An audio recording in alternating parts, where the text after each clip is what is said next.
Uhum. Sim? Sim. Vai ser isso? Ok. Okay, so hello, good morning. Welcome everyone. Welcome those who are here with us today, but also those who are following us online. My name is Barbara, and it's a great honor to be here. Thank you so much for inviting me again, Pedro. With me, Pedro Prata, the Managing Director of Rewilding Portugal. So, why are we here today? So I think we're here today to celebrate rewilding, and it's an important occasion that we gather so many people together to discuss and to envision what's going to be the rewilding for the near future. Okay, so we're done, we can go. We'll have a big presentation, we have very interesting speakers, and of course we have an audience that will bring on new questions and comments that will enrich the discussion. Yes, we will have 6 panels where we will have practitioners and researchers and people working in the public administration who will tell us their advancements, how they are implementing rewilding, how they are measuring, and how they are following an approach to nature conservation that is boosting natural systems, natural functions, and ecosystem functionality. So my job here today, I will be with you today and tomorrow, is to actually help uncover the wide knowledge and experience in this room. Not only of those who are going to sit here to discuss with us, but also each one of you. Because I'm sure that there is a big knowledge on that side too. We will have presentations, 3 presentations per panel that will be followed by roundtable discussion. And for these roundtable discussions, you will be able to make your own questions by following that QR code or entering at menti.com and adding those numbers. The idea is that you can keep writing your questions as the participants, the presenters, are doing their presentations, and then also throughout the discussion. My colleagues in the back will select the best questions and send me in real time, and I will ask it to our presenters. So I count on your critical thinking and your ideas to help me extract the best of the best information from our presenters. Before I continue and I give you the floor, I just want to tell you how much I'm in awe with this amazing place, with a blue whale watching over us and guiding our discussions. This Gallery of Biodiversity, Galeria da Biodiversidade, it's really the right place to be if we want to talk about biodiversity, comeback, wildlife, and how we need natural processes functioning at scale in Europe. If you want to make Europe a wilder place, which is the slogan and the motivation and the mission of Rewilding Europe, but also of Rewilding Portugal. Yes, indeed. And I will give you the floor for a moment, and I'll come back. Okay, thank you, Barbara. Well, I'm just going to give you a few words of welcome to everyone. I would very much like to thank you, everyone who's attending, everyone who came to present, and the host of this event, so Galeria da Biodiversidade, Universidade do Porto, thank you for hosting us here today. And also, I would like to thank to Rewilding Europe and Turismo de Portugal, who made this possible through the funding of the event. And of course, to the incredible team at Rewilding Portugal that set up all the logistics and preparations and everything so we could be here gathered today to join our minds in thinking about what's going to be rewilding in the near future. So on my behalf, this is a very deep thank you to everyone here involved making this happen. This is the second edition of a symposium like this in Portugal. And we would like to make this the event where we gather the people to think about how can we make Portugal even wilder. So I won't be extending that much about what is the status and how can we do this, because that's actually the program. But just to invite you all to come together and help us and joining the forces together to make this country specifically that we're talking about, a wilder place. And how can we do this? And we have the experience and knowledge and best practices that will be shared here from many people around Europe that will share with us how it's done elsewhere and how what are the barriers, the obstacles, the challenges, but also the opportunities and the way forward found to bring back nature, to bring back functionality into the ecosystem, and to bring back wildlife, making the landscapes more alive. So this is the goal for these 2 days, and I hope you can enjoy as much as I will do, I'm sure. And please help us to make this even more richer than it is right now, because all of you together, I'm sure, will bring a lot of inputs that are important to make this important event. So thank you again, and welcome. And I'm not going to delay further. So Barbara, if you please, and thank you. Yes. You can take your place.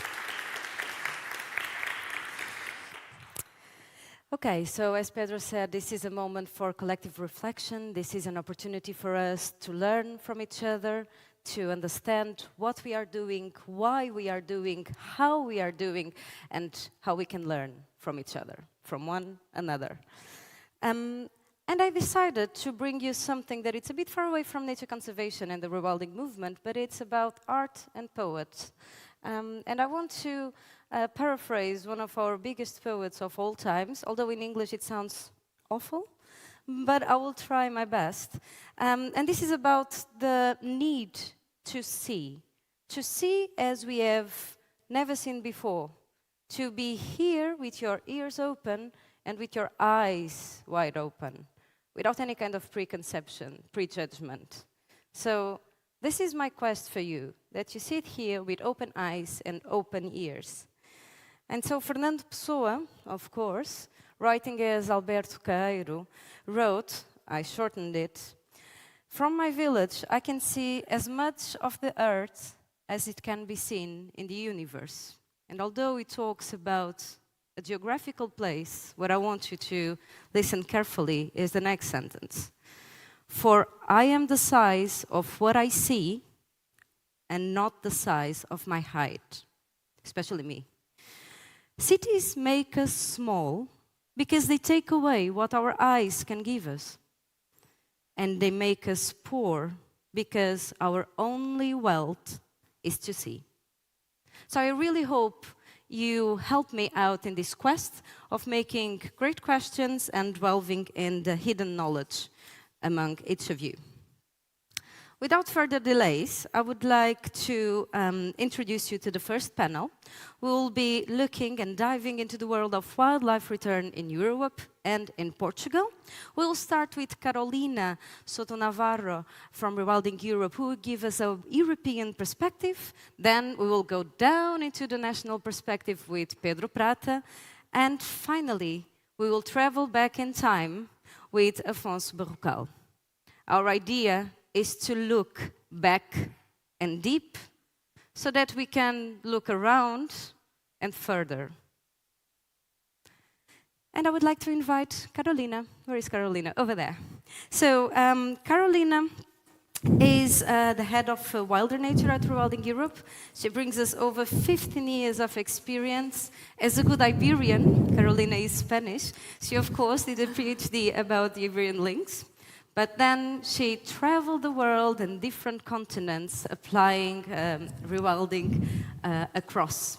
So she worked in the United Kingdom, connecting wildlife and policy. She worked in Southeast Asia, in Cambodia, Laos, Vietnam. And she also worked in the Latin America, in Costa Rica, with different species and habitats. Currently, she is the head of Wilder Nature team, and she will take us on the journey of wildlife comeback in Europe. Carolina, thank you so much for joining us here. The floor is yours. Thanks a lot. Thank you. Bom dia. É prazer estar com você esta manhã, as a representante de Rewilding Europe. Sou muito agradecida a meus colegas from Rewilding Portugal pelo convidar to to Leppelin Bike to this positive and inspiring symposium. And as you can see, that was a stain of my Portuguese. So I'm going to switch to English, but I just wanted to say again, thanks a lot to my colleagues from Rewilding Portugal to invite me to be here today. I wanted to start this morning. I wanted to open this symposium with a story of hope, with a positive story. This symposium is about wildlife comeback across Europe. So I wanted to invite you to zoom out for a second and think what has happened at the European level over the last 50 years. So from the first half century, for the first half of the 20th century, what we have experienced is a dramatic recovery, actually, of our European wildlife. So European wildlife has seen a strong comeback after a millennium of actually hunting, overexploitation, habitat loss. And this is a positive story. This is a fact. This is happening. And actually, I like to call it the new wild Europe, Europe's new wild, because I believe that we are in a very special moment of time in which we are seeing this happening. So some years ago, in 2022, we wanted to deeper into this, to dive into this recovery and study how it's actually doing, how our European wildlife is coming back, what are the trends. This is actually something that we started in 2013 with the first report. So we invited some of the biggest conservation NGOs in Europe to tell us how our European mammals are doing. And we found something quite surprising. We found like a species like, for example, our badgers, our European badgers, they have doubled their populations over the last 50 years. A species like otters, they have tripled. They have tripled their populations on average also over the last 50 years. We have a species like the Eurasian beaver that we're going to talk about a little bit more deeper today, has actually experienced one of the most remarkable comebacks, over 167-fold of average increase over the last 50 years. And also species like the European bison. So this has happened. Obviously, there was, if I am not wrong, if I remember my biology days when I was a young student, I think we have over 250 mammal species across Europe, and we study here around 10%. So of course, this is a small percentage, but it's still a good representation and tell us a story of hope. This recovery is still patchy. It's not happening everywhere at the same pace, but it's happening for many of those species, partly because of human action, partly also because it's happening naturally. But of course, our job is way far from done. So if you want to dip a little bit deeper in details, I invite you to have a look to this report. This is from 2022. Now we don't have the latest data, so it's not updated because I don't think any of these trends have changed. At the end of the day, these are only points on time, right? The important thing is the trend, the recovery. But have a look to dip deeper into the details of how many species are recovering. But what I wanted to invite you to do here today to start this conversation is to deep dive into four examples of incredible recovery, of one of the greatest comebacks that we have experienced across Europe in the last 50 years. The European bison, our beavers, the Iberian lynx, and the grey wolf. So let's start with, perhaps I would say that one of my favorite stories, the European bison. So probably many of you know that this species, one of the largest actually herbivore in Europe, one of the few survival megafauna species, experienced a 99% decline of its historical distribution range from the Pleistocene. So once distributed from many parts in France, arguably also in Iberian Highlands, we are not going to talk about what type of bison, all the way to Ukraine, the north shores of the Black Sea, widely distributed across Europe, dramatic decline. As I said, over 99% of the distribution was lost. So it's a species that almost got extinct. The last individual that was shot in the wild in the Caucasus was in 1927. And by that time, there were only 54 individuals remaining, all of them in captivity. So actually, the population that we have today, it comes back from a very small founded population of only 12 individuals. But it has been a remarkable recovery. Over the last 10 years, we have experienced an increase in the population, now estimated to be around 8,000 individuals. And we are very proud that we have played our small role on it. So the first reintroductions, actually, it wasn't by us. It happened in the 50s in the Bielorussia forest of Poland. But we, our network collaborators and Rewilding Europe, we did, for example, to give you an example, the first reintroduction in 2019 of bison in Bulgaria. That was the first time that the species came back to the Rhodope Mountains since the Middle Ages. Also in Romania, you might know very well this story. We started reintroductions now over 10 years ago. And the population is flourishing. Now we are proud to say that we have one of the biggest free-roaming populations of bisons in Romania. And also we are proud to say that we are reaching viable population levels of over 300 individuals. And they are even taking the recovery of the species to the next level. So now local populations are also benefiting for the return of this iconic species by also generating that sense of pride and also new economic opportunities. So an incredible recovery, but I wouldn't say, at least for me, as dramatic or as stunning as the recovery of the engineers of our wetlands, the Eurasian beavers. So the Eurasian beavers have also experienced a dramatic recovery. Probably many of you know it has been over 16,000% of increase over the last 50 years. So it has been a real beaver booming all across Europe. And probably many of you also know, but at the beginning of the 20th century, the species was just released to 5 isolated population areas across Europe, from France to Norway, Belarus, and Russia.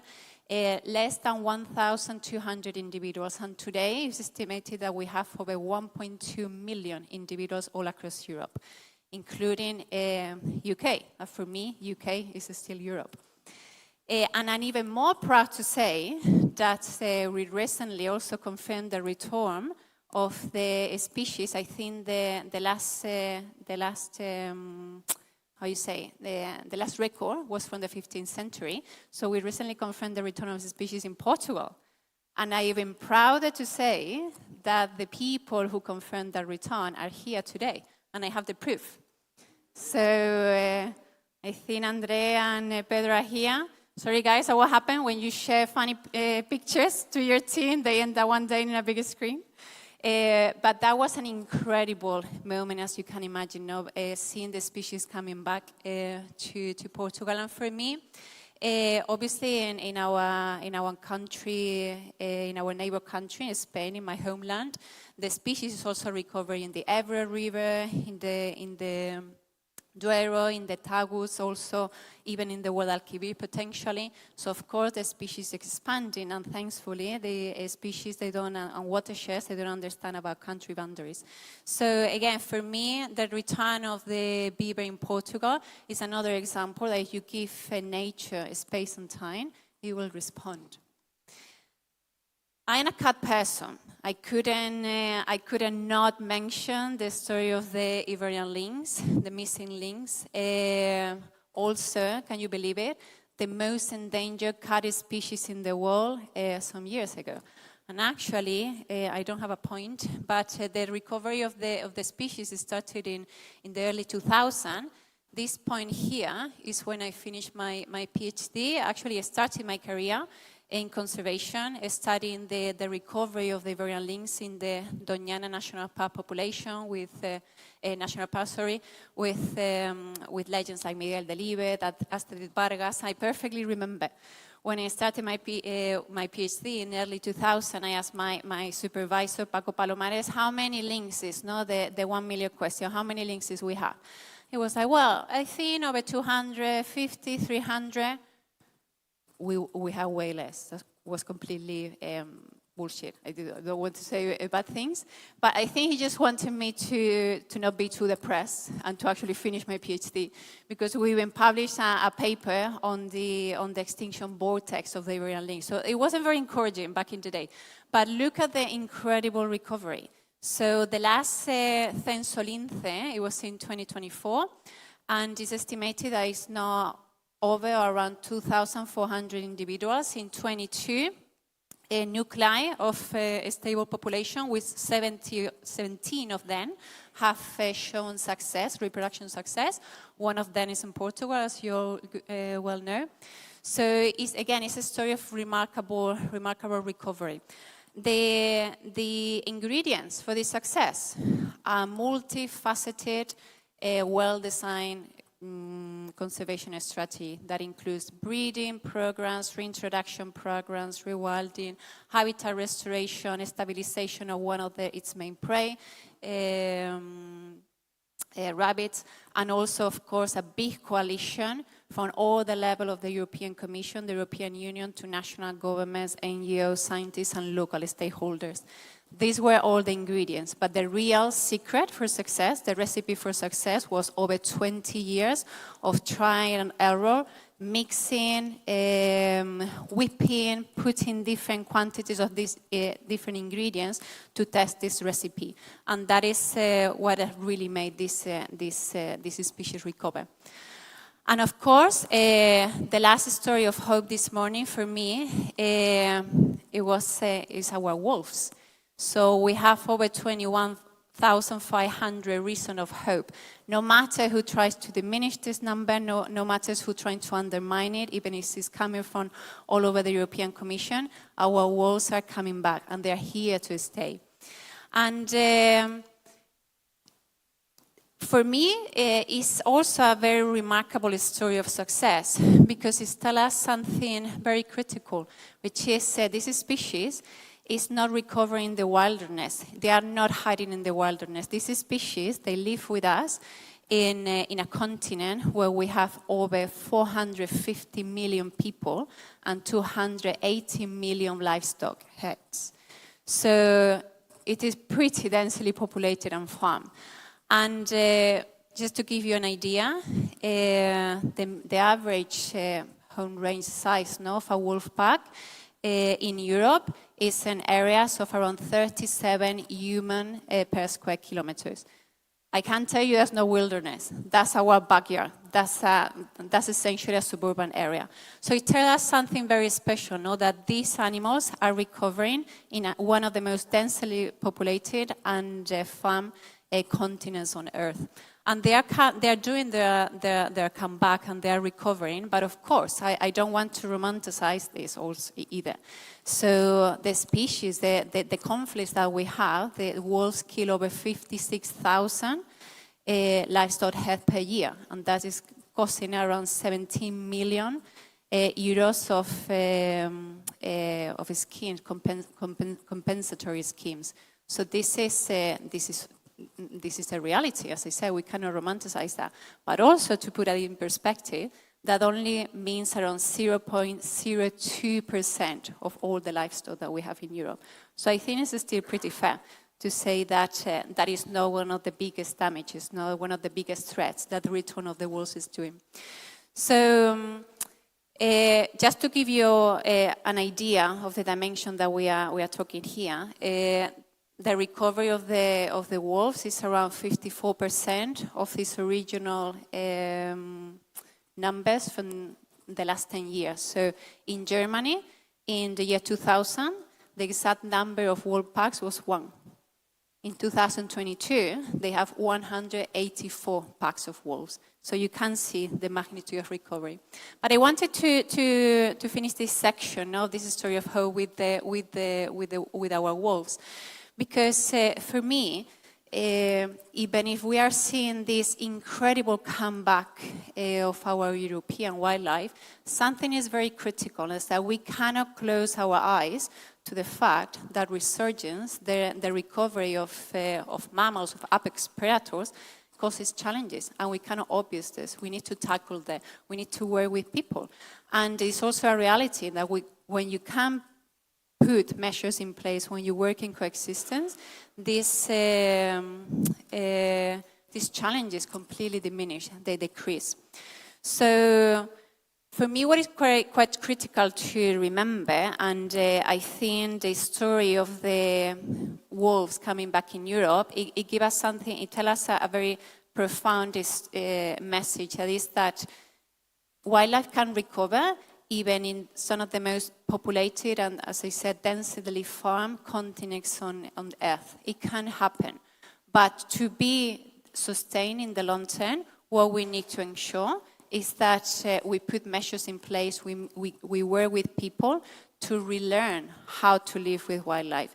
If I dare to say, I think in Europe we have experienced one of the most extreme baseline shifting syndromes, because we have almost completely forgot how to live alongside wildlife, how to live alongside predators. And it might take ages, it might take generations, it might take more than one generation to relearn how to live with wildlife, how to live with big predators, but rewilding offers us that bold opportunity, that optimism and that vision. So I will even want, just to finish my message this morning, I would like to go even a step further and think that it's not enough to work with people on coexistence, on tolerance. That's not enough. It's not enough to just relearn, to accept, okay, these species are also part of the system, are here to stay. No, we need to go one step further and find models in which the recovery of wildlife also benefits people. And actually, for me, we like to call them from coexistence to co-prosperity. And at the end of the day, it's just a message, right? But it's very clear, the message that we're trying to say. The message that we're trying to say is that both nature, wildlife, and people can thrive together. And what we mean with co-prosperity, I can give you an example. So let's go here, Greater Cobalt in Portugal.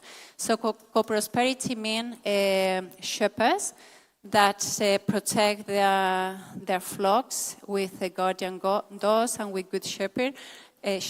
Now marketing their wool to a higher price, with a premium value, because it brings a new acquired value. It brings a new sense of pride that now this product, it comes from coexistence with wolves. It's a win-win for people and nature. It's a very first step, but it's a very first step towards co-prosperity. Co-prosperity is also, think of the Central Apennines in Italy. Beekeepers and people who have apple orchards, and they're protecting those with electric fences, bee-proof fences, now marketing these products with a bear-friendly label that brings, again, that sense of pride of living alongside this wildlife, and also, of course, an added market value. These are examples of what we can enforce, what we can support, and how we can invest on this so-called co-prosperity. And this is starting to happen all across Europe. It's starting, as I like to say, these are mushrooming opportunities that are happening, and we need to invest on them. We need to support them. And we need to make people realize that actually the best asset that we have is nature, and we need to produce more nature. We need to see wildlife our ally, Beavers, bison, wolves are not the enemies. The enemies are not the wolves. The enemies are habitat loss, are ecosystem degradation. We need to make that message come across. And we're doing our bit. We're trying at least very hard. That is our mission. For those of you that know us in Rewilding Europe, we have made that of our mission, making the recovery of wildlife across Europe a really positive story to tell to future generations, keeping that mindset of what is needed and what is possible on a European level, but also being very pragmatical, keeping our feet in the mat and thinking how we can offer solutions, how we can demonstrate solutions all across Europe, working with an incredible network of rewilding leaders or local leaders that are showcasing this all across Europe in 11 rewilding landscapes. So this is a large network. You all know very well Rewilding Portugal is part of our network. We have right now 11 flagship landscapes. We are demonstrating this. We are demonstrating that wildlife can recover at a scale, that nature restoration is possible to happen at a scale.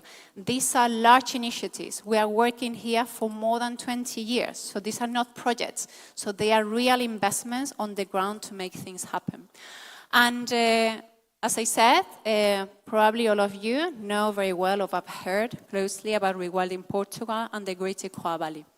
And I wanted to finish with a dream. I do have a dream. I hope that I'm also allowed to have one. And my dream is that in 10 years' time, I come back probably to this same beautiful venue, to somewhere similar, and tell a story of recovery, but not at the European level, but at the Portuguese level, in Great Ecoa Valley in Portugal.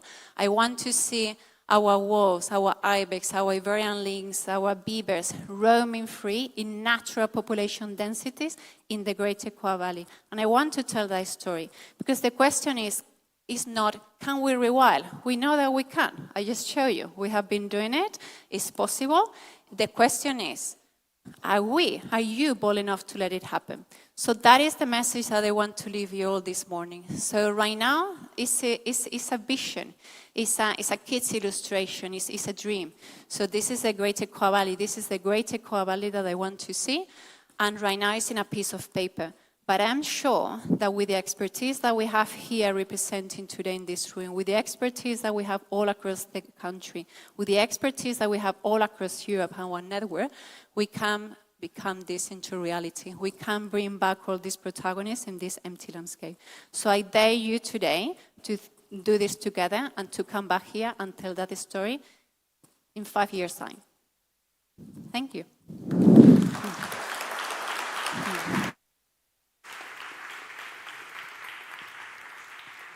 Thank you so much, Carolina. And you already touched many of the points that we'll be discussing in the next panels. So our job is done. No, it's great. It's a great appetizer and opening up the discussion. So today we'll talk a bit more about the bison. We'll also talk about the beaver tomorrow. And so thank you so much for bringing it in. And I really enjoyed the return of the Titans. I think I will use that.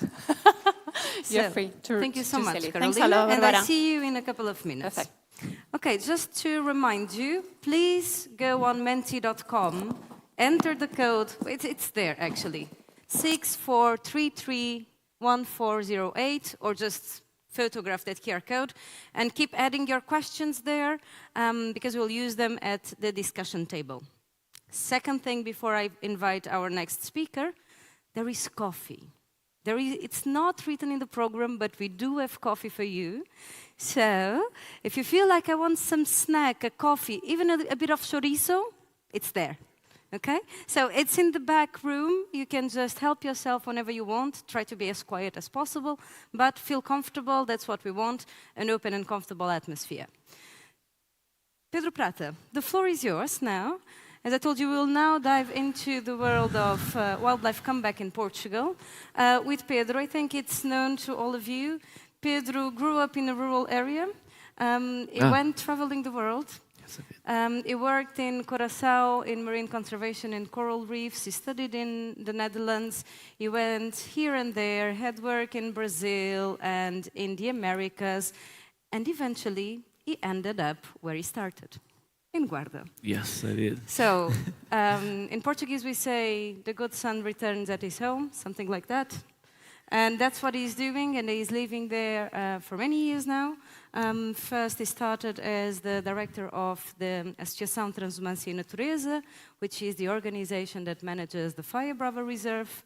Back then, the first private protected area in Portugal, and one of the first partners of Rewilding Europe, in an area where we met. And I taught him everything he needed to know about rewilding. So, Pedro, the floor is yours. Yes, thank you so much. Thank you, Barbara. All right, thank you. So I will be speaking a little bit about what could be a vision towards a 2050 wilder Portugal, and how are we looking to do so, with example, of course, in the Greater Coa Valley, but elsewhere around Portugal where there's a potential to create a wilder landscape.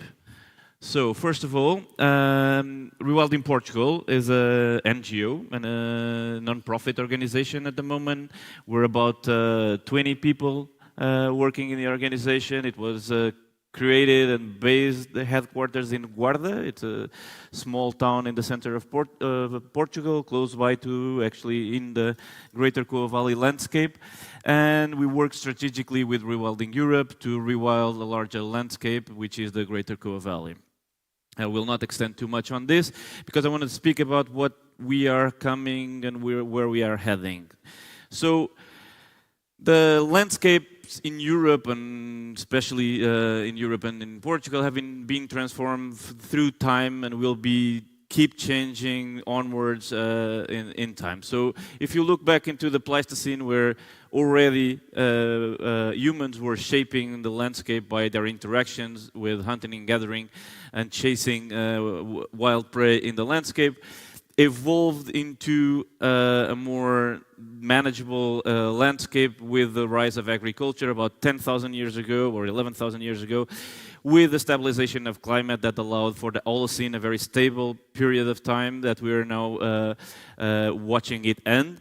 That allowed for the emergence of farming and civilization as we know it, and to the point where we're now facing the Anthropocene. And the Anthropocene, we don't know where we're heading, because we don't know what's going to happen and how is this going to change, but we know it will change, we don't know where. So what's going to happen next? So what we know is that we are in a very special time over the last 10,000 years, where the temperature and the climate has been quite stable, and this stable climate allowed for the emergence of civilization as we know it, and it's our cultural background. But we also know that these already mark the transition into a new era, the Anthropocene, that is already a geological era. So it's marked in geological terms. We're affecting the dynamic of the planet, where to a point where our footprint is already marked in geological terms. We know that before that, in the Pleistocene, there was a lot of ups and downs in the climate reference. It was cooler, of course, as you can see it was cooler, but the peaks in between are much more dramatic, which was the difference to the Holocene. So we don't know what's going to be the Anthropocene. And everything we know about nature evolved and thrived during this period. Before the Holocene, in the Pleistocene, and way before, it's the same species, the same habitat, just different climates, and they managed to survive and do so until today. Will they be able to survive the Anthropocene is a big question. So, what we know now is that the state of nature is quite worrisome, not to say bad or very precarious, but it's worrisome. So a lot of it we don't know. So there's a big gap in understanding what is the actual status of conservation of many species and habitats. And by method, if we don't know, we assume that is bad. So in the end, what we have is a very bad lookout into the conservation status of many species and habitats. And this is a problem because we're facing an unknown future in terms of climate and dynamics, where we know that the starting point for many of these species is quite low and bad. So small populations, scattered, fragmented, with genetic diversity that is diminished, pressures all around it from man-made pressures. So we know that the starting point is quite bad. So can we overturn this into a positive outlook? That's a good question. So recently we had this news, and it's quite worrisome, this news, because it is actually the first confirmed extinction of a butterfly species in Europe. So a few weeks ago there was it was the Red Book of butterflies was published, and from all the populations of the many different species in Europe, 442 European species, only one was declared extinct, and it was this species, the Madeira white butterfly. Why? Because it's an island species, so the population is restricted, and it wasn't seen since '86. So that means over 35 years. That's the cut to declare species loss. So this was declared extinct because there was no evidence. We don't know about these species that well, so we don't even know their behavior, habitat, life cycle, feeding. We don't know. So the scarcity of information is quite bad in this case. We know that it's extinct, and therefore, what can we do about it? Can we just whine about it? We're gonna the loss of another species? Is this marking a trend? Are we having more of this in the future? Can we prevent it? Can this be a new case for de-extinction? So a lot of questions arose with this. It's a very simple organism, but every organism is as important as the big titans or the wolves. It doesn't matter. Are we looking at this as a new opportunity for making things differently and allowing for the species to not go extinct? And if so, can be de-extinct? That's a question. So this is part of what the nature restoration law was aiming to. Finding the background, the enabling environment to stop the decline, stop the extinctions, and actually revert the trend and allow for restoration and comeback of wildlife. Are we doing so? Is it being put on paper what is intended? This time with a new restoration law? Is the national plans going that direction? Big questions. I would say that we have easy wins. We could do so. And in some of these species, the more visible, iconic species, we could do so very easily. Not to talk about the de-extinction of the white butterfly from Madeira, but maybe allow for the Iberian wolf, the Cinereous Vulture, or the wildcat that just need proper care with good conservation planning to allow their bounce back. Can we reintroduce or translocate some of the species that are not present but could come back easily? They recover all over Europe, as Carolina just showed. Can we just allow them to even expand to further niches in the ecosystem and the landscapes that in Portugal? And these are the case for bear, beaver, ibex, bearded vulture, or things so simple and easy as the Armand tortoise, a land turtle that is all over the Mediterranean, is easily breedable. People keep it as pets, and it's actually very easy to rewild. Can we do so? It's very specific. It's an early win. It's another species that we could add to the list that could make the points of the plan very easily.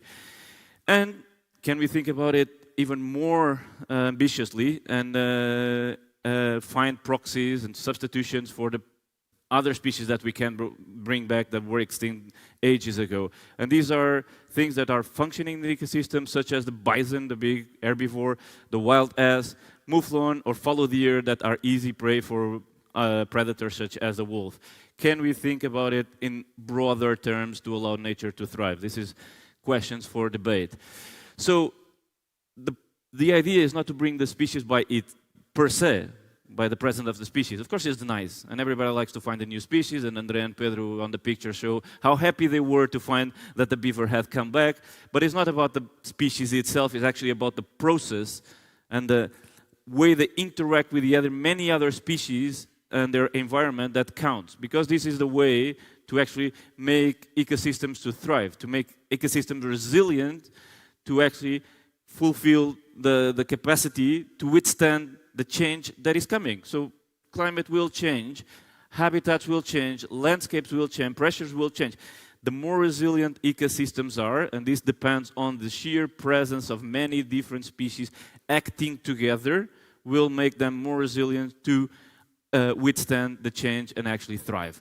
So, free rivers, deadwood, the circle of life with scavengers, and assisted migrations to allow for species to move through landscapes that are heavily humanized. Are we able to do so? Can we make this process, bring back those processes into the landscape? I think so, and I think it's time to do so.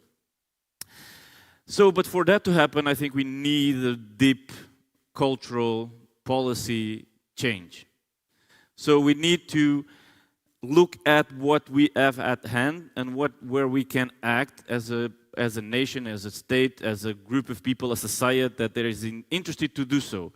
So there's no way around here about dealing with the fact of land property, which is mostly private in Portugal, needs to find other tools to change the land use towards conservation. So I would say that the Portuguese state will need to buy land to fulfill the goals, need to create an enabling legal environment for the use of easements, and this is putting nature into conservation for perpetuity by the willingness of the owner or someone who pays for that easement to the owner. So we don't need to change the ownership, but we only need to change its land use, and we need to make sure that it's protected for in perpetuity. And these are easements. It already exists. It's used for the creation of infrastructure. Why not change that make the use of easements into conservation? So I think we need to go beyond the current legislative background that we have in the Portuguese state at this moment. We need to create new tools at legal level. This was already pointed out in the Biodiversity 2030 outlook produced a couple of years ago, and it was already stated there. It is an advice to the government to actually act upon these lines to make sure that we can achieve some of the goals that would be then translated into nature restoration law. So co-management, then this means that cooperation between the state, civil society, and communities to co-manage large landscapes, which are most of the times in Portugal the protected areas.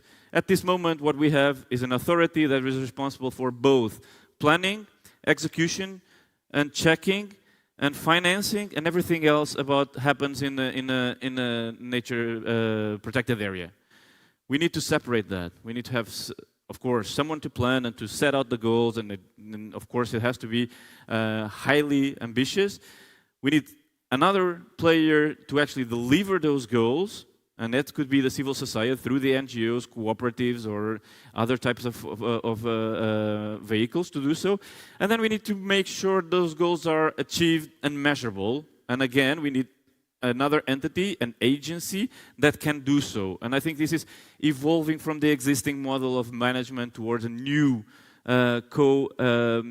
co-management. We call it co-management 2.0. It was called like that in the report that was sent to the government, and we think it's a good strategy to achieve more ambitious results in a lot of the ecosystem protected areas and even threatened species in Portugal.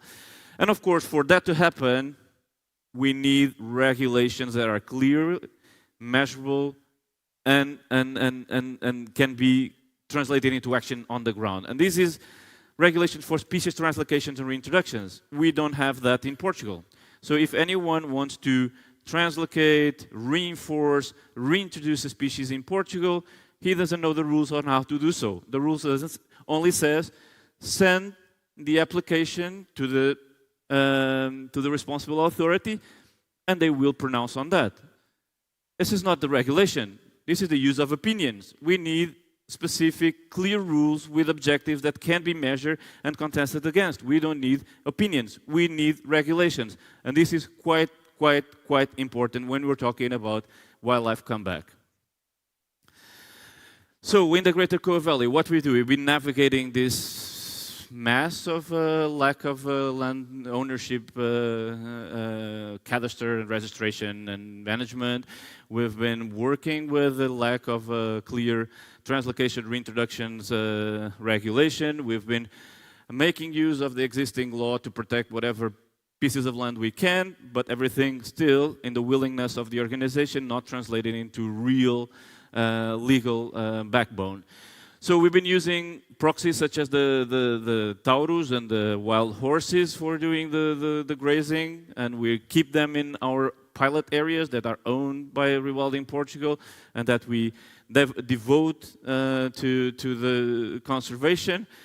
As news, we just finally have the confirmation that one of our first area was declared a private protected area. It goes the way it goes, and it took almost, what, 2 years, Andre? What is 2 years? All right, so that's how long we're waiting to preserve land, 2 years to have a declaration of a private protected land. It was already protected for these 2 years by us. It doesn't matter if the state gives us the stamp, but it did. So we've been doing that in our areas. So far, it's 6 pilot areas over to 2,500 hectares put together. We've been monitoring biodiversity and its abundance, promoting the wildlife and its comeback. Also making use of that as a drive towards a more nature-based economy and in community engagement and involvement in these initiatives. And of course, this is having to a long-term vision for the landscape. So we have a vision where towards we want to go, not an exact result, but a movement towards. And these are all steps in between. So doing so in the Greater Coa Valley for the past 7 years made us experience and learn that we can do this at scale, both in the Greater Coa Valley, but in other parts of Portugal. So can we make Portugal wilder? Can we bring back wildlife? Can we make sure that we're driving into the future with the force of nature? This is the question, and I would like to have you to give your inputs and questions and comments for the discussion that follows, and thank you for your attention.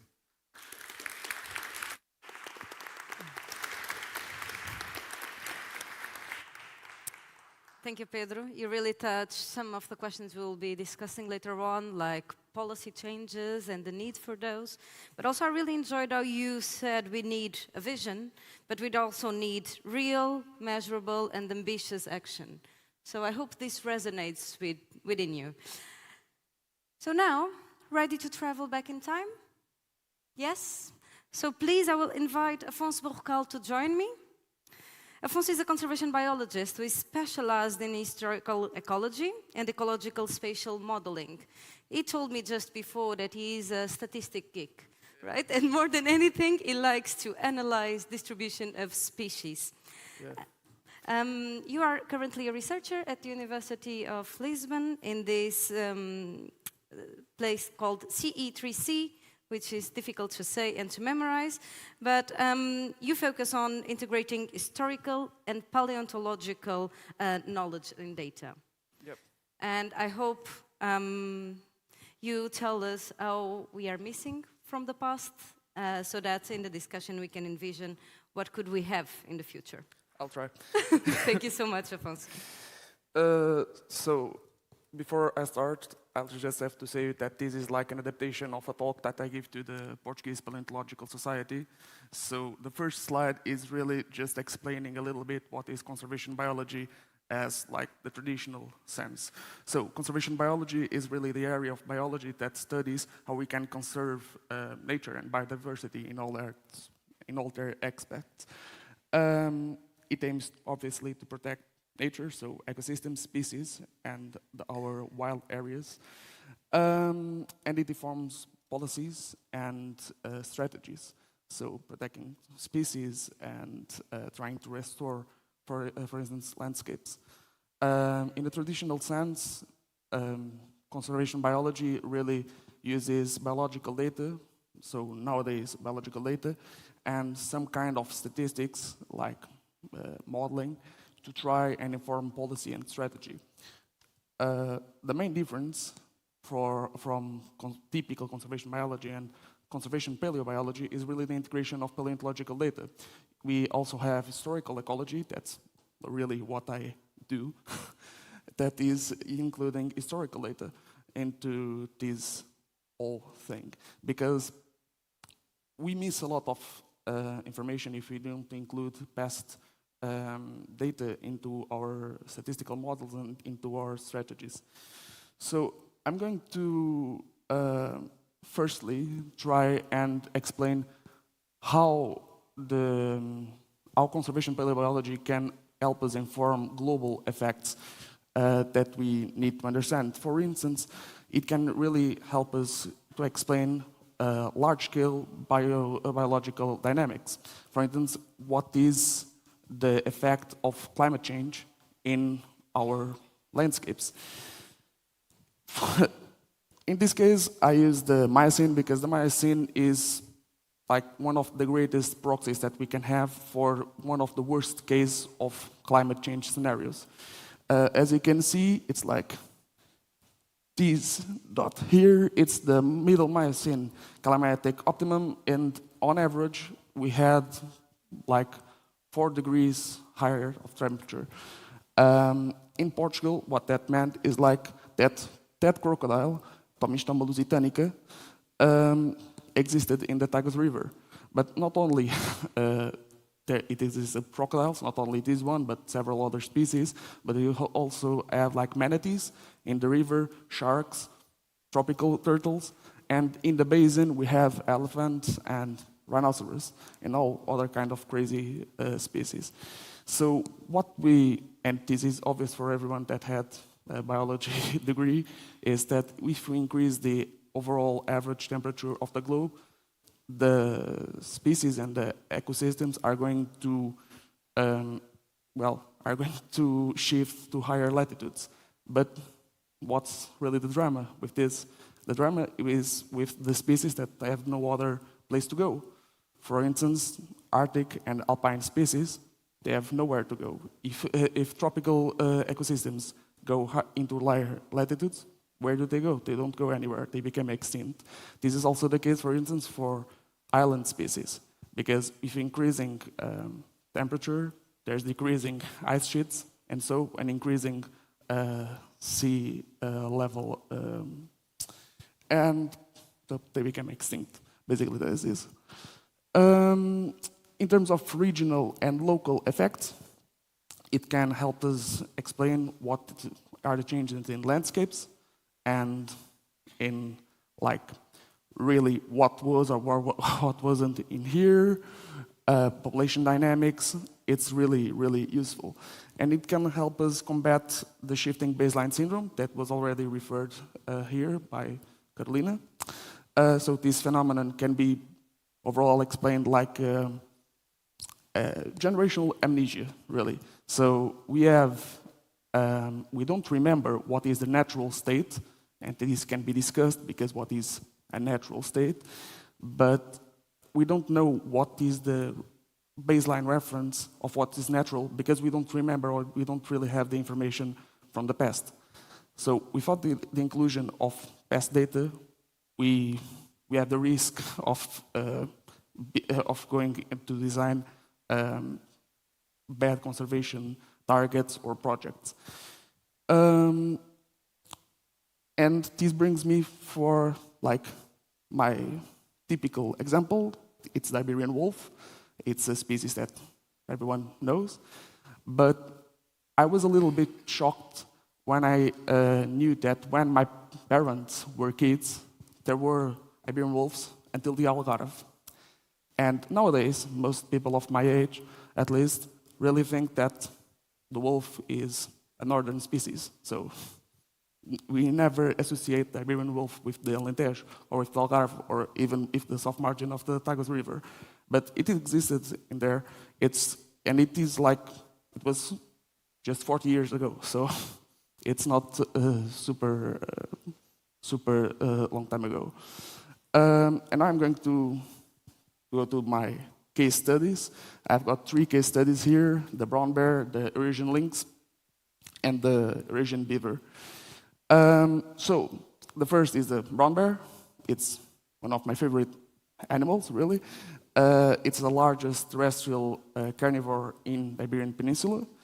In Portugal, it became extinct about 150, 170 years ago. Although, like in 2019, a bear entered into our territory and destroyed some local honey products. But the guy was super okay with that, really. How can conservation paleobiology help us? So, if you see the maps, the map on the left, there are the fossil sites with Pleistocene and Holocene records of bear. And in the other map, the right map, we have the historical records of bear presence. So, with this map, we can really see that the bear isn't really just restricted to the northern part of Portugal, just as the wolf.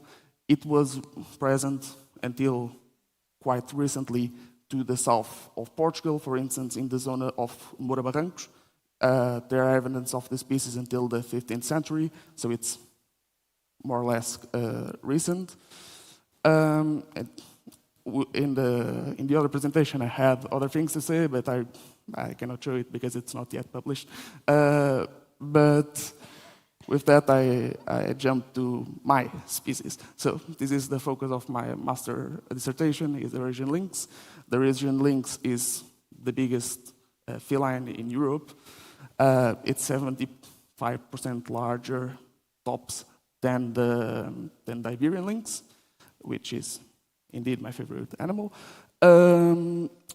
There's no confirmed historical or fossil occurrences of the Eurasian lynx in Portugal, and confirmed occurrences only appeared, Iberian occurrences only appeared in 2015 in Spain when a cranium was sequenced for ancient DNA, and it was identified as Eurasian lynx. This happens because lynxes are quite difficult to distinguish in the fossil record, because one of the main characteristics is the presence or absence of a really small tooth, and, well, sometimes it falls off because it's fossil occurrences, right? What did I do in my master thesis? So basically, I retrieved, I passed all the time in the library, really, retrieving historical occurrences of lynxes and all sorts of animals, and also fossil records. But for instance, on the whole Iberia, we only have 2 confirmed fossils of Eurasian lynx, at least historical ones.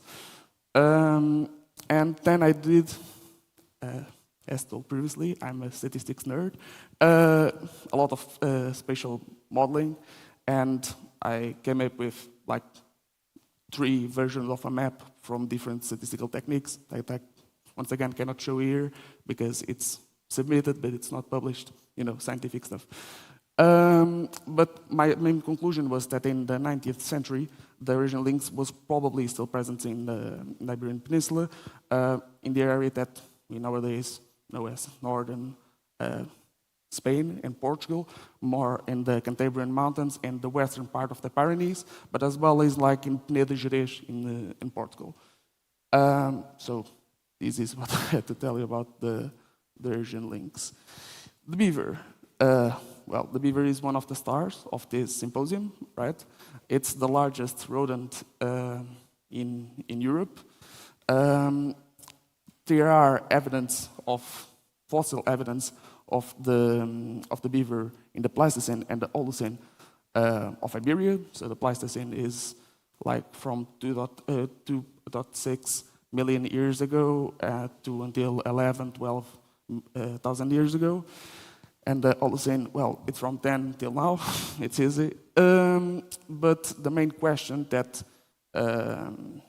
everybody asks is, what about historical presences? So this is a much, much trickier subject because until super recently, like until this year, everybody thought that the species became extinct in Portugal in the 15th century. And that at the Iberian level, it was like more or less 18th century. But then these guys did a paper. And basically this paper was a wild goose chase. Because what they started to do was like, let's see all kinds of evidence about beaver. They looked at paleontological, archaeological, everything. Written historical records of beaver. And what they found out, it was a super weird case of historical hearsay. So the record from the 15th century that talked about the origin of beaver in Portugal was actually an uncited reference from another work. And this was also an uncited record from another work, and so on. And basically they found out that the only really, really convincing evidence of beaver in Portugal was from the arrival of the Romans. So the 2nd to 1st century BCE. And I found this super interesting because we all thought about one thing, and with careful science, careful procedural and systematic sampling of historical records, we found that, well, it's not what we thought previously, right? It's not the age of discovery, it's the arrival of the Romans. So Portugal didn't exist yet, really. And that's it. It's a small presentation because I had little time, but I hope you enjoyed.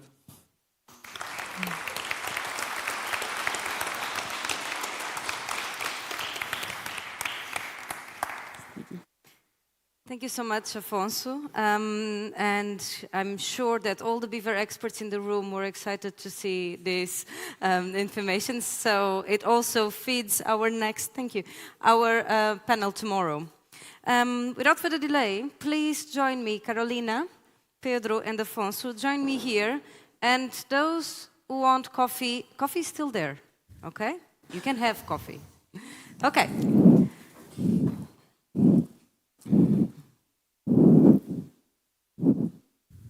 Yes. Thank you. Yes.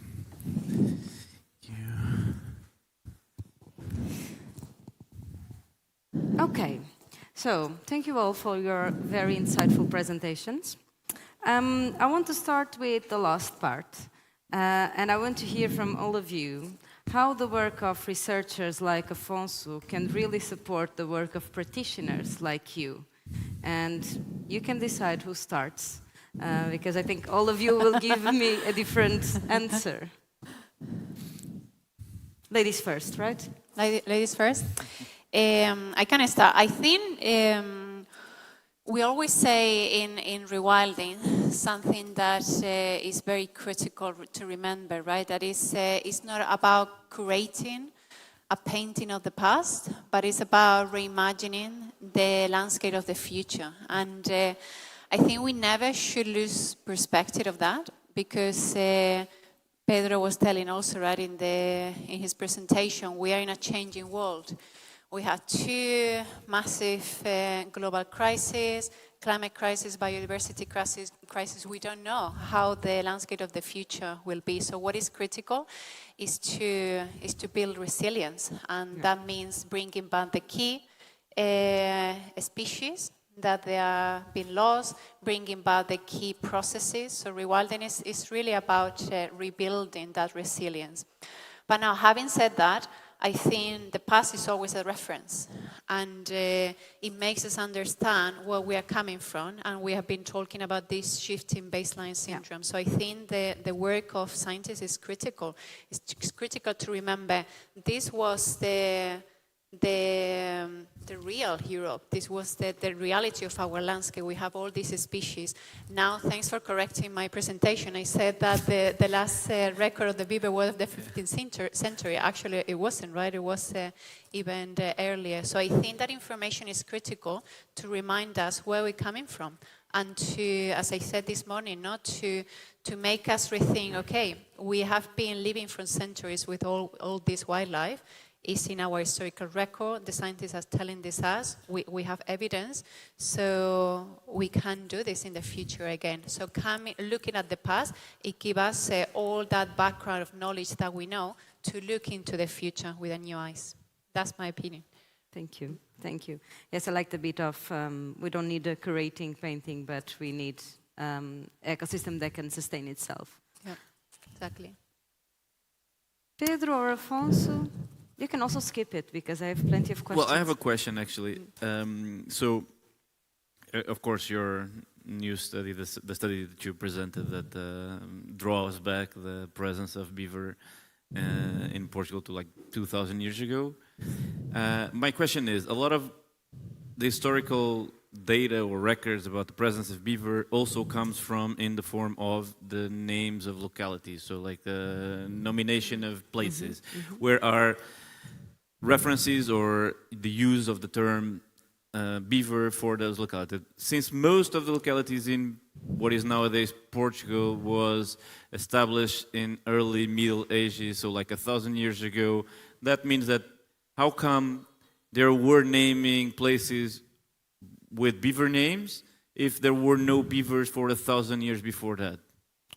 Okay, so that's a great question, and it really goes back to a seminal paper by Miguel Antunes, the greatest vertebrate paleontologist of Portugal. He did everything, really. But the thing is, of course, you are right about the toponymy, but the thing is, we don't really know where the name of the places began. You can say that it's in the Middle Ages, but there's really no proof.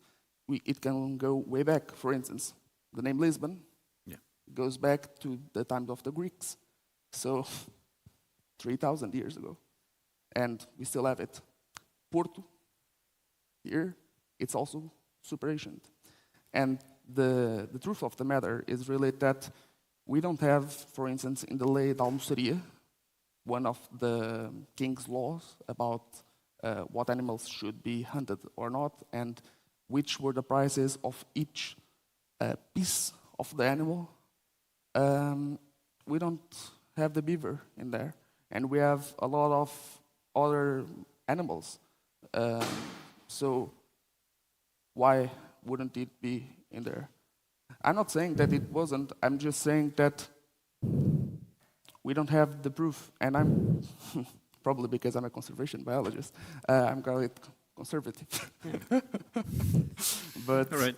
Yeah, that's responding to your question. That's what I have to say. Responding to yours, what I have to say is really that I think that sometimes we are more concerned with actions than really monitoring our actions. And I think that we have to have baselines. They can be like taxonomic or distributional baselines, as I did for the Asian lynx in my master thesis, but they can also be functional baselines. The thing is, you have to state them. You have to state what are your objectives. Otherwise, I think we are doing our job like blindly. We are just, we are in the middle of nowhere. We don't know where to go. We just know what we know. But I think objectives are the right way to go. And creating data-driven baselines is one way to approach it, at least in my opinion. Absolutely. Not only looking back, but also looking forward and, implementing monitoring as you implement actions as well. Yeah, that makes a lot of sense. But you both mentioned, and it was very visible in Pedro's presentation, this idea of proxy species or taxon substitutes. So in one hand, we have data that researchers and paleontologists have collected about the species distribution and historical presence in a certain geographical area. But some of those species disappeared, went extinct. At the same time, we know that those species fulfill the fundamental role in the ecosystem. However, in many countries, to bring back a species or to reintroduce any kind of species, you need to prove the historical data. Yeah. This leads to two problems. One is there might not be records of that presence of the species because research was not there. There are no more remains of the species. And second, how can we then prove that this species, who is a different species from what existed before, could also fulfill the natural ecological function of that extended species? So my question is, how can we deal with this, and what kind of changes are necessary to allow for proxy species or taxon substitutes to be considered valid? I give you the choice.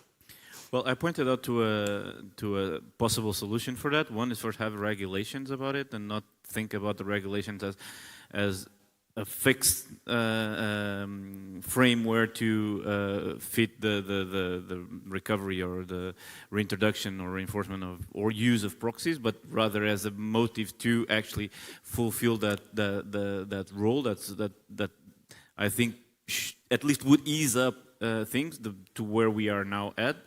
The second is, if we think about in real terms about having proxy species to fulfill roles and what existing now and what we need to prove as like the historical records, suitability models, social acceptance studies. I mean, we're doing that for a species to help ecosystems to become more resilient, and we don't do that for things that actually actively destroy ecosystems. So for infrastructure, no one's asking for a sociability acceptance study.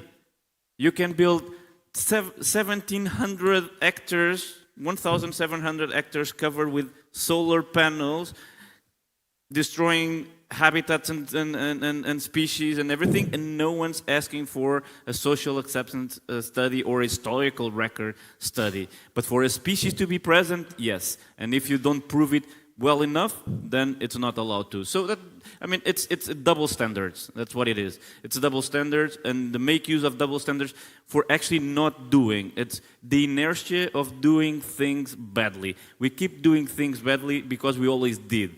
And we don't have the courage to change, because change requires a lot of courage. Social, political, administrative courage. And I think it's much easier to fall back into keep doing things the same, even though that we know that we're doing it bad.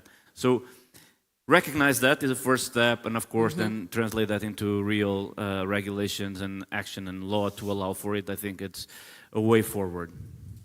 Thank you. I wanted to add, Barbara, I'm picking up what Pedro said because I think it's critical.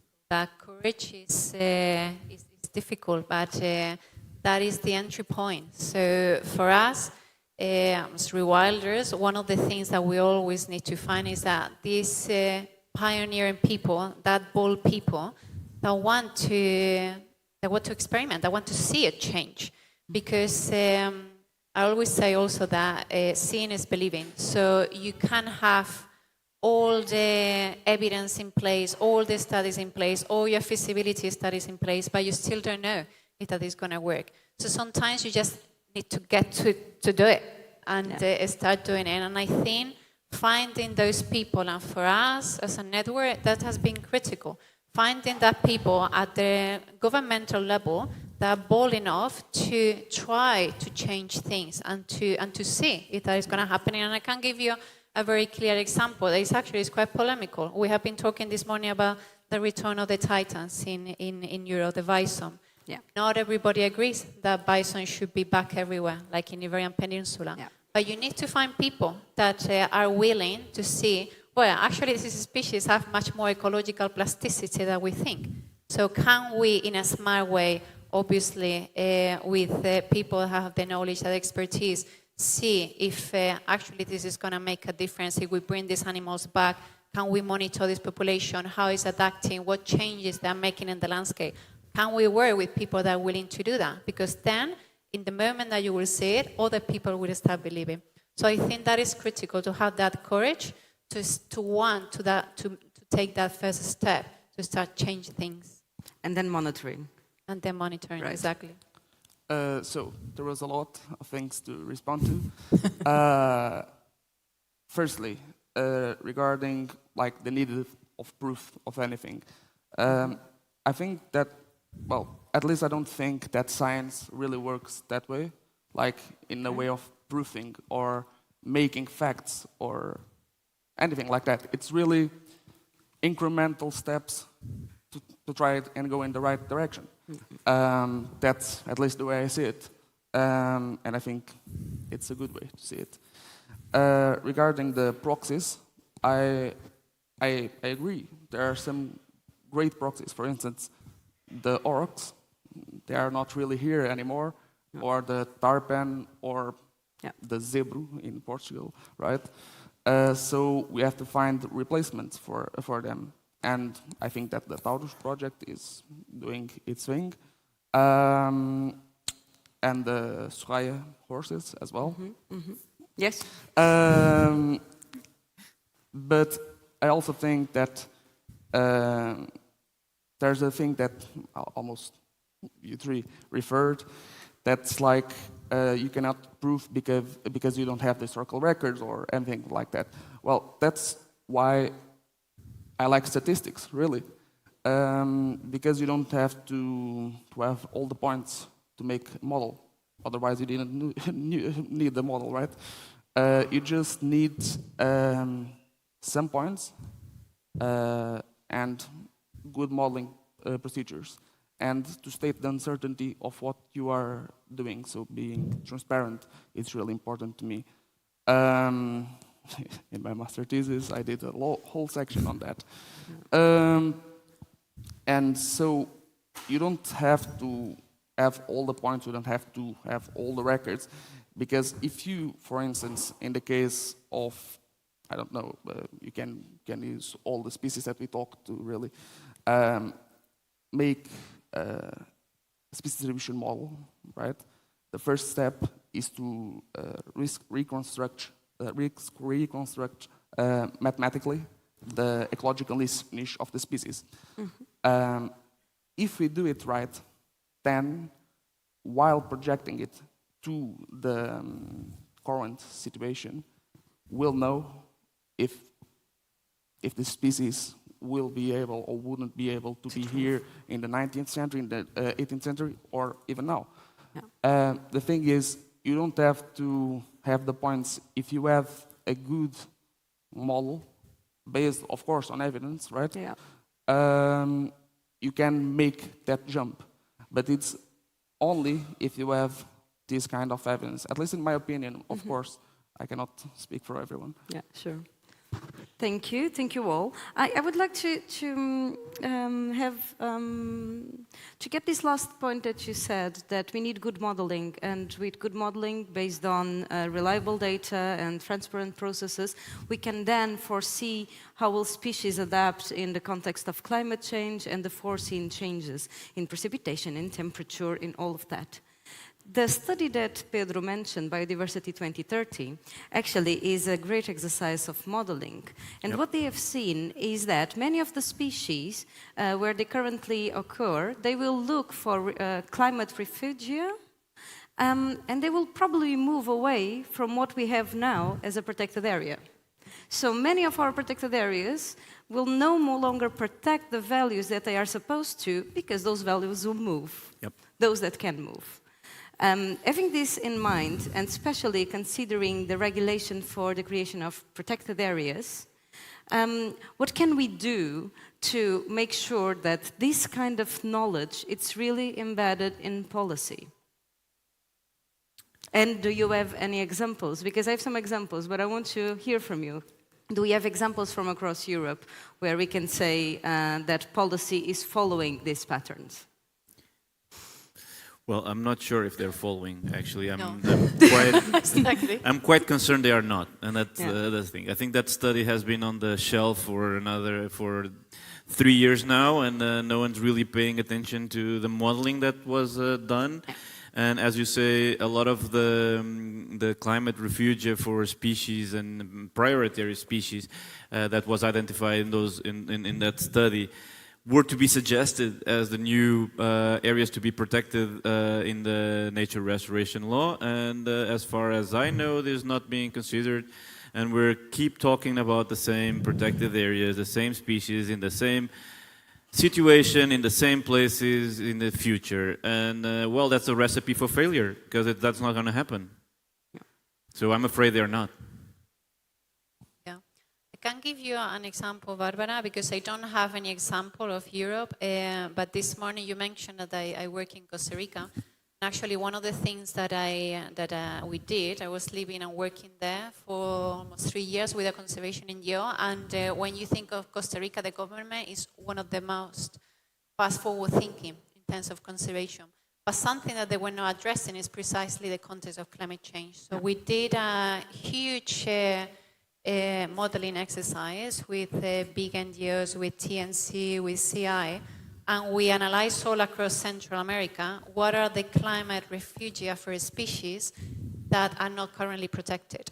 Yeah. And one of the main challenges is that many of these species are going to move following altitudinal gradients. Mm-hmm. So the climate is getting warmer, you want to go to colder places. And what we found is that the representativeness of national protected areas across all Central America that cover that altitudinal gradient that is critical if we want to ensure a resilient, in this case Central America in the future, it was completely unrepresented. So the protected areas were not designated in the areas where there is more predicted distribution changes in the home range of the species in response to the climate change. So we presented that study to the Ministry of Environment, to the President of Costa Rica. Probably it went in a drawer, but that's what we can do. And that is the reality, right? We just need to keep on knocking on the doors to showing with the best evidence and with the best science that we have, that this is going to happen. And hopefully, as I said before, at some point someone listens because they really want to start doing things differently. But it's also a responsibility. It's our responsibility to show that evidence. So sadly, I don't have any examples of Europe. I agree with Pedro. I think the problem is that it's not being done. No. But it could be. And we should start generating that evidence. I have examples from the economic sector, but I'll go there in a minute. Following this thread of thought, how can researchers make their work valuable and really influencing policy? Well, that's not really my area of expertise. I know. But you're the researcher in the round table. I'll try to answer it, to be honest. So I think that what we as researchers can do is provide the information. I think there's like different actors in this process, right? Mm-hmm. So researchers have the obligation of doing good science. Of course, they are people, so they also can be activists. But the main component on trying to influence policy should be done, in my opinion, but this is not. This is just my opinion. I want to state that clearly. Oh, good. Should be done like for NGOs, for Rewilding Europe and Portugal, of course, but also in Portugal, LPN, SPE, all Palomar. Yeah. Those should be the one because they have, because they specialize in that area, and they have resources for that. In trying to influence policies. So I really think it should be this kind of tandem process. So you have researchers trying to do their thing, understanding the natural processes, also trying to use models and, as I stated, to see what is the effect of climate change. But not only climate change, that's like the superstar problem, but other problems are like land use change, because you can have favorable climate at the latitudinal higher latitudinal level or at a higher elevation, but if you don't have the correct land type, for instance, there won't be the plant species necessary for the animal species to be there, for instance. But after the science, the activists should try and put pressure on on the government and on the parties to make the changes happen. I think also in a place like Portugal, where 97% of the forested area is not public, so it's either private or communal land, there could be another way of also inspiring people to work, which is giving people the possibility of having their areas as protected areas. As you said, it took you 2 years to have a recognition of your private protected area, but maybe there can be another models or another type of designations that can give the power to not only municipalities, as it's happening right now, but also to private owners who could restore, protect their own areas. Do you think this could...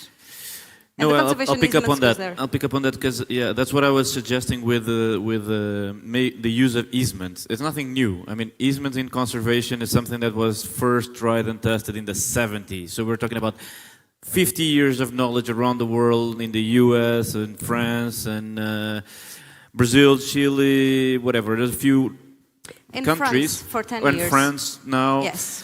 So a lot of countries are adopting this legislation for the use of easements, that in Portuguese is called servidões, to dedicate land for conservation. So the land use of that piece of land is in perpetuity dedicated for the conservation of the natural values that exist in that piece of land.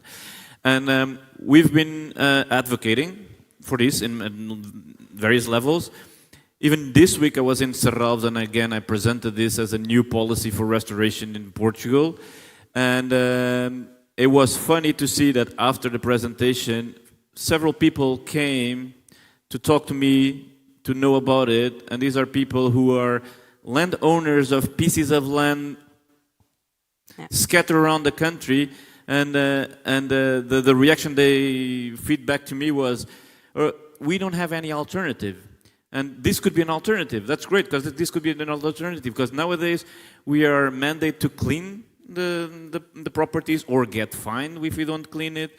No one's accepting. The market doesn't want it. So they are stuck with inheritance of pieces of land that they have no purpose for, but they also don't have an alternative for that piece of land. So it's kind of burden that they inherit generation throughout generation. And the fact that it keeps happening is the fact it's because there is no alternative for that. So this is a suggestion of an alternative. If people can dedicate a piece of land with a land use to conservation through an easement that they willingly put on their piece of land, then this can be used as for new protected areas, new Natura 2000 expansions, change of land use in the end. Because nowadays what happens is that most of Natura 2000 and protected areas is privately owned, and there's no way to enforce those privates to actually commit and achieve the goals of the protection itself. Yep. So easements could be a tool for that matter. It has been used extensively around the world. We're not reinventing the wheel, just making use of good examples, good practice, and put it on use here today, now, and looking at the future.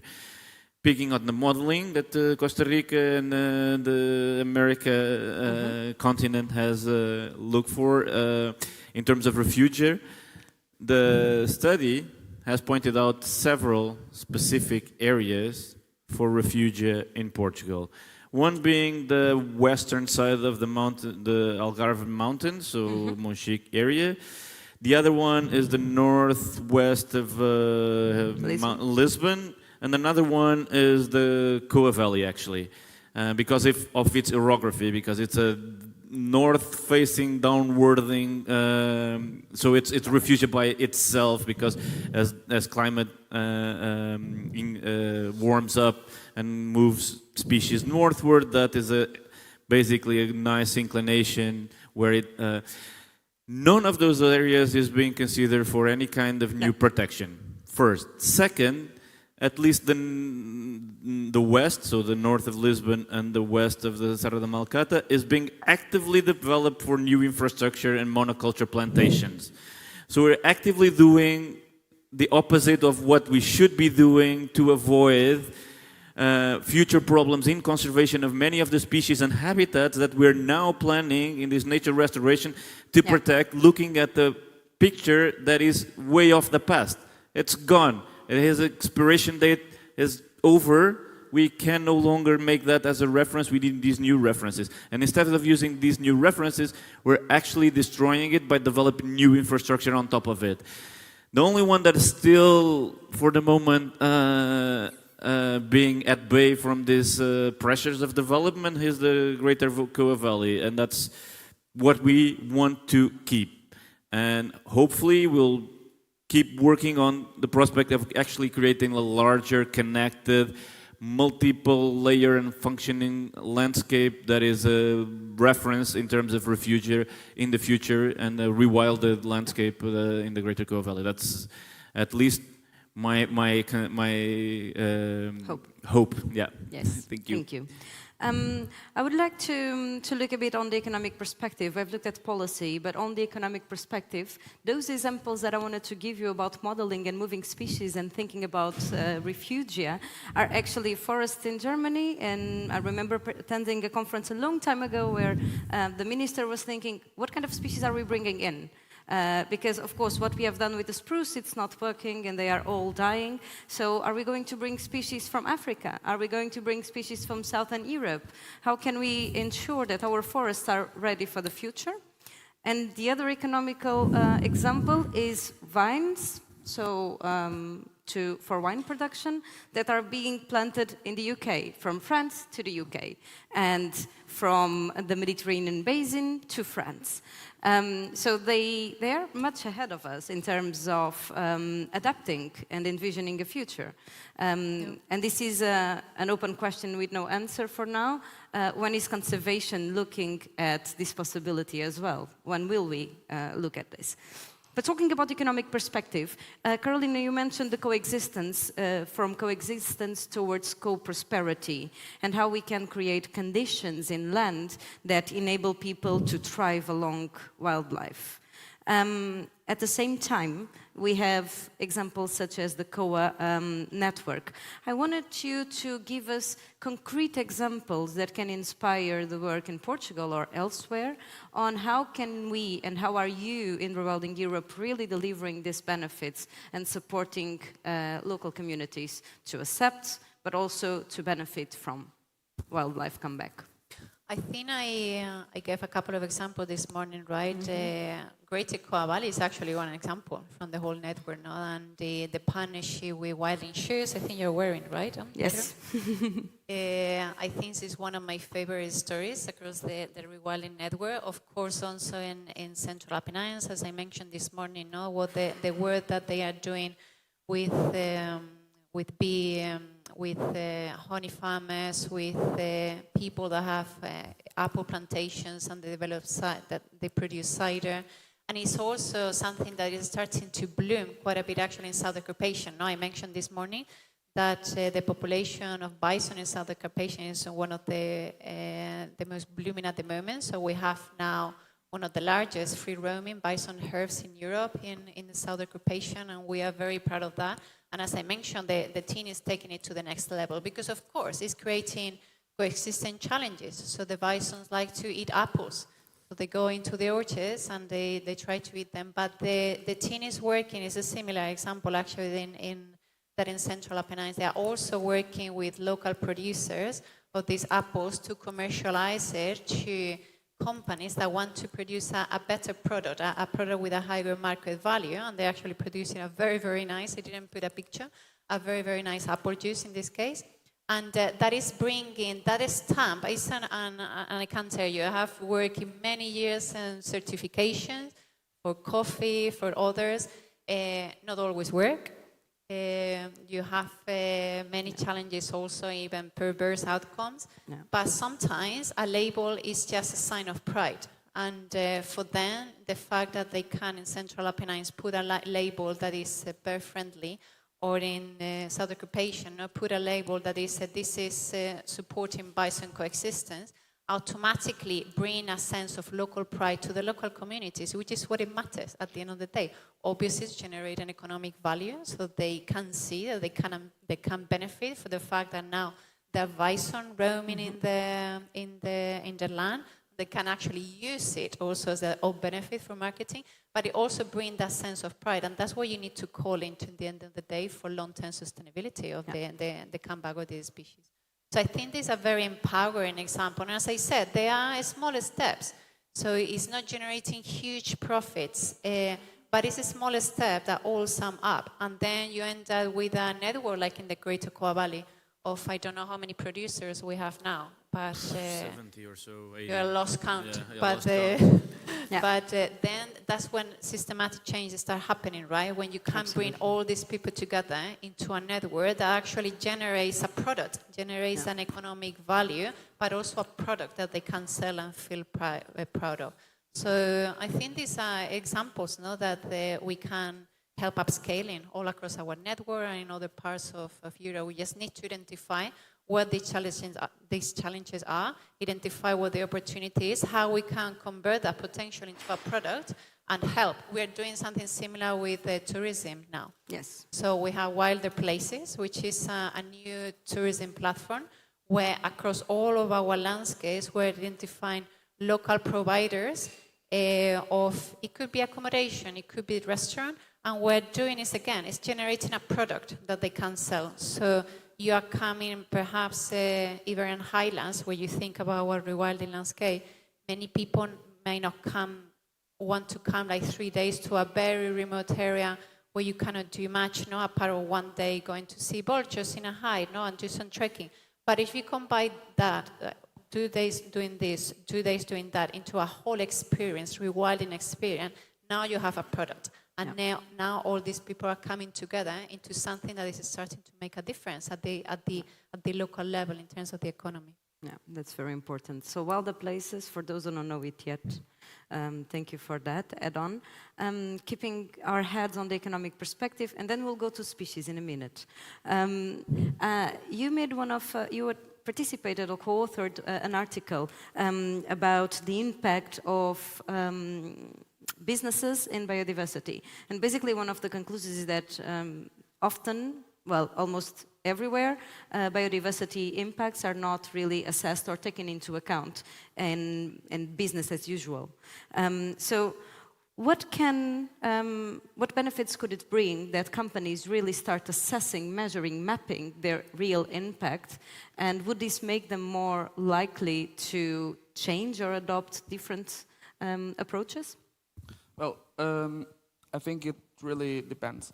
Our approach in that it still isn't a paper, it's still in preparation, but our approach was really to see how land use changes taken apart because of businesses practices, how they impact the population dynamics of a myriad of species. So this is what we've been doing, and of course, every time that the favorable land use type is changed for a not so favorable one, for instance, if you have a construction of a mine, for instance, it's always terrible. I think that the impact of these indexes, like for instance, if you calculate the indexes of impact of business impact on biodiversity, it's only going to be useful if it really means anything for the business in terms of economics, because otherwise, what would motivate them to change? If I was not a biologist, right? If I was a CEO of some big corporation, I would only be motivated by money. Yeah. So if the regulation doesn't go end to end with these kind of studies, it's there, it's useful, but it's not going to do anything. It's really to make any a callback for the other situation. You have the scientists doing research, but then you have to have other people trying to do some kind of application. You can include that as a tax, but it would increase the price of everything. Not a popular measure overall. I really cannot tell you what's the right thing to do. I just note that the impacts are there, and we have to be responsible, not only as CEOs or big businesses, but also as individuals with what we buy and where it comes from. Yeah, we have seen the importance of regulations in the last decades, or 2-3 decades ago, when we start making pressure that certain filters were inserted in certain factories. Sometimes the regulation was not ambitious enough, that's true, but at least regulations, because so far what we have is a volunteer process with the ESG, for example, reporting. And this is more of a call of action of connecting the world, that many of those companies who are actively reporting on ESG, environmental, social, and governance, they want to have a more active role on biodiversity, but they don't know how to do it either. So there is also a need of regulation, but also a need of connecting the worlds of research and of practitioners. Well, but this is a panel about wildlife comeback, and now I'm glued with all the questions about the macro scenario. I will start with marine species, actually, that none of you touched, and I mean, in honor of our whale, and given the fact that both Pedro and Carolina had some experience in marine and coastal, we know that ocean warming and deoxygenation is happening, not counting overfishing and the decrease of old stocks of biodiversity. So what is the future of marine rewilding? Is there a marine rewilding approach as such? And how much does it differ from a traditional conservation approach? You want to start? I can. That's an interesting question. So last week, I think, I'm losing track of time, but I think last week I went in Barcelona in a sea wilding conference. Sea wilding. Sea wilding, with our colleagues, in this case from Rewilding Spain, and we were precisely discussing about that. And for me, one of the conclusions was quite wide-opening, and is that sometimes we focus a lot on semantics. We want to make ourselves different. We are unique. We have a unique selling point that differentiates us. But sometimes we are closer than we think. And one of the conclusion is that marine conservation, what people call traditional conservation, for me that is something difficult to say because I come from conservation. I have been a conservationer all my life. Now I'm a rewilder. But we are not that separate. And particularly in realms like the marine realms, conservation actually rewilding are quite close for a simple reason, that they focus on processes. Sometimes at the terrestrial level, in terrestrial realm, people focus more on species, or in single elements, on habitat management. And we always say that the main difference of rewilding is that the focus is on processes, on recovering processes, on bringing the elements that make all processes to restart, these spinning wheels that we always talk about, and then you let nature go. Yeah. In the marine realm, that comes together, rewilding and conservation come together very closely, because that's what people have been doing for thousands of years in marine conservation. And one of the simplest things that you can do is declare, for example, a no-take zone. But we are talking about declaring no-take zone at a scale. Mm-hmm. When you look at our Mediterranean seas, and also the European level, we have, honestly, ridiculous areas, so minuscule, so small no-take zones, that obviously is not going to support the recovery, the bounce back of nature. So we are talking about the declaration of large no-take zones. That is a tool of conservation, that is a tool of rewilding. So there are many commonalities that bring together two worlds. But something that we are thinking across our landscapes and in rewilding Europe is that the area precisely, or the niche that we see there is a need, is particularly integrating terrestrial and marine system, and that is the coast. So that is something that sometimes is a little bit more forbidden. And we have many of our rewilding landscapes. I always say we are touching with our feet the sea through the coastal. No? So recovering, rewilding these buffer zones and recovering that dynamics of coastal, tidal, soil marshes, now focusing on this integrating terrestrial sea system at that buffer areas, I think is one of the critical steps that we need to focus, and that for sure us as an organization, we are looking into that. And I'm talking about examples like the Oder Delta, for example, Germany and Poland, and in Belevides, we don't have the big river system, the watersheds that come into the seas, but there we are also thinking of developing a marine vision precisely with the declaration of potentially no-take zones in the Adriatic Sea. So we are thinking on those terms. We think again where we are working and where we could showcase others what Rewilding can do. But yeah, that was an important message for me, that sometimes we are more similar and we have less difference as we believe we have. So we need to focus on what brings us together in terms of what makes us different. Thank you. Yeah, that's a very important message that I think it's valid, not for marine, but also for the difference between restoration and rewilding and conservation. We'll have time to talk about it in the next panels. Yes, please, Pedro. Yeah, I just want to add to that I think the fact that we don't talk as much about rewilding, marine rewilding or rewilding the seas is because we're a land species as a human.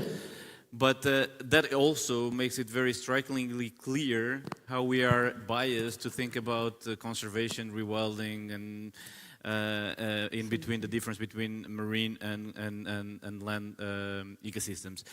When we think about marine ecosystems and to protect and preserve and conserve, we always think about no touch zones, no extraction zones, just let it be.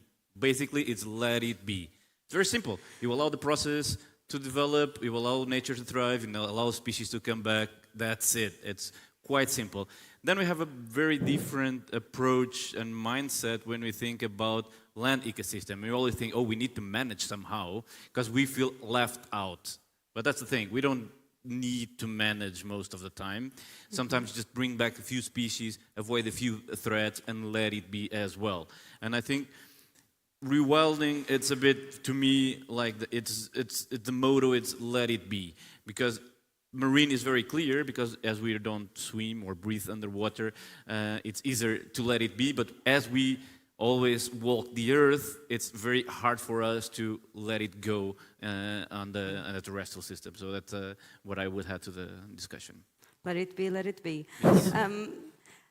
Yes, but at the same time, I heard many times the narrative that man has been changing and shaping European landscapes for millennia, and thus terrestrial landscapes still need some kind of human intervention.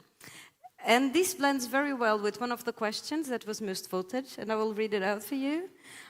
Between giving nature its space to recover and giving nature a helping hand, how to strike the right balance between passive and active rewilding? Is the question?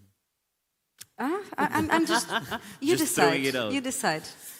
Well, I'm not maybe replying directly to the question as such, but I would say that it's indeed rewilding act upon a very transformed, humanized, changed landscape here, Europe, and especially that's the reality. It doesn't matter because it can be destroyed by a nuclear bomb, and nature will come back and thrive, and just give it time, and it will happen. It doesn't matter if it's completely degraded, destroyed, transformed. Nature will find its way. And sometimes, because we feel like we are having something, we intend to promote it and actively bring back species or allow processes to happen. But it's a decision made by us, because if you just let it be and allow nature to come back, it will. And that's not the direct answer, but just an addition to the discussion. For me, when I think of the European context, something that I am really missing is a level of ambition, because Europe is one of the most degraded continents that we have in terms of how we have completely changed land use. It's one of the most farmed continents. So it's no longer about just not doing anything, because we need to focus on active recovery. Because if not, it's going to be very difficult for many of those landscapes to come back to a state in which they are resilient to changes. So we need to be very proactive on making it happen at a European continent level. Yeah. And that is something that, for me, is quite, how we say, I cannot understand how some people don't understand that the European context is completely different when you think about the tropics, Asia. I have been talking to donors, I can give you an example, that support us Rewilding Europe and support our network partners, and telling us, rewilding is a luxury. So we are in such an emergency that we need to focus on protection. We need to protect what is left.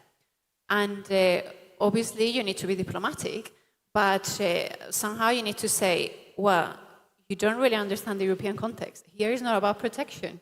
Here is about recovery. You need to rewild, you need to restore if you want a wilder future for Europe that is going to be resilient to climate change, that is going to generate benefits for people from nature coming back, from wildlife coming back. So it's no longer about protection, conserving, it's about actively restoring. I don't care if we call it active rewilding, that it is what it is. But that is the fundamental, I think, balance that we need to strike a little bit towards the favor of active intervention in terms of recovery in these areas. And when I say active intervention, is bringing back these key levers that when you put them back in the system, it will restart, and then you let it go. So that balance for me in this context is time. We need to rebalance it, let's say, towards more proactive action and level of ambition. You want to add something? Yeah, I would just add that there's no real passive rewilding. There is no, sorry? There's no real passive rewilding, because anywhere in Europe there's no place where there's no impact of human action. Yes. Make it pollution, make it hunting, make it some sort of interaction that might be negative and extractive. So if you just let it be like that, there's not real passiveness. It's negatively being influenced by some influence of some kind. Well, there is a national park in Switzerland. It was created in 1914. It was the first and so far the only national park that exists where they do something closest that I've seen so far to passive rewilding. Yeah, well, you have to discount those unique places like in Iceland, the biggest national park in Europe, which is one massive glacier. So, I mean, yeah, one massive glacier. That's it. It's a block of ice. But yeah, right. But I just want to give you an idea of what perhaps it's missing in our mindset when we think about passive and active. It's because we have this urgency of lack of time, right? We want to revert biodiversity loss. We want to reach the targets of the biodiversity strategy for 2030, which includes 10% of strict protection of both terrestrial and marine, right? So we want to do all of that. And what I've learned from these people who work in this park is that we have time. Yeah. And they did, it was a totally degraded area by intensive forestry and then intensive shepherd action, so intensive grazing. And suddenly they just did nothing. It took 100 years for the wolf to come back. Eventually it came back, and they did something. They brought in two species, the alpine ibex and the bearded vulture, but that's a different approach. They are completely hands-off, and they say, well, if now this canopy closes and this is no longer interesting for this species, well, the species might appear down there somewhere. And this was a mindset that I've never seen among protected area professionals, and it's quite inspiring in this sense. Now, for most of our degraded landscapes, we definitely need to restore. Okay. I also think that, like Chernobyl, is a good example of passive rewilding. Chernobyl, yes, for sure. They didn't do anything like. And it's coming back. Leo disagrees, and I tend to. We don't have a You go ahead, microphone for Leo. you, but Yeah. Yeah. It's a bit like the example that Barbara was exactly. saying. So it's almost hands-off, except a few tweaks, exactly. which is perfect.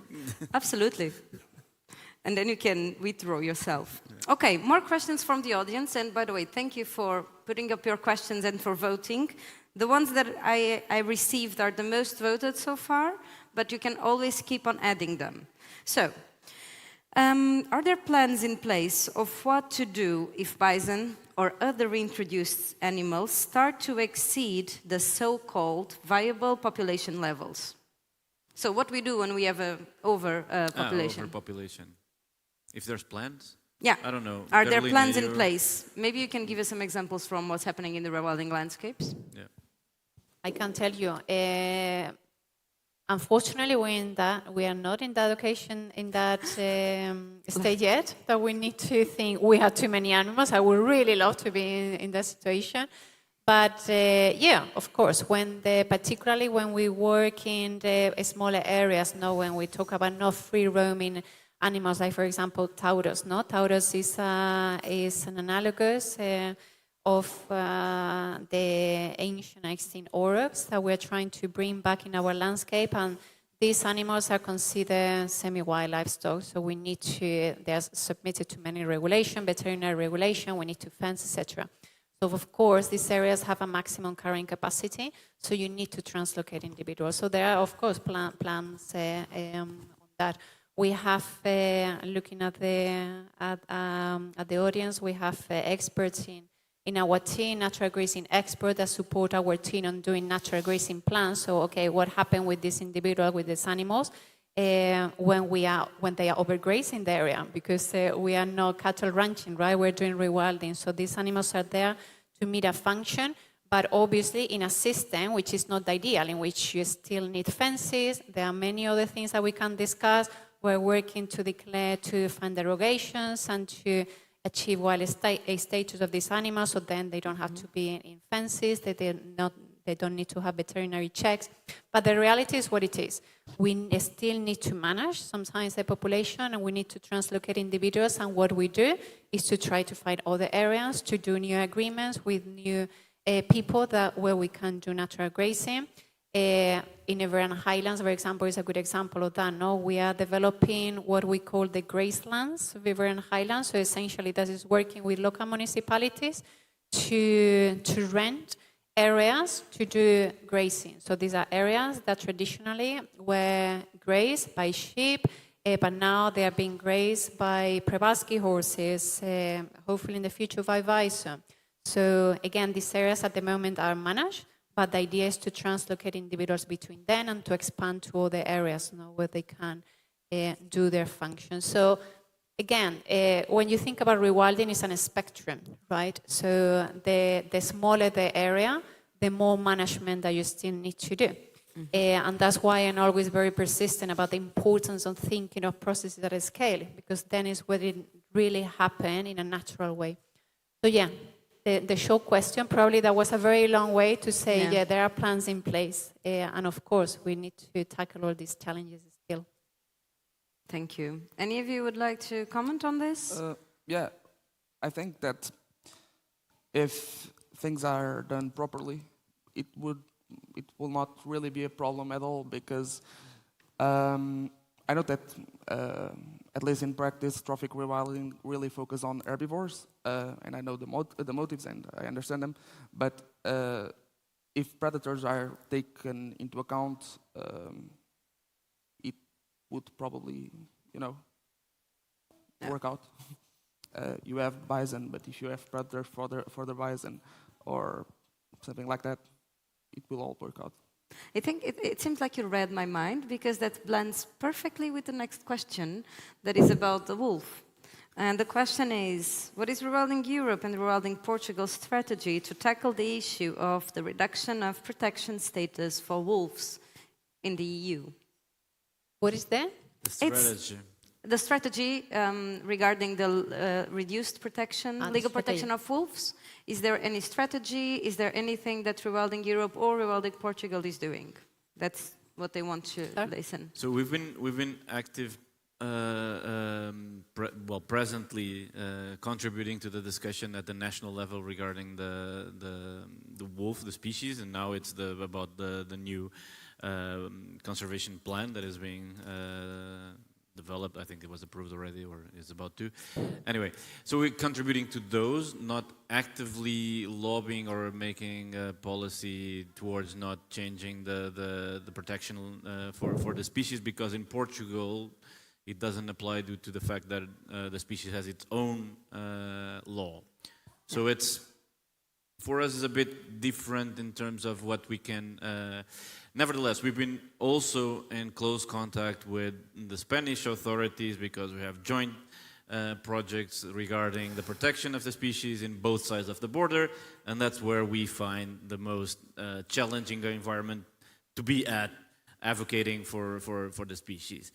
And then it's very difficult. We try to keep it as reasonable, as scientific, as appropriate discussions that could be, but we very often feel like sliding down and finding ourselves discussing on political terms about the species and not exactly about ecology, protection, reasonability about what we're talking about, and actually just sliding down towards never-ending rabbit hole of fear and mongering and conspiracy about the species that only benefits the political aims used by the forces that make use of these kind of narratives instead of actually addressing the real issues with living alongside with predators such as the wolf, which is if we have good preventive mechanisms and we have fair, fast and reasonable compensation schemes,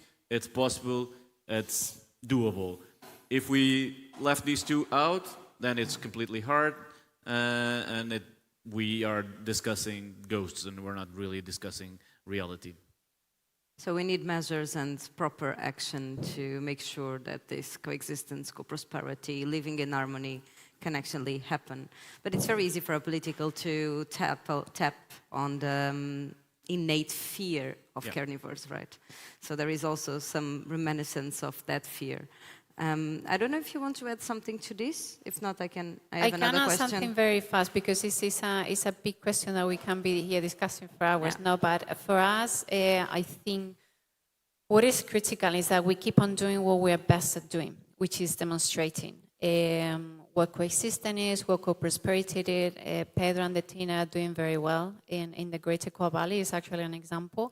And you know, sometimes as an organization, when you see these big political forces not coming down completely, or it could be very overwhelming, disempowering, but at the end of the day, we are not an organization that focuses on lobbying either of our partners, because we think that the real value is to show what is possible. And that's what we're good at doing. So we're good at developing wildlife smart communities. We have smart communities in Central Apennines. We're starting to establish bison smart communities. It's for those that perhaps are not familiar with the term, that comes inherited from Canada, right? How to live alongside bears. So we are adopting that in Europe. We need to develop wolf smart communities. I'm sure, I'm confident that I will achieve that. I think Dauphiné Alps it has a potential opportunity for that, our new landscape in France. So again, sometimes it could be very overwhelming to think, well, there is a new huge regulation coming from the European Commission that is potentially undermine all this work. Also, as I said this morning, wolves are here to stay. So no matter all these forces, there is a reality. And we need to keep on focused doing every day, as I said, what we do the best, which is building coexistence and showcasing that co-prosperity is possible even with wolves. Yeah, but I know that Rewilding Europe, for instance, is an active member of the EU platform on the coexistence with large carnivores, teaming up with other NGOs and trying to also work at a political level or policy level, and also that it should be about to be launched new guidelines on this practical coexistence. So yeah, there is some work being done to influence and inspire change. Okay, to Afonso, I have a question for you. Okay. There is any fossil evidence of species like the porcupine in Iberian Peninsula? They are present in Italy nowadays, so that could be a close living species that would benefit our ecosystems? If I'm not incorrect, they were introduced into Italy. Okay. I think by the Romans, but I'm not sure really. Where is the place of origin? What would be their place of origin? Africa. Africa. Yeah, Northern Africa. And I think in Spain there are some like points with porcupines, but I'm not sure. After the talk, I have like a book about that kind of stuff in there, and I can share it with you. But I don't remember seeing any kind of fossil occurrence of porcupine. But to be honest, my main focus is megafaunal species. And well, they are big, but they are not not mega. they are not that big. And so, well, if they existed, they should probably be in the thesis of a guy called Darius Travis Lopes. He did both his master in this PhD thesis on the Pleistocene and Holocene record of vertebrate fossils of Portugal. So, as far as I'm aware, no, but you should not believe in my word and go see for yourself. Okay. I was thinking about the bearded vulture. It's not a megafauna or a mega mammal, but we have this idea, shifting baseline syndrome, that bearded vulture is like in the far edge of mountain ridges and mountain tops, but actually they existed all over Portugal. In the Alentejo specifically, and there are fossil records of that, correct? Yeah, they are. But well, that's the main thing about shifting baseline syndrome, right? The species were here, and they could even be here in really recent times. And as a society, we just forgot about them. My grandparents are from Alentejo, from Barrancos. And they contacted, for instance, with both the wolf and the lynx at the same time. Yeah, because, exactly. they existed in there. But for me, their grandchild, I could not put that into my head because I didn't grow up in that environment. And that's the main thing. We became imprinted by the environment in which we grew up in, and that's general. Most people that live in cities think that like a big grass field, for instance, a golf course, might be natural, but it's not. It's a question of changing perspectives and attitudes, I think. Yeah. Okay, thank you for that. We are almost in the end, but I still have a couple of questions that I want to make sure they get answered. So these are two correlated questions. Could someone explain assisted migration of species and its link with climate change? So explaining how does it work? And then there should also be a focus on assisted migration of species, both animals and plants, as the climate is going to change, like species from North Africa could come to the Iberian Peninsula if the climate becomes more like North African. So what is it, and how could it be done? Okay, so there's two sides of assisted migration. One is the active translocation of species to latitudinal change. So according to climate change, we could actually help species that doesn't have the ability to migrate northward or to the top of mountains and actively do so for small species, and that's the broad definition of what assisted migration is. And there's a second side of assisted migration, which is basically the assistance of recreating the migration of species throughout seasons in the given ecosystem. So a lot of the function of migration within ecosystem in Europe is gone for a long time now. Yeah. For a long time has been replaced what people did through migrating their own herds of herbivores with transhumance. So transhumance was a proxy for the migration of herbivores. Yeah. Transhumance is no longer happening anywhere nowadays, or at least it's only on a kind of a folklore type of version that is more of a event than an actual functioning. Mm-hmm. So to bring back that functionality, assisting migration might be to help the species to go through ecosystem routes during seasons, overcoming barriers or places where are not possible to pass, and actually make use of that translocation in the system. So those are the two. The two are possible. So modeling where species will be according to climate change, and knowing the ones that are capable of that movement and the ones that are not, can focus our attention on supporting the movement or the migration, translocating those species towards these new refugee habitats for the new climates. Or, again, we can use our assistance in allowing species to migrate through a common route and actually provide that performance in terms of function within a given ecosystem. Thank you. Anyone want to complement this idea? That was a wonderful lecture. What a system migration is. He prepared this in advance. I think maybe just to add a small comment, we don't have a necessary experience ourselves on supporting it. I mean, across the Rewilding Europe and the network, but we are thinking about those terms, particularly for something that we are starting to think in a more structured way, which is forest rewilding. No? So how do we support wildlife forests across Europe? What does it mean?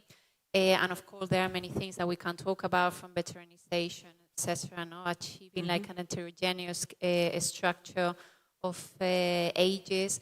But something also that it came to our attention is that in the context of climate change, many of these species that we have now in European forests might not be particularly well adapted to future conditions. So should we also start thinking of those terms, no? And bringing actually some species we don't normally support planting trees, in the sense that if there is a seed source, that's what we do. We support natural regeneration. Again, it's always about the processes, right? But in some cases, it might be needed and it might be an opportunity. So this assisted migration, no? Perhaps bringing a species that can adapt well to future climate scenarios is something that we also need to start thinking about. Absolutely. Thank you. You want to add anything? The only thing really for me is that there are certain groups that need more help than others. I think that big mammals, birds overall, don't really need our help. Despite this practice really exists in Africa, for instance, with elephants. There's usually translocation because there's too much elephant, or an elephant becomes accustomed to invading someone's property and they are moved from one place to another. This kind of stuff is common. But for me, the species that are really going to take advantage of that kind of practice are like trees and low dispersing species. Because, for instance, the cork oak, our national tree, is really having some severe issues. With recruitment, because, well, they have seeds. The seeds are deposited into the soil, but they just don't grow. Also, management practice doesn't allow that. Do not allow that. So of course, but also climate change. Absolutely. So. Okay, we are really closing the session, and we go back to species reintroduction. We spoke about it before, this idea of proxy species and also non-proxy species, so the native species. And the question is, What should be done regarding the lack of support and bureaucracy by ICNF on species reintroduction and restocking? ICNF, for those who don't know, is our National Agency for Nature Conservation and the authority responsible to issue those authorizations.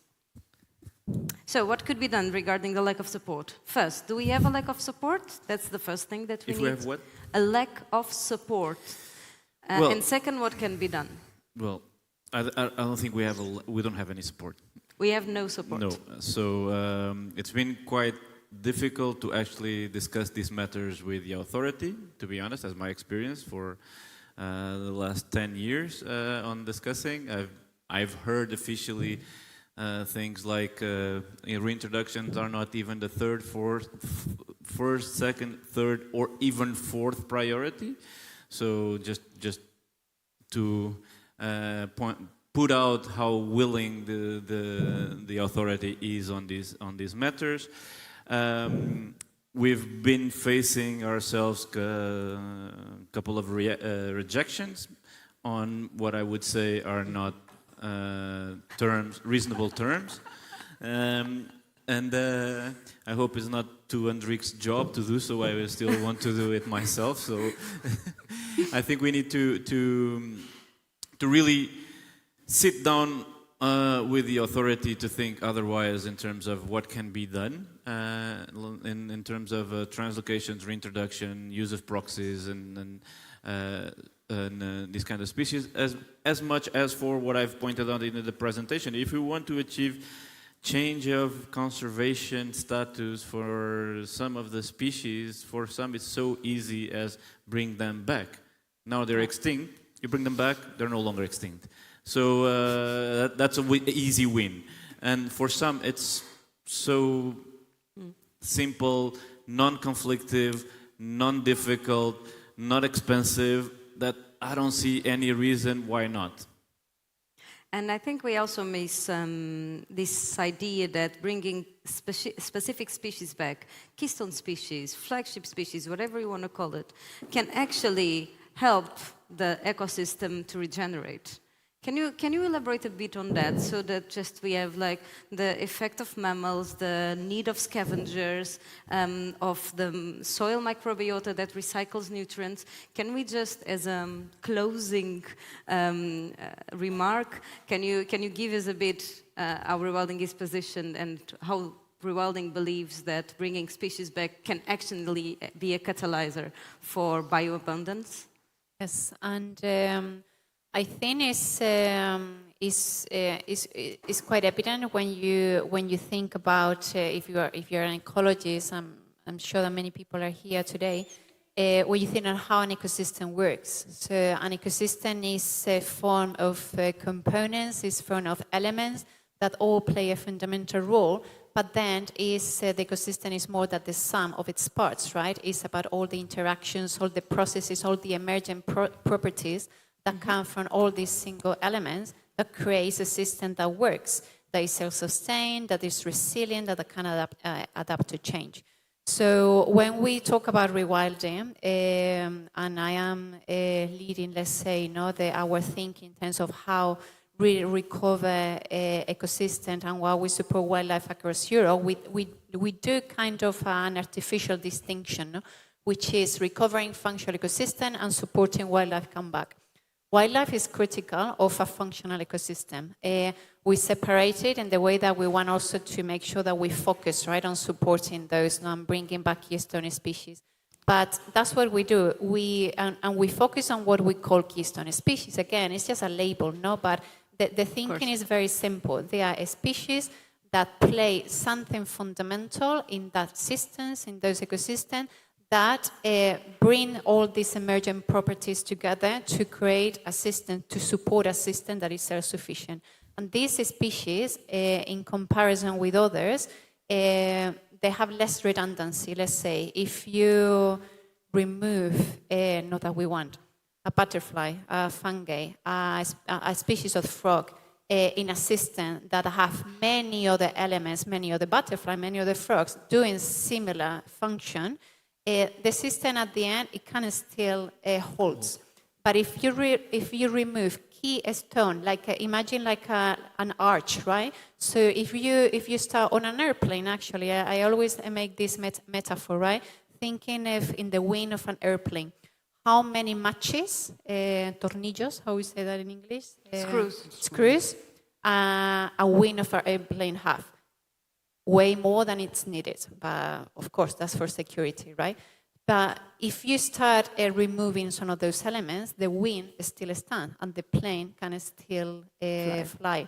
But if you start removing some of those key screws, at some point the wing collapses and the fly is no longer able to fly. So that is the same with an ecosystem. It's a living creature with key elements that if you remove, it has a whole effect of the whole system itself. So that's what we are doing. We are trying to identify what are those species. Beavers are critical wetlands engineers. Bison, they're critical to keep a semi-open habitat, a mosaic of landscapes. No, that is actually more resilient to wildfires.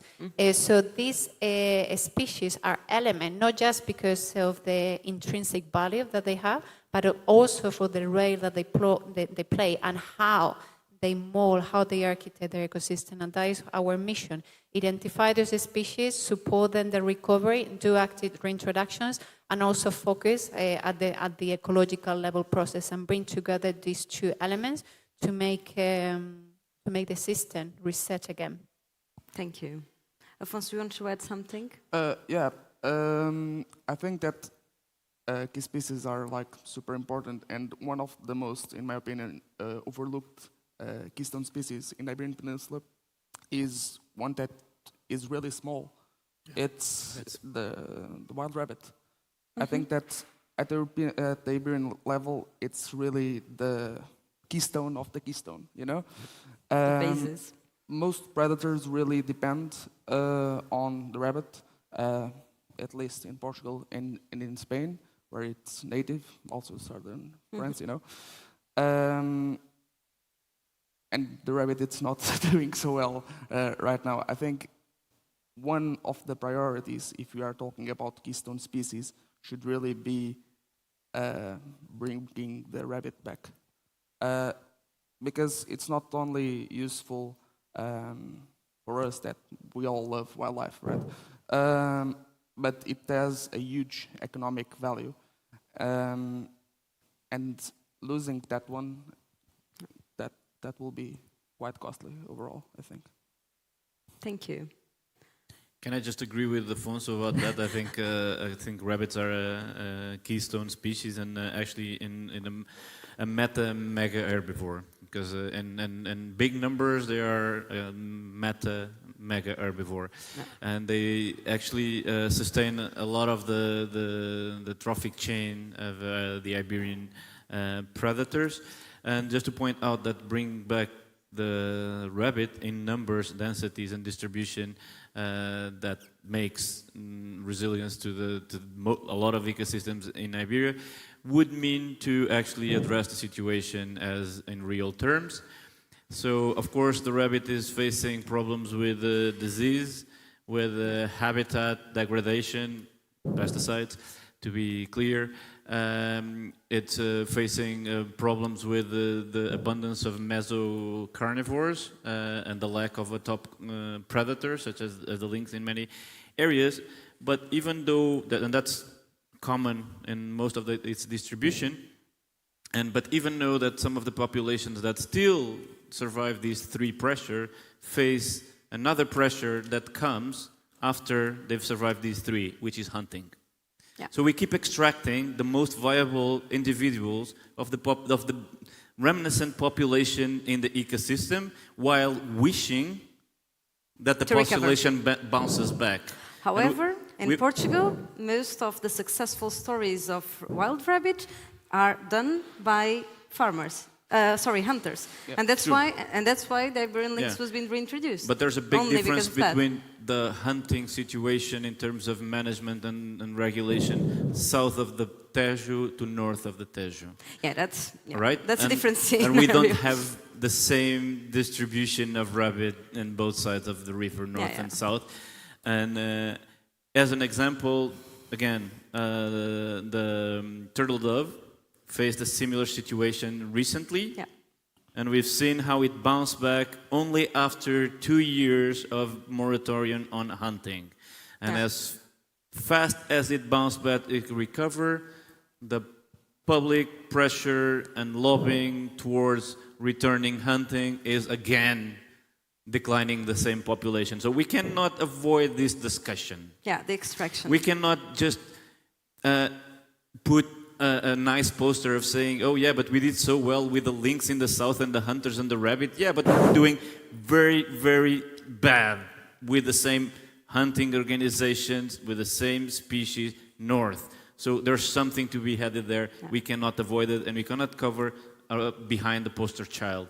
Because it's not about one specific example, it's having the presence of the species in densities and distribution that actually sustain ecosystems. I think we will have the opportunity to talk about it in detail on our third panel of today, when we will have a case about the return of the Iberian lynx in the Iberian Peninsula. So I'll park some of those thoughts, and it's actually time to come to a close. I think this was a very insightful panel to frame us in the concept of rewilding. We have talked from the economic and political aspects to the real action needed on the ground. We of course understood the need to monitor and to connect the worlds of research, practitioners and policy. And I don't want to stand on the way between you and your lunch, so we are going to stop for now. I would like you to give a big applause, but don't stand yet, just give a big applause because I have more recommendations. A big applause to our participants. Thank you.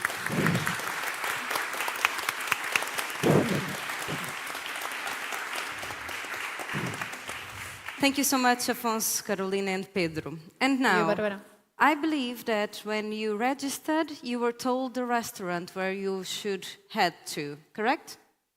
Nodding faces? Yes. Okay, so what we urge you to do is to go straight to your restaurant.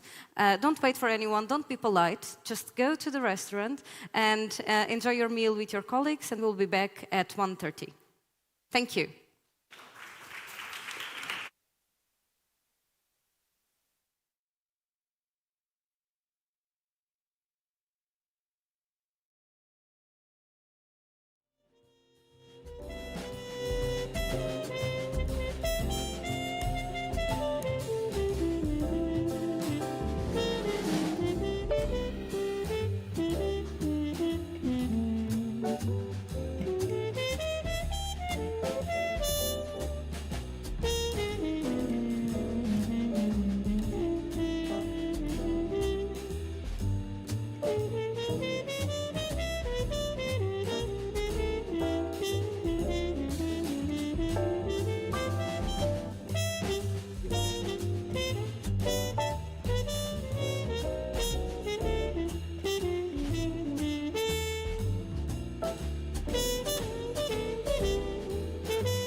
Even in the middle of the night. And you can just give a press conference. Yes. Is it? Yeah? Yeah. Is it? Waarom Yeah. niet? Why not? Ja, dat. But what is your base? wrong with that? What is the... isto está. Ok, acho que estamos prontos. Ok, então peço-vos que tomem os vossos lugares novamente. Entretanto, creio que perdemos um bocadinho da audiência, mas devem estar por aí entre cafés. Ok, mas nós vamos começar então. Bem-vindas e bem-vindos ao segundo painel. E agora vou mudar para inglês, porque estou a falar em português. So, welcome all to the second panel. We will, in this second panel, take a deeper look on the role of reintroductions and population reinforcements. And this will certainly give us a more of a technical approach. So I really hope you are as sharp as before and keep adding your questions to the Mentimeter, okay? So keep adding them as our discussion and our presenters come on stage. Yes, please take your seats. Okay.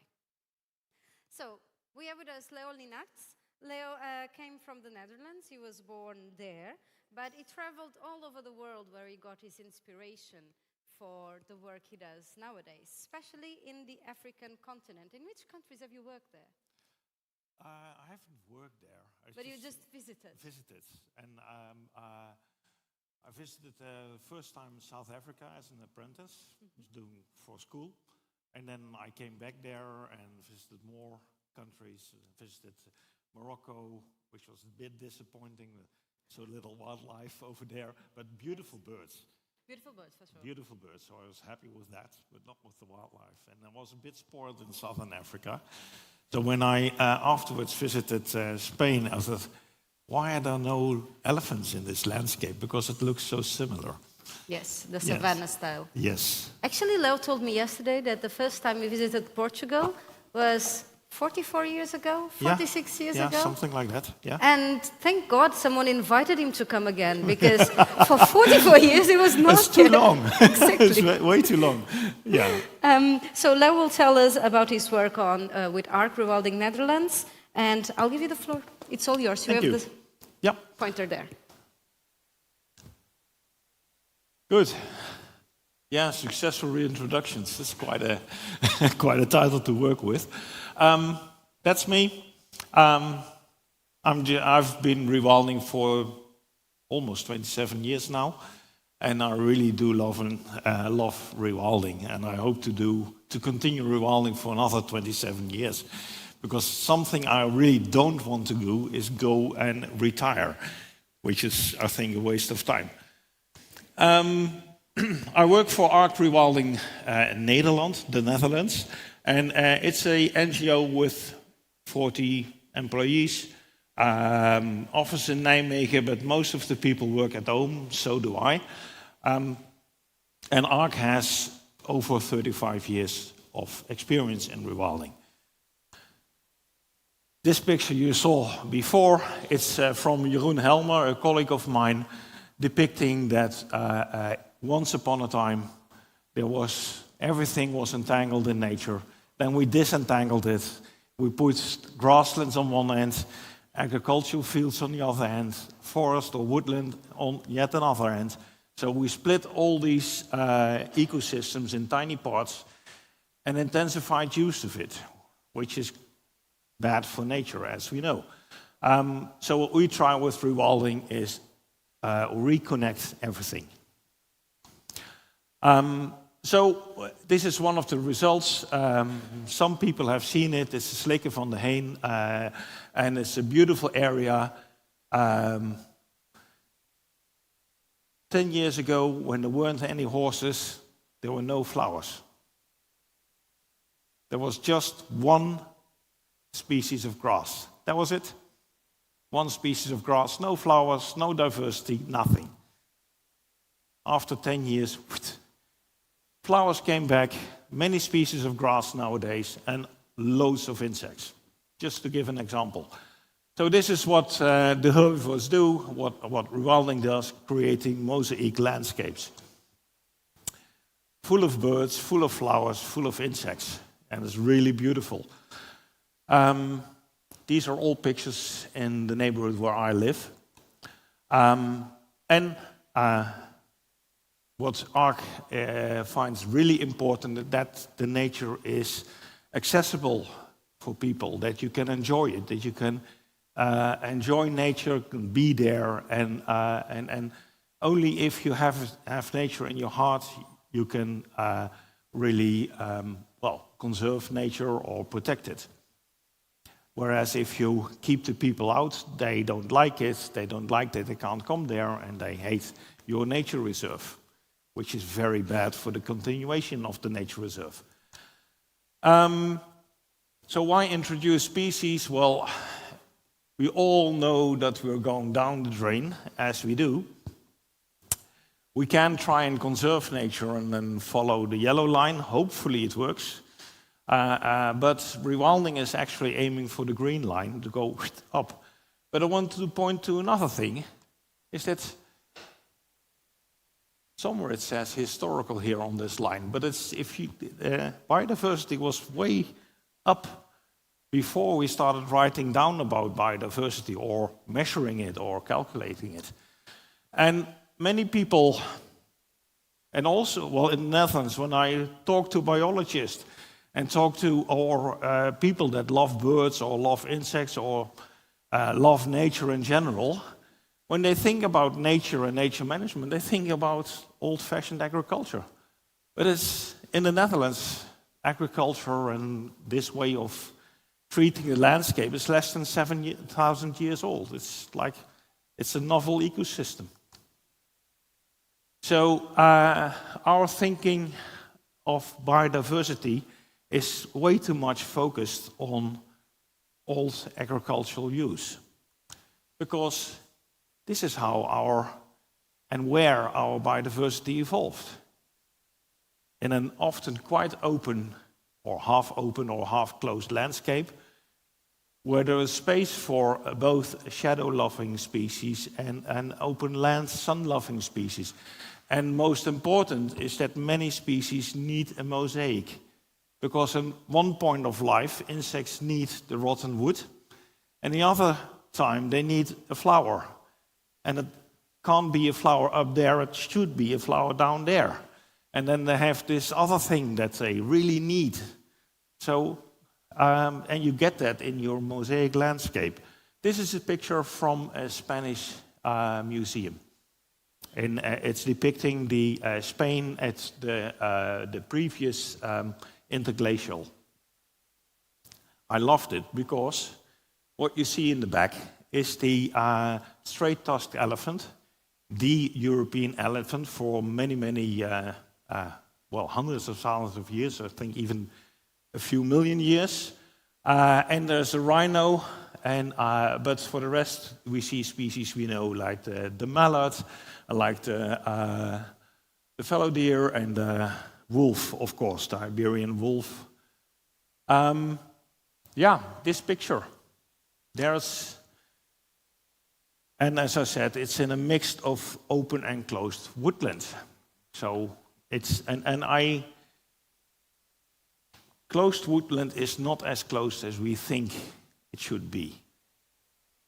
That's, if a certain habitat exists for a long time, it becomes more biodiverse. And closed woodland, without herbivores, has very, very little biodiversity, indicating that it is an unripe ecosystem, that it has not been present in the world for a very long time. So I prefer to use half-closed woodland instead of closed woodland. So, this is Europe. Hippos, hyenas, rhinos, auroch, horses, elephants, etc. And this is what in the previous interglacial period was walking around. Not here, but also in the Netherlands, also in England, also in Germany, in southern Sweden, in Poland, etc. It's like across Europe. And of course, going to the south, you probably had some more species which were enjoying the warmth. And going up north, you would lose some of the warmer adapted species and we gain some species that would love the more cold weather. But this is actually temperate Europe biodiversity. And it was not only the previous interglacial, but also the one before, and the one therefore, and the one before, and. This is continuously. And sometimes, well, the straight-tusked elephant wasn't always here. It had several predecessors. But what happened is that one elephant species disappeared because the next one came in and it was even better, more well adapted to the landscape, so outcompeted the other elephant. It was one elephant coming in to replace another elephant. It was a rhino replacing another rhino. And this is, there's two rhinos here. I often see pictures with only one rhino. One is a wood-eating species, a browsing species, and the other one is a grazing species. So it's actually the same as in Africa. It's like, and even if you go to Africa, if you go to South Africa, it doesn't differ from Kenya, which is thousands of kilometers away from each other. It's like incredible. These animals live in a really broad ecosystems. It's not like a tiny, tiny temperature, which they really need, and a tiny habitat they need. No, they live just everywhere. There is one bison only depicted here, but in fact there were 3 bison roaming around, and there's more things that don't. But you can add the picture. That's what I tell. And to give you another idea, is that, well, we all know these pictures. I don't know, do you have cave paintings in Portugal, in northern Portugal? Yes? Good. Very good. It shows that something like 30 to 40,000 years ago, it was full of these big animals. You've got rhinos on this picture, you've got horses, wild horses, you've got an auroch, you've got a bison, and they even found out that the bison that were drawn, they come in 3 forms. Exactly the 3 species of bison that were discovered genetically. We thought for a long time that there were only 2, but it's just 3 bison species. And they are actually pictured quite well in those caves. So when you can timestamp the painting, you know what climate the specific bison species was there. And we also know that if you go through these cave paintings, that one species came in and disappeared, and the next species came in, and that it had to do with the general climate in that period of time. Well, this is another quite interesting story. You see, it's this is a almost biblical story. It's a Syrian nobleman hunting elephant. That's 800 BC, which is quite recent. And elephants from Asia moved in into southern Turkey, into northern Syria, probably also Lebanon, and they were hunting game for the noblemen. And if we wouldn't have hunted them, they would have crossed the Bosporus, the Strait of Bosporus, went into southern Europe, and probably, took over the empty place of the straight-tusked elephant.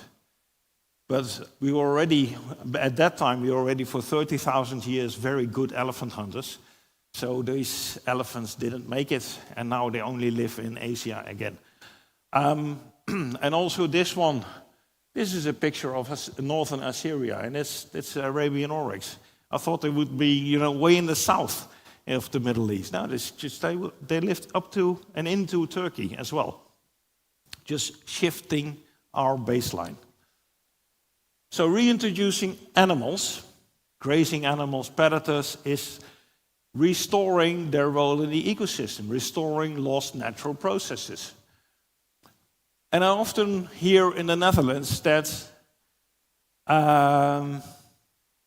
these grazing animals, these herbivores, are 4-legged mowing machines. And I really get angry because of that, because mowing is a proxy for grazing and not the other way around.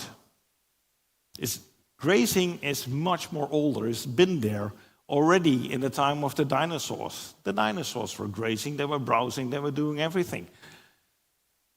So herbivory is a very old process. And mowing is a very young process. It's really, really young. And especially with machines, that's really young. Well, these animals do much more.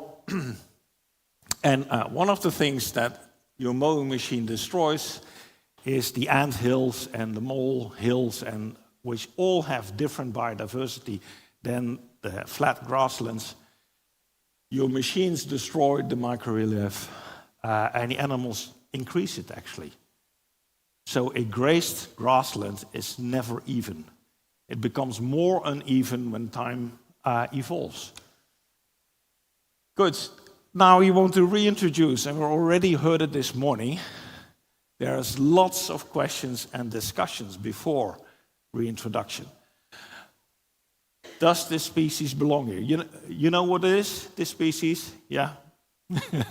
You're going to know it anyway, because it will be arriving here. And maybe it's not here yet, so I don't know. Is it here yet? The golden jackal? Not yet. Spain, good. Then you know what your future is. There are also a lot of discussions about water buffalo, but they were in the Netherlands, the previous interglacial. And they were in the Netherlands, the interglacial before, and probably before and before and before. And the same with fallow deer and a rabbit. And rabbit is a really funny story, because the Romans brought it to the Netherlands, as they did with the fallow deer. But not in all interglacials, but in more than half of the interglacials, the rabbit just came by itself to the Netherlands. So it's, some species make it after an ice age, and others just stay stuck in their ice age refugium. So you get the question, does the species belong here? Why did it disappear? And is the habitat suitable again? But the problem is, the animals, the big animals, generate their own habitat. They change it. And by changing it, they make the habitat suitable for a lot of other species. So you get no questions at all when you exterminate the species. You get blamed for it, but you don't need to write a pile of reports before you do it. You just, you do it. But if you want to reintroduce, it's like this pile of papers, and that's just the beginning. And then you have to ask for permission to reintroduce, like we did with the Dalmatian pelican. And then just the minister says, no, I don't want you to reintroduce it. And even what I want you to do is to do the research to write these pile of reports. So we applied for a permit to do our research, and we're not allowed to. So that is now we have to wait for a new government, and hopefully we'll get a better government. Golden jackal. It's appearing in the Netherlands. We had one settling in the Netherlands, and that one just vaporized at one point. Happens. More will come. It will delay it a little bit in time, but. I got yesterday evening the question, where do our golden jackals appear from? Well, they come from everywhere. When we stopped doing very intensive sheep farming, we stopped also poisoning the wolves, and you can't poison wolves, but you can poison all the vultures, all the eagles, and the golden jackal, because that's a big scavenger. And the wolf is just it doesn't like scavenging, especially adult wolves, they don't. It's the young wolves that haven't found prey or haven't been able to chase a prey, and they're the ones that die anyway. So they come from everywhere. All the populations that have golden jackal, they just go straight over Europe. And so they enter Spain and Germany and the Netherlands. This one again. So, what you want to reintroduce? When it was up to me, I would say, go ahead. These are all candidates for reintroduction. And of course, it's more easy to start with the species that have been lost in a very short moment of time. Now, 2 reintroductions that more or less succeeded in the Netherlands. Well, the beaver really succeeded. You've seen this picture. This is what they do, build dams, and you get a lot of biodiversity attached with it. They changed the landscape from a dried out river valley to a wet, really re-wetted river valley. And they really change hydrology, so they are very, very important. And one of the things, if you have a small stream, a colleague of mine made these beautiful drawings.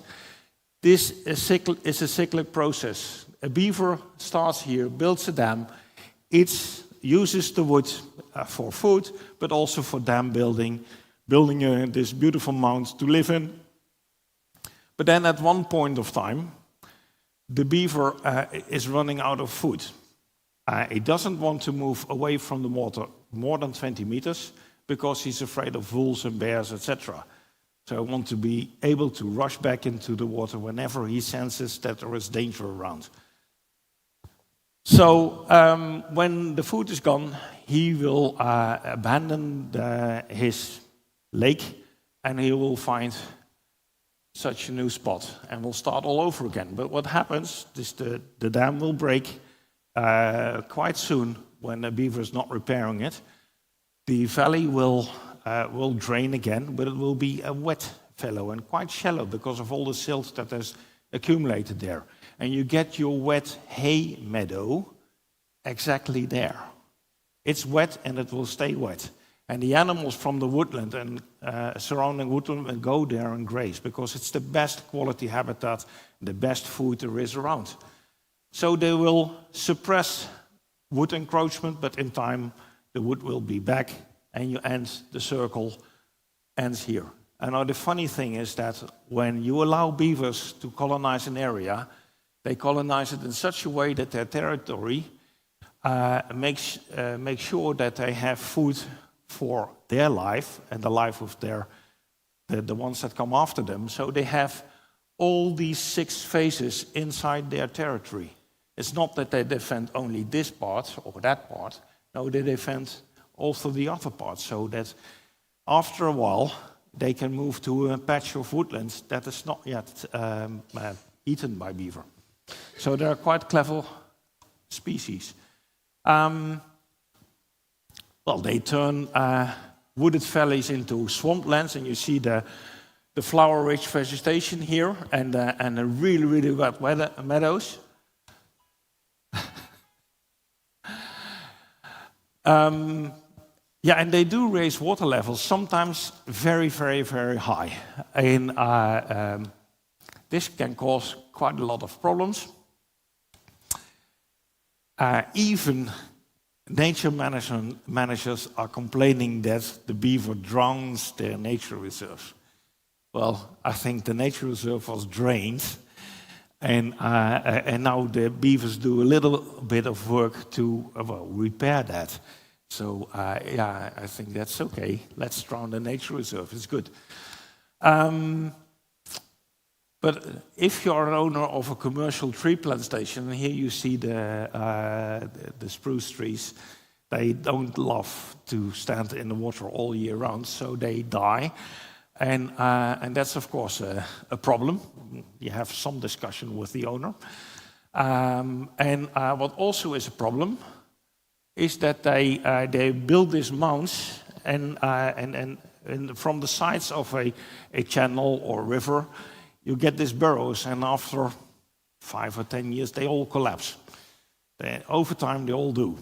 And sometimes there's a road running there.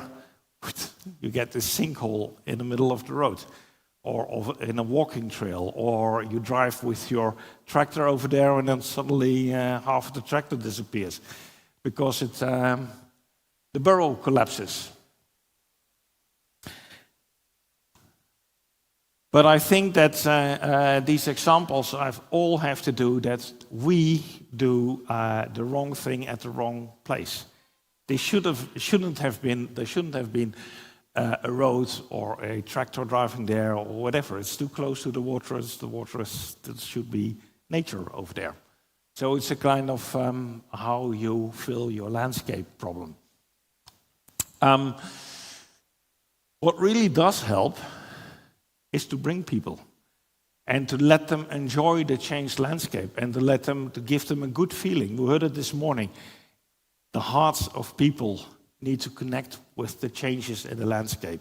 And if you can manage that, if you can bring people there, if you can show them beaver, if you bring school children to areas like that, then you can bring a positive story. And then, of course, still the man of the wood plantation or the farmer is complaining. But then you can change things. And then if you have a government that allows you, that gives you money to buy up the land alongside a river, so that they can get compensation or whatever, then there's opportunities to change. I wanted to show you also, these are some pictures from Northern America. You have to tell the story, and especially in Portugal and in Spain, that these beavers, they create ponds and wetlands in otherwise extremely dry areas. The Rocky Mountains are really, really dry. They get snow in winter, the snow melts, that's it. So if you let the melted snow flow away in a flash flood in spring, then you have water for a few weeks and dry for the rest of the year. So it's not a lot of vegetation can grow then, and not a lot of animals can live from that. Beavers make the landscape green.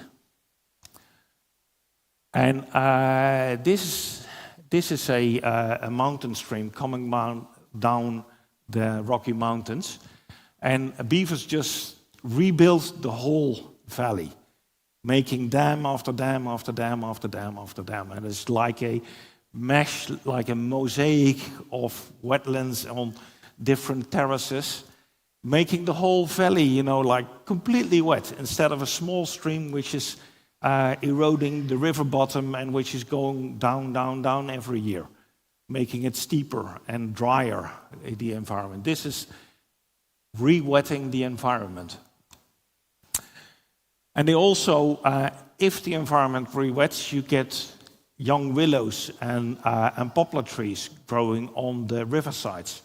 And those trees, they prevent erosion like that, because you get erosion if all your trees can't germinate. But if you re-wet the area, it works. And I know in the States that they've built some artificial beaver dams to re-wet the area, and then the willows come back, and the poplars come back, and then the beaver come back. Because without willows and poplars, there's no food for the beaver, and they are not there anymore. So that's actually this story. This is Rocky Mountains, and just outside the Rockies, it's the Green River on the east side of Yellowstone. Another. That's about the beaver. You'll hear tomorrow much more about beaver. So, Bison Reintroduction in the Netherlands. It's a keystone species, like many other herbivores. And why is because they slow down wood encroachment, or even reverse it in places. And that's just because they want to rub, or they need the bark, etc. You get this beautiful mosaic landscape because of those animals. What the bison also does a lot is they wallow. They wallow in sand and in mud. So they take a sand bath or a mud bath, and they do that more than horses, much more.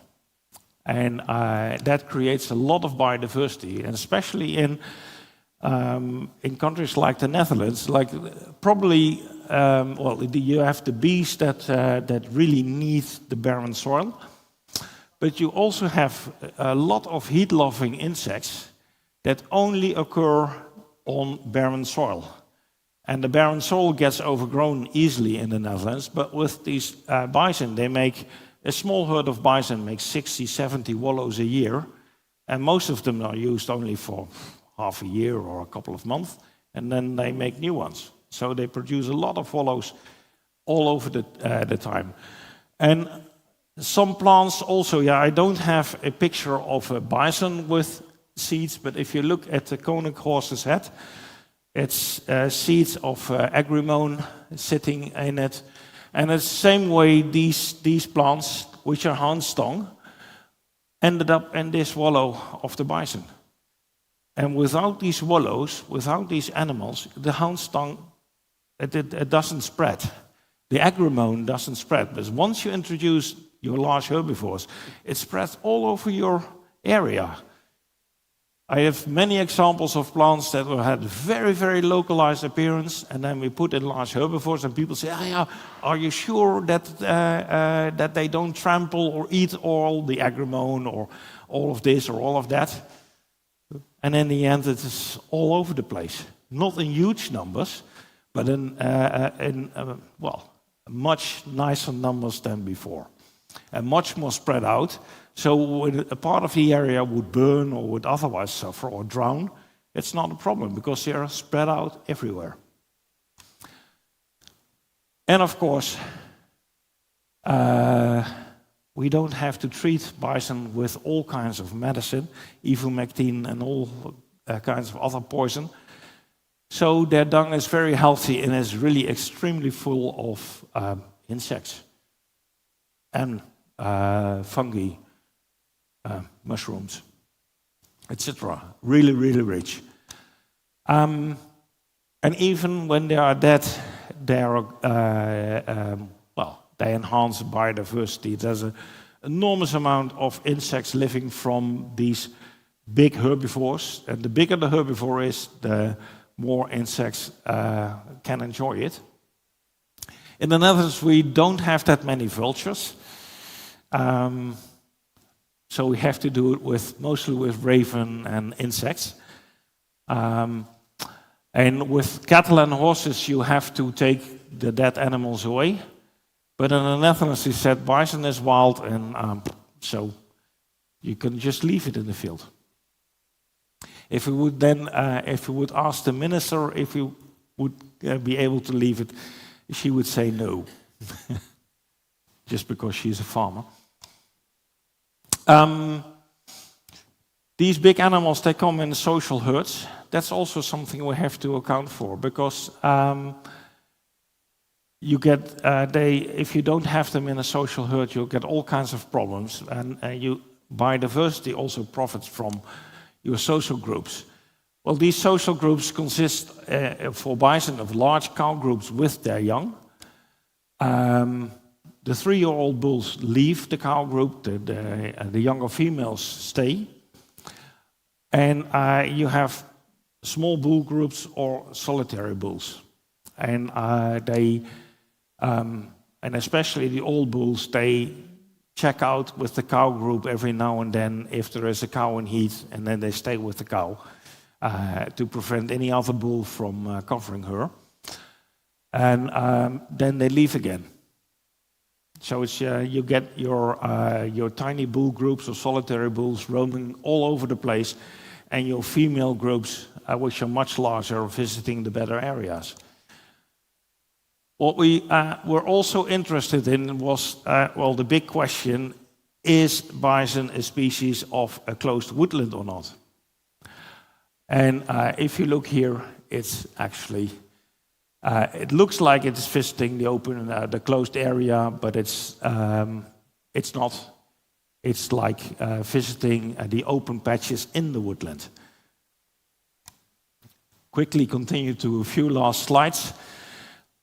You can combine grazing with bison with horses and cattle. The bison and the cattle don't interbreed. It's bullshit, that story. It only works if you put the bulls of one species and the cows of another species. And even then, the cows don't want. So if you give them space to escape, they will. if you have it's bison and cattle on the upper side, if you combine it, you can see that the combined grazing covers the whole area. And there where you see less spots, that's where the wood is densest and the radio color doesn't work that well. So it's a fake, like they don't visit it here, but in the reality they do. Good. They chase, the bison is dominant, so they chase the other animals, horses, cattle, and the like. But after a while, this chasing is much reduced and is very, very subtle. If the horses just walk away slowly, then the bison are satisfied and they don't start a chase. So within half a year, it's settled and the animals know. Good. Also here, enjoy the bison. Let people enjoy it, because otherwise you can go away with your bison. You have to respect the bison, keep your distance. If they want to pass you, you just slowly go out of the way, and that's enough. And that's the same with other herbivores. You should show respect to herbivores, then there's no problem. So showing respect avoids conflict. And some really last practical, if I have a few seconds. Some, like in England, they put up these big fences to keep bison in. You only need 2 electrified wires, that's enough. And you don't need a bottom wire because it's down there, because you just walk over it. It is these at the nose height, that's what you need. For treatment, you can sedate them in the field, but it's much easier if you can catch them and treat them there. Put a collar on them, because very often you can't find them, and you can, with a collar on, you can see day and night where they have been. Good. Thank you very much.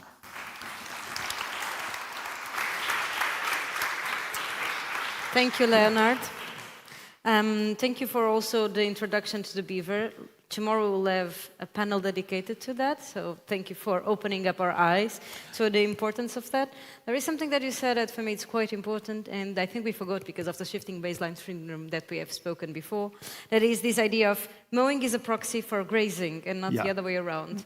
And I think we forgot that because suddenly we just artificialized all our landscapes, and mowing is a necessary part of it, whilst actually grazers were doing it for millions of years ago. Yes, and they do selectively. Yes. If a flower is poisonous, they don't eat it. And there's many flowers that change their edibility once the seeds are ripe. Yeah. And then they change the poison into sugar. And so the animals go there, either eat the seeds with the leaves, or the seeds have these hooks on them that get fixed in the coat and are spread like that. Yeah. So it's a co-evolution. Absolutely. And the mowing machine destroys all the co-evolution. Thank you. Thank you, Leo. Okay, you can take your seat back, and then we'll have Sophie Montserrat.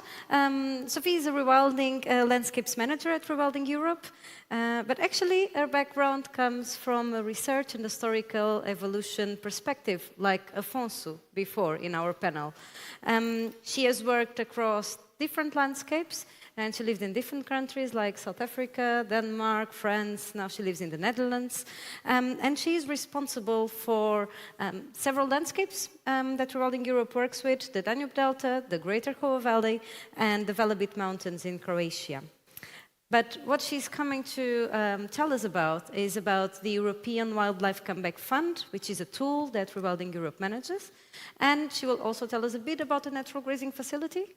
No, actually. No, you're not. But I can It's take a pity, questions. because on the natural grazing facility, she's the matchmaker between areas that desperately need grazers and areas where grazers are a surplus. So she is the one, it's like the dating agency for herbivores in Europe. This is how I'd like to present her. You can bring it to the panel if you want to yes. talk about that. Okay, it's all yours. Thank you, Sophie. Thank you, Barbara. Thanks, everyone. Pleasure to be here. Pleasure to represent the European perspective in this conversation about translocation. So I will present a bit a bit in more details than what Carolina did today. She gave an overview, and I will go a bit more into the actual actions that Rewilding Europe is doing in terms of translocation throughout the network, and then present this fund, indeed, the European Wildlife Comeback Fund. So we briefly mentioned this report this morning, the Wildlife Comeback Report, and it is a hopeful story. And we do need hopeful stories, for sure. And I think Rewilding is it has this narrative of hope that I think is extremely important, and we cherish it very much. And I think it's such a change from the doom and gloom that we have otherwise. But that said, I will maybe be a bit more gloomy, but as Leo just presented, and we've discussed also this morning, the situation that this report presents on the comeback of the last 50 years for this set of species is really only a fraction of the story, because as we've seen, we've lost a whole lot of species before. Actually, in Europe, we've lost 70% of our large mammals on average. And it's not only the species themselves that went extinct, it's also the abundance. And we often forget to think about the biomass that we need for ecosystems around us to be functional. And here the image is even bleaker, because if you look at the species that we do have today, the deer, the wild species that we have, they are on average 90% lower in abundance than you would expect if they were compared to the productivity of the system, basically. So when we look even in our national parks or in protected areas in Europe, and we're satisfied with the species that are there, they are still the very, very, very low abundance. And so they're not completely fulfilling their role there. So both the extinction and the abundance, I think these are two things that mean that we cannot just sit back and enjoy the successes, but we still have a lot to do. And we cannot just be passive about it. One good thing about this Wildlife Comeback Report is that it does show these good examples of species that did come back, and it analyzes the drivers of recovery. So that's a very good then pathway to understand for those species that are not coming back, what is working, what could we apply, and what are the drivers of the actual recovery. And so just extracting a bit some of the results, and here the image is quite small for those in the back, but in this report, they looked at the driver recovery, for example, for mammals. There is a lot of natural expansion and recolonization, of course. That's what we see with the wolf, for example. But reintroduction and translocation come second, and that's because there are still a lot of barriers to natural recolonization. And if we wait for recolonization to happen, we might just wait decades and decades, and we don't have that much time. Then there's also, of course, the management of hunting, of harvesting, mitigation of threats, etc. So a whole lot of actions that you could do to promote these species. For birds, the order of these drivers of recovery are a bit different, but the message is the same, right? So protection was very important, and habitat protection, the restoration of habitat, but you also have reintroduction that comes here, because although birds are much better dispersers and they can recolonize naturally, you still sometimes need to give it a push and help them over very long distances. So with that message, and knowing that we need to recover species more and we have tools to recover them, I will dive in a bit deeper into what we're doing within the Rewilding Europe network. So as was mentioned earlier, we work in 11 large landscapes across Europe, and all of these landscapes, they have a vision. And in that vision, you always have animals. That's a common denominator. You also have habitats, of course, and you also have people, actually, although they appear a bit smaller on these pictures. But we do have a big focus on the comeback of all this wildlife, because they are the engineers, the keystone species, they are the creators of their habitat, and they're just important. And beyond that, I do think we have a moral obligation also to repair some of the damages that we did to wildlife in the past. So just looking a bit more in details, these are the location of the 11 landscapes, and we focus on a bit above 30 species, which are all keystone, and I'll get back to that after, keystone species. And there is both some less proactive comeback, where we just provide the condition for the spontaneous comeback, which might be through habitat restoration or promoting coexistence with species that are there. But we also support proactive comeback with reintroduction and population reinforcements. And this last point here I will present down later in the presentation, which is the European Wildlife Comeback Fund. So this focus on keystone species, I don't expect you to be able to read any of that, but it's just to mention that in this annual review that was published this year, there is a list of all the species we work with and which ones are we working with more passively with habitat restoration or more actively with reintroduction. But importantly, the focus is really on keystone species. We've been saying it several times now in this symposium. And these are species that have a disproportionately large effect on their environment relative to their abundance. And I think Carolina expressed it very well this morning with the arch and also the metaphor with the airplane. So I won't explain it again. But these can cover a lot of different taxa. It's not only large herbivores, it's not only predators. So I will dive a bit into a few examples. So carnivores, they are, of course, when we think of keystone species, when we think of rewilding, when other people look at us and think about rewilding, they often think about carnivores. And it's true that we do work with carnivores. There is, comparatively to other taxa, quite very few reintroductions, actually. Wolf were not reintroduced, despite what some people think. But we do reintroduce lynx, for example. We support a program in Poland related to our landscape in the Oder Delta. And we have also participated in Lynx Reintroduction in Croatia. But mostly with predators, the focus of our work is mostly on coexistence, actually. Finding measures that allow people to live alongside these predators with limited impact, limited damage, or even sometimes benefit. How do we benefit from the wolf being here?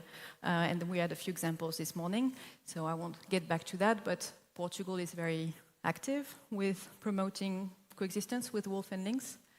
And there's also this concept of wildlife smart community, which is it's novel in Europe. It comes from North America, but it's a local governance model for coexistence that is quite holistic, that includes all the stakeholders in a landscape and with everyone working together to make this habitat good for the animal, but also for the people that live alongside them. A big example of that is the case of the Central Apennine, where they have created the first bear smart community in Europe, but we're expanding this concept to other areas and other species with bison smart communities. You can think of beaver smart communities. We can get back to this in more detail maybe during the panel if needed, but I think it's quite a promising avenue for the future.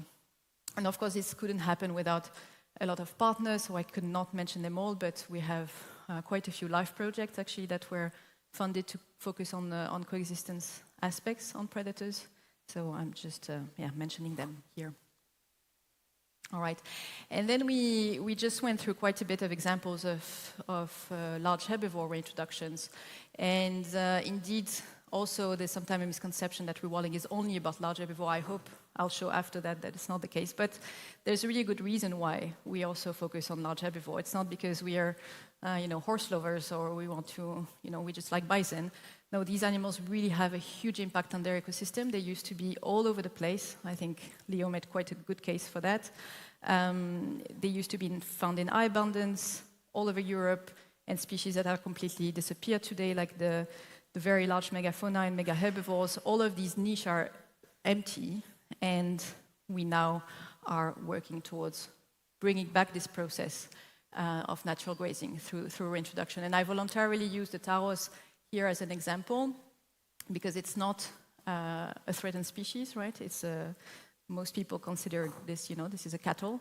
But that differentiates, that is a bit the difference between conservation and rewilding. We're not shying off of using proxies. These are not endangered species, but we're using them because they are fulfilling a role that was lost because the auroch went extinct, right?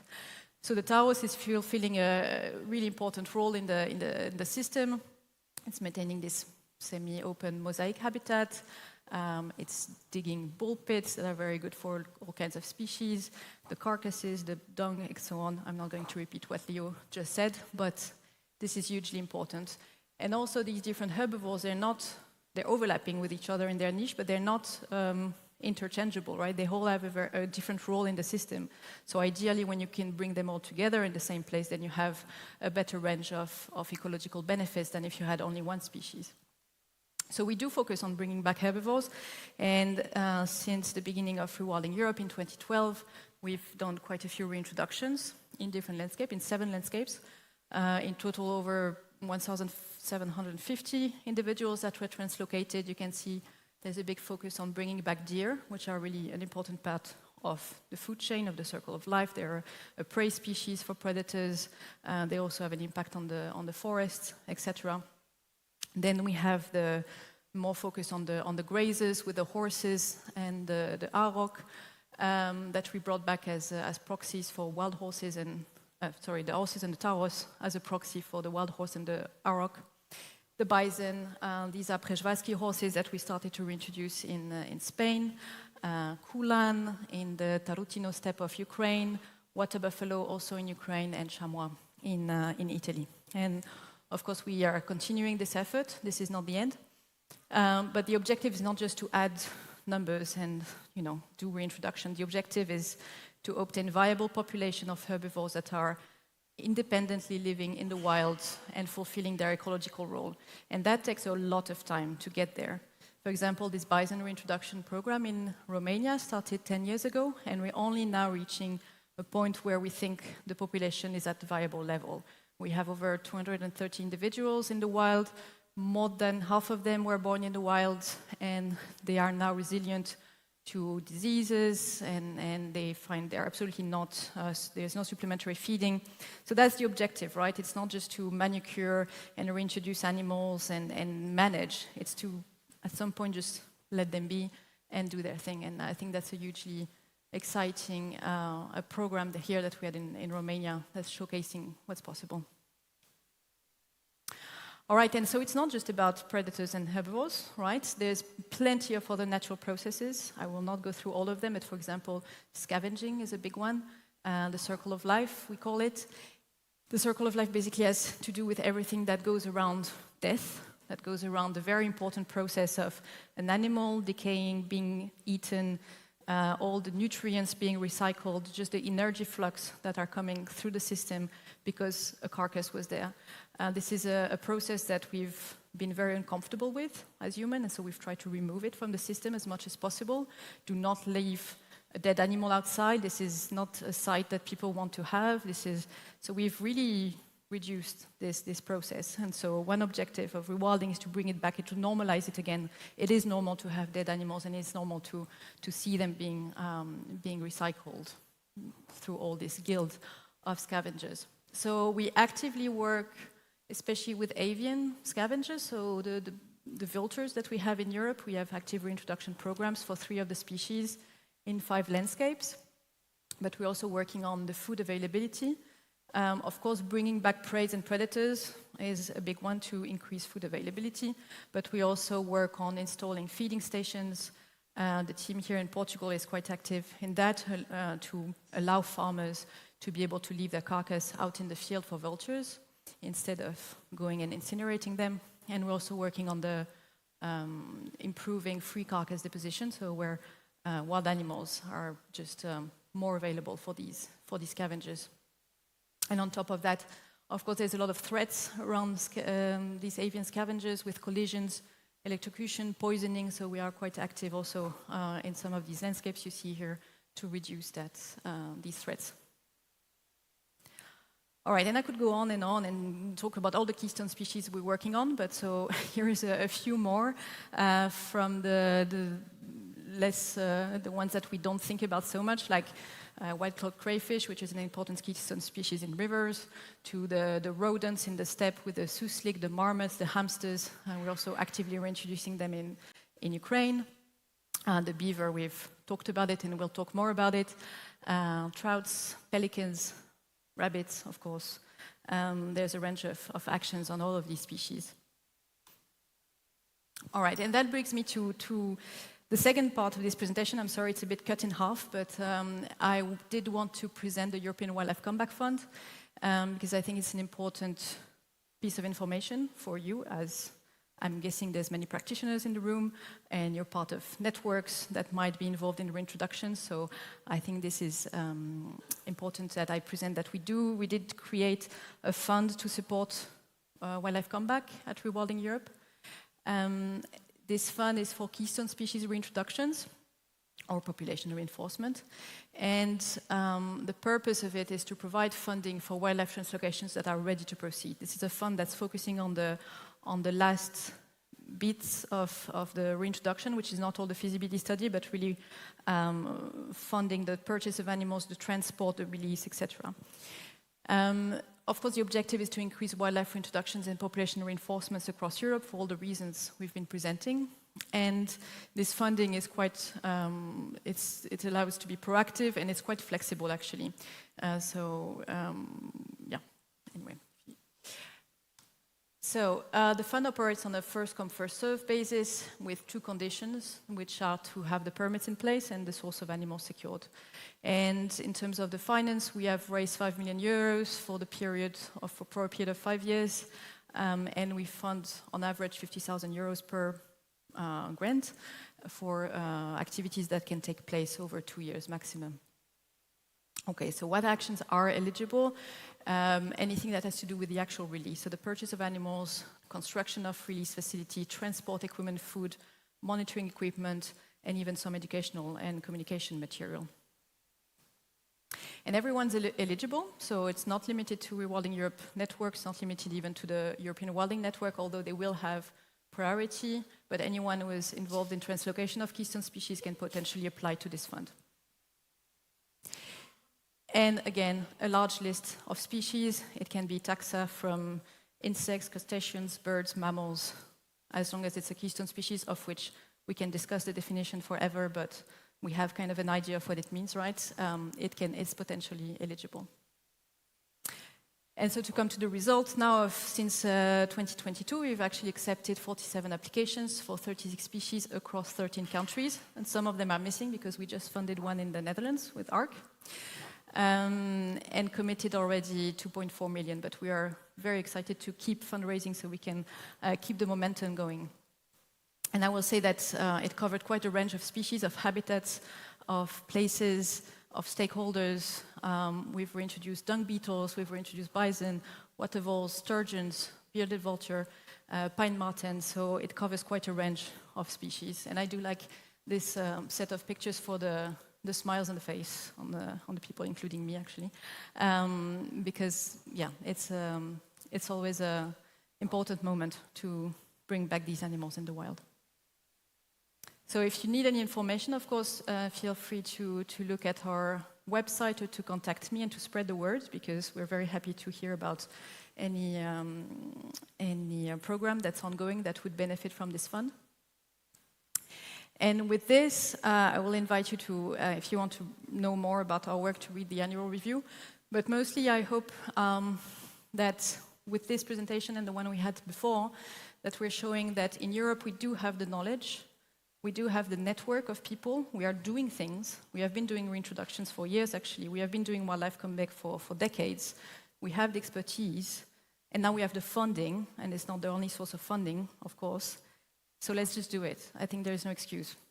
So, yeah. Thank you.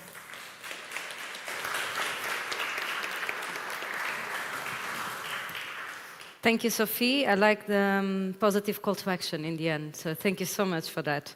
And I was also astonished when you said that we had actually 90% of flower in abundance to what we should have based on the productivity of the ecosystem.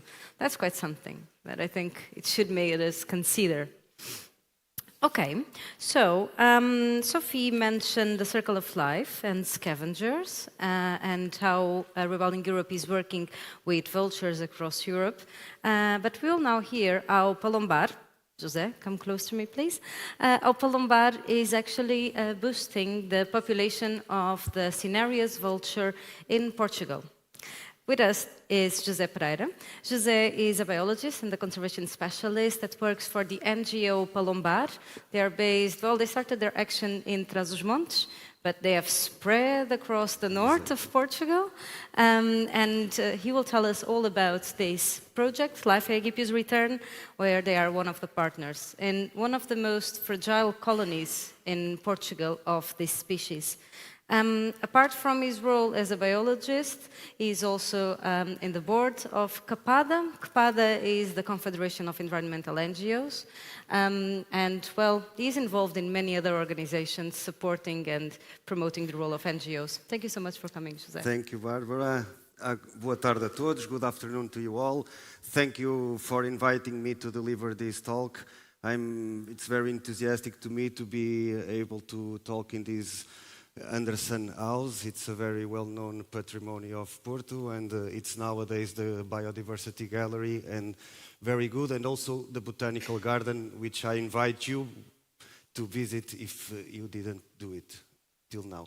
So I will be talking here about a life project, Life Egypt's Return, mainly about a task that is focused on the population reinforcement and recovery of Cinereous Vulture in Portugal. And I want to underline this word that is the collaborative approach, because all this effort, it's only possible because of many, many agents, organizations, local communities that work together to deliver this action. So very thanks to all of them. I will have another opportunity to do it, but I would like to state that in the beginning. So, background, Cinereous Vulture in Portugal, in its global distribution, has a global population of around now 9,500, 12,000 pairs, and the European population, it's about 300 pairs, and it's distributed within that distribution range. So, we are talking in Europe about more of a population that has been increasing in the last decade, and the number of breeding pairs in 2022 was in Spain the biggest population of 3,000 breeding pairs. In Portugal in 2022, 40 breeding pairs, in France 35, Greece 35, and in Bulgaria, through efforts of reintroduction, also 6 breeding pairs. And at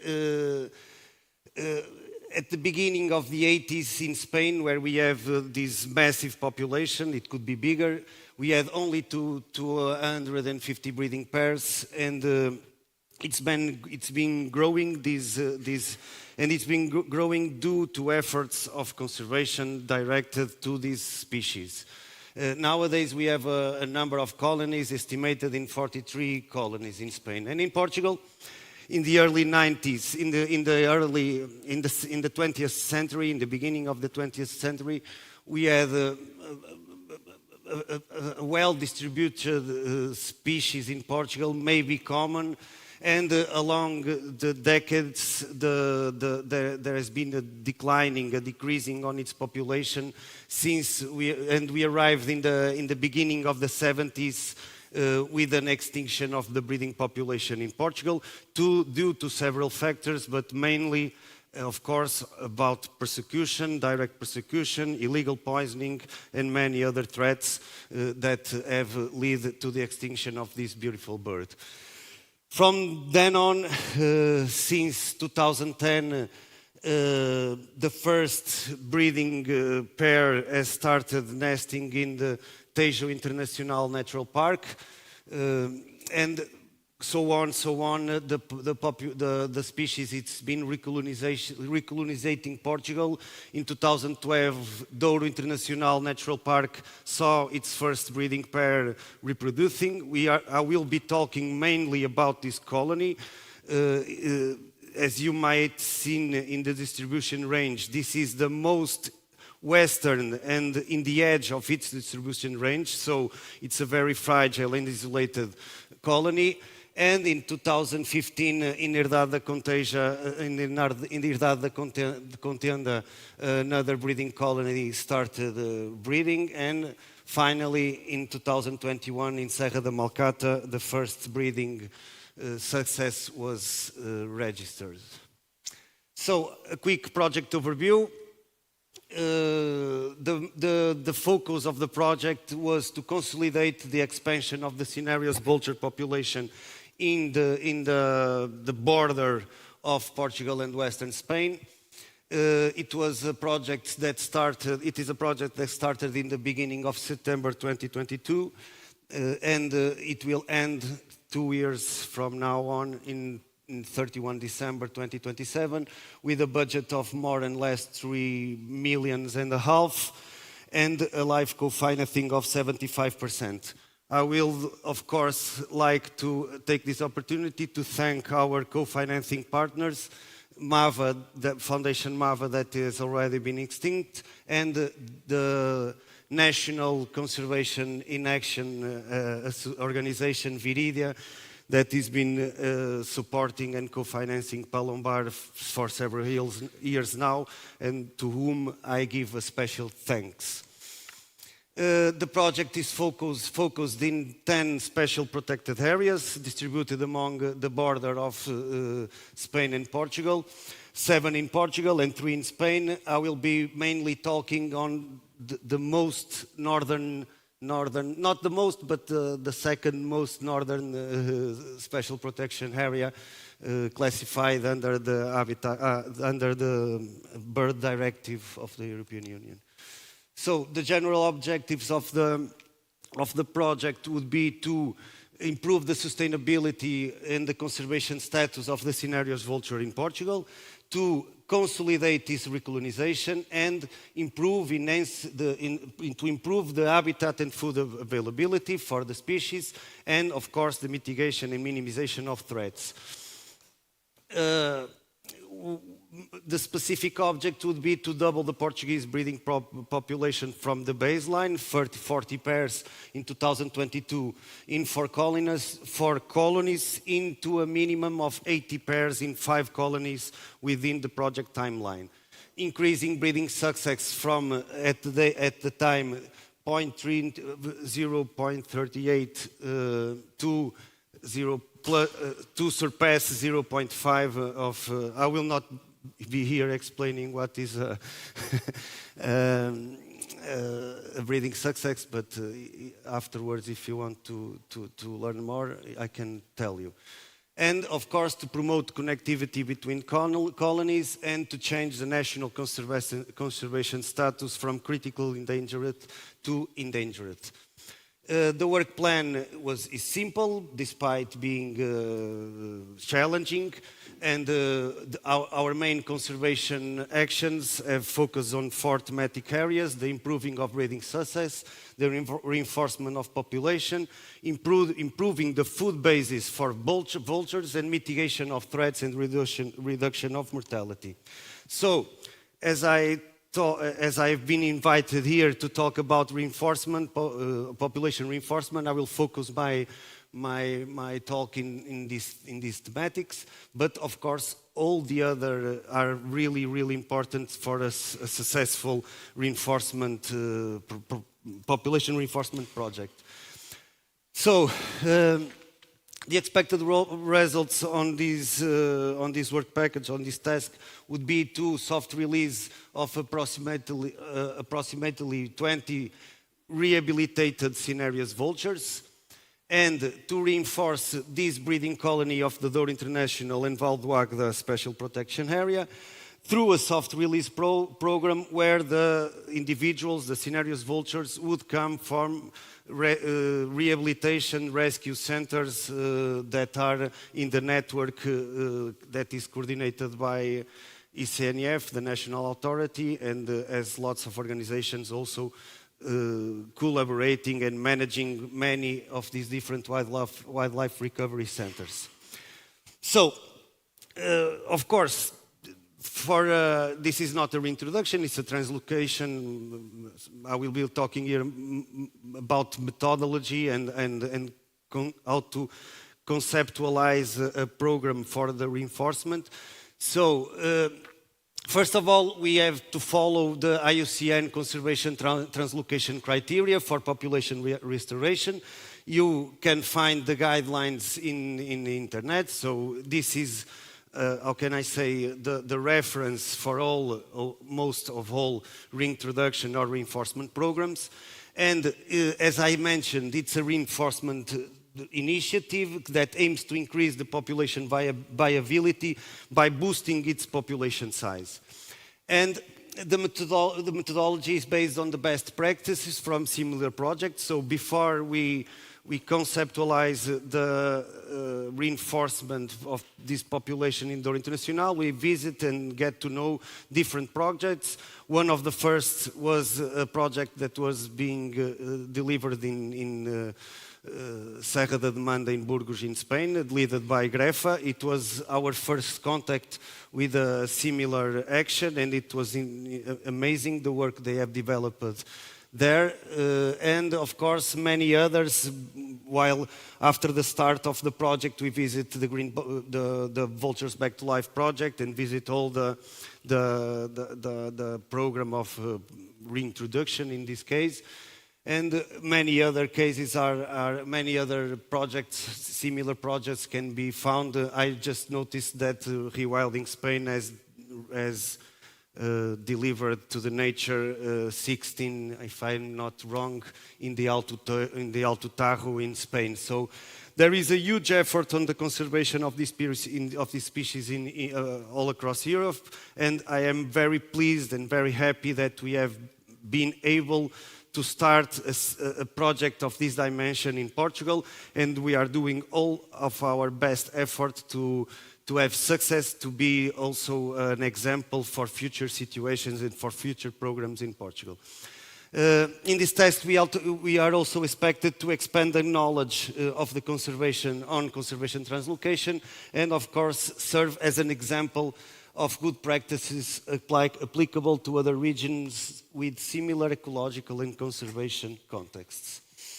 So, the main objective of this technique, that is the soft release, it's a slow release into the nature of these birds that are captive within some period of time. And within this period of time, what we want to achieve is a full autonomous bird that can thrive and survive in the nature, that has gained familiarity with the release site, and of course to have the minimal stress and human contact with these birds, so they can be able to really reconnect with the place where they are being acclimated to. So, and finally, of course, to ensure the effectiveness of this conservation technique, and the effectiveness is, of course, the consolidation of the breeding pairs that are released within this technique. So, the technical rationale to justify this option in Portugal and in the Douro International Special Protection Area has to do mainly, first, it's an action that is identified in a national action plan for the conservation of scavenger birds. So it's the PACAN. It has been approved in 2015, if I'm not wrong. And to reinforce the population in an area with high potential for these species. And of course, it's a technique that has been successfully applied across Europe, as I have shown or talked about successful projects. So, and comparing to other release methods, the soft release enhances the site fidelity of the birds. So all this acclimatization process allows the birds to familiarize with this area, and being a philopatric species. Of course, when they achieve sexual maturity, they tend to come or never to leave from this site, and it tends to accelerate the settlement of these breeding pairs. And finally, it improves population viability by adding new genetic resources to this population. Of course, this technique and this approach also contributes to other additional objectives of the National Action Plan. First of all, this is a work package that has only 2 actions. The first action is of most importance because it's where we will develop and coordinate and develop capacity within the teams that are working with us to deliver these results, and of course to share knowledge and unify protocols, and to rescue and rehabilitate and develop management procedures with all these organizations and persons that are involved in this process. So we have delivered several meetings with all eligible recovery centers, being eligible the ones that are present within the project area and that have experience and suitable facilities for the captive captive maintenance of these birds while they are in a healing process or a recovering process. And we have also directed to the military GNRs, the Environmental Service of Protection of Nature. It's an authority of the military, Portuguese military. And we have reached about 184 participants. It's very important because they are the first ones that when someone needs support or someone needs help to an injured animal or something, it's them they should call to handle and transport the birds. So we have been building capacity within these teams to be able to work with these huge species. It's a huge animal, so it needs a special capacity to work with them and to handle them. And of course, we need to guarantee that all the licensing for collecting samples, for transport the animals, for capturing the animals, all of this, there is a national authority of conservation that must license our work or our approach to this work. So finally, we have developed several protocols. All of these protocols I will be talking here, they are available on the website, so you can afterwards go there and see them. And we needed also to justify, of course, the localization of the aviary, of the cage that was built to maintain these birds in captivity during half a year, 1 year, more or less. So, for the justification of the area, we chose to build this acclimatization how can I say, infrastructure.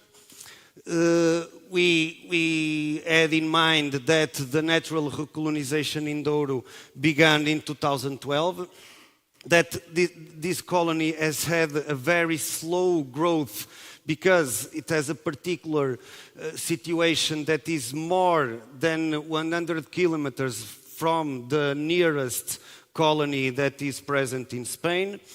And it offers, of course, suitable habitat and food for a stronger population. Isto não tem pointer, pois não.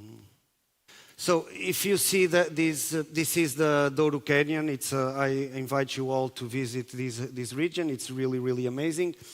And what you see there in green, it's the zonation. Não funciona.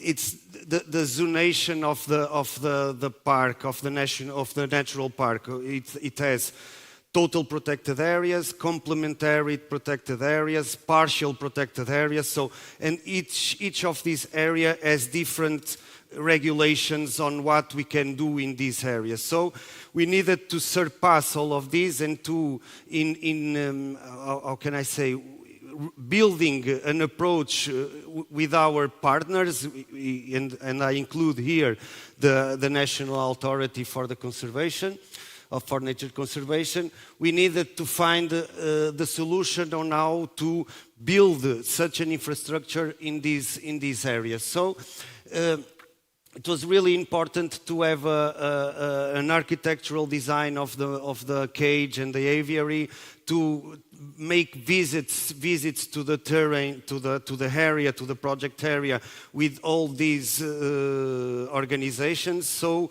all the licensing procedure to this aviary could be simple and in the end successful. the acclimatization infrastructure is composed, the aviary is composed of 2 connected modules. This was, we chose to do it like this because to have the opportunity of having a main acclimatization space where the birds that are aimed to being released are socializing with each other. And we had another, we cannot see in this photograph, you can see, we had a small module that can serve as a quarantine for new arrival birds, that can function as a place where we can separate some animals if we need to handle them, to tag them, to take samples, to take them to the infirmary. So this second model, it's really interesting, so we can manage the individuals that are inside. And of course, this secondary module was also thought to host unreleasable adults that could promote inter-specific social behaviors, and by nowadays we have never used in this sense, but it can also be promoted like this. And of course, we are seeing from here the front of the cage, of the aviary. It's all open, but all the back side and one of the laterals are completely opaque, so we can work near the cage without being seen, without being maybe heard, but always trying to be to let them be alone and only connecting, visually connecting with among them or with wildlife in the wild. And of course, of main importance is to guarantee that an environment enrichment exists and it has quality. You can see a bathtub when they are often and socializing and drinking and cleaning themselves. Also perches, rocks, vegetation, resting platforms. So this is really important so they can be at least motivated, doing things, having, how can I say, a normal behavior of a captive bird, but enriched behavior. And of course, we needed a small infirmary unit to provide emergency and care when needed. This is more and less, these are the infrastructures. As you can see, these first photographs are the aviary, the 2-model aviary. This is the back, the second photo is the back panel, and that small container, it's an infirmary, but it's also, it gives support to our team to do whatever is needed. Of most important is to have a complete video vigilance approach system, and the main cage of the aviary and the entrance doors. And as I said, most of the birds come from Portuguese wildlife recovery centers, and we have to be sure and we are in constant discussion with the teams from these rescue centers to guarantee that these animals are fully rehabilitated. All of them, before entering the aviary, the acclimatization program, go through a physical examination and biological sampling. Of course, they are all identified with metal rings from the national system of ringing, and of course with also plastic PVC rings, alphanumeric rings, so we can read the ring in a great distance. And all of these, the animals inside the aviary must have a continuous and regular I'm missing the word, acompanhamento.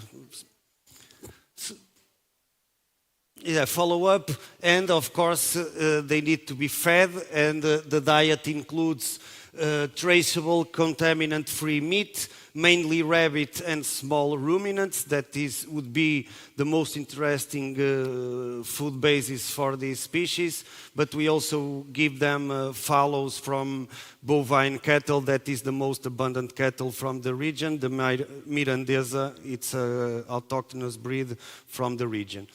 And we feed them 2 to 4 times per week. And what I mean with this, it's we feed them regularly to avoid stress and competition. Okay. Monitoring animal welfare, I will have to, I thought I had 30 minutes already. So I will be, of main importance is to have a perimeter fencing to avoid disturbances, but also where we could license a scavenger feeding station that is essential to promote intra and interspecific behaviors and interactions with wild animals. I will go, as you can see, this is a feeding event and all the birds inside the cage are just seeing it. And the release procedures follows 5 to 9 months in acclimatization, then the door is opened and they can voluntarily exit, and it's open for more or less 1 month to allow them to return to the cage during the transition. We keep on delivering food inside the cage within this month, and the release schedule is programmed for the late summer, early autumn.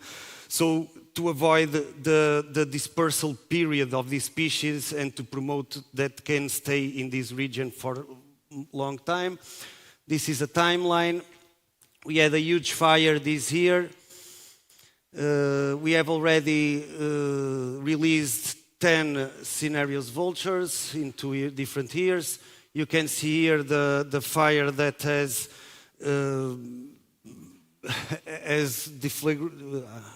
burned all this area and destroyed many infrastructure. This is a couple, as you can see in this, in the middle of the image, a couple that we believe that has formed inside the cage. It's 2 animals. You can see their synchronized movements, which we believe that is already a pair that was formed inside the cage. And we expect them to be breeding soon. If the fire doesn't have the impact we don't have it to have. Reports, all of these must be accompanied. All of these has several other tasks and other actions to support the acclimatization, habitat management to enhance the resilience to forest fires and rural fires.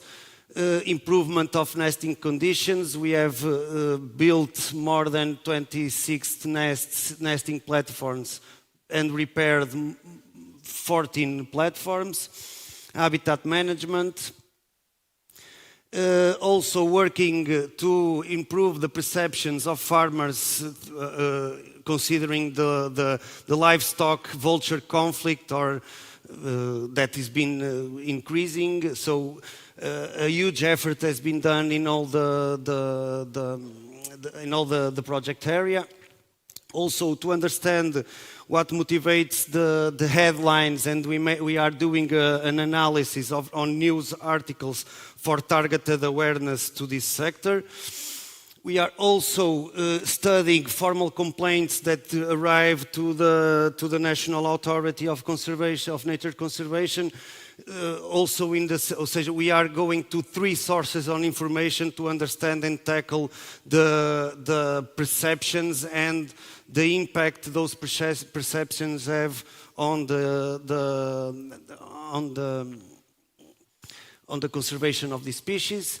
And so on, after all these bad perceptions that sometimes arise leads to criminal events, mainly using poisoning or illegal poisoning events.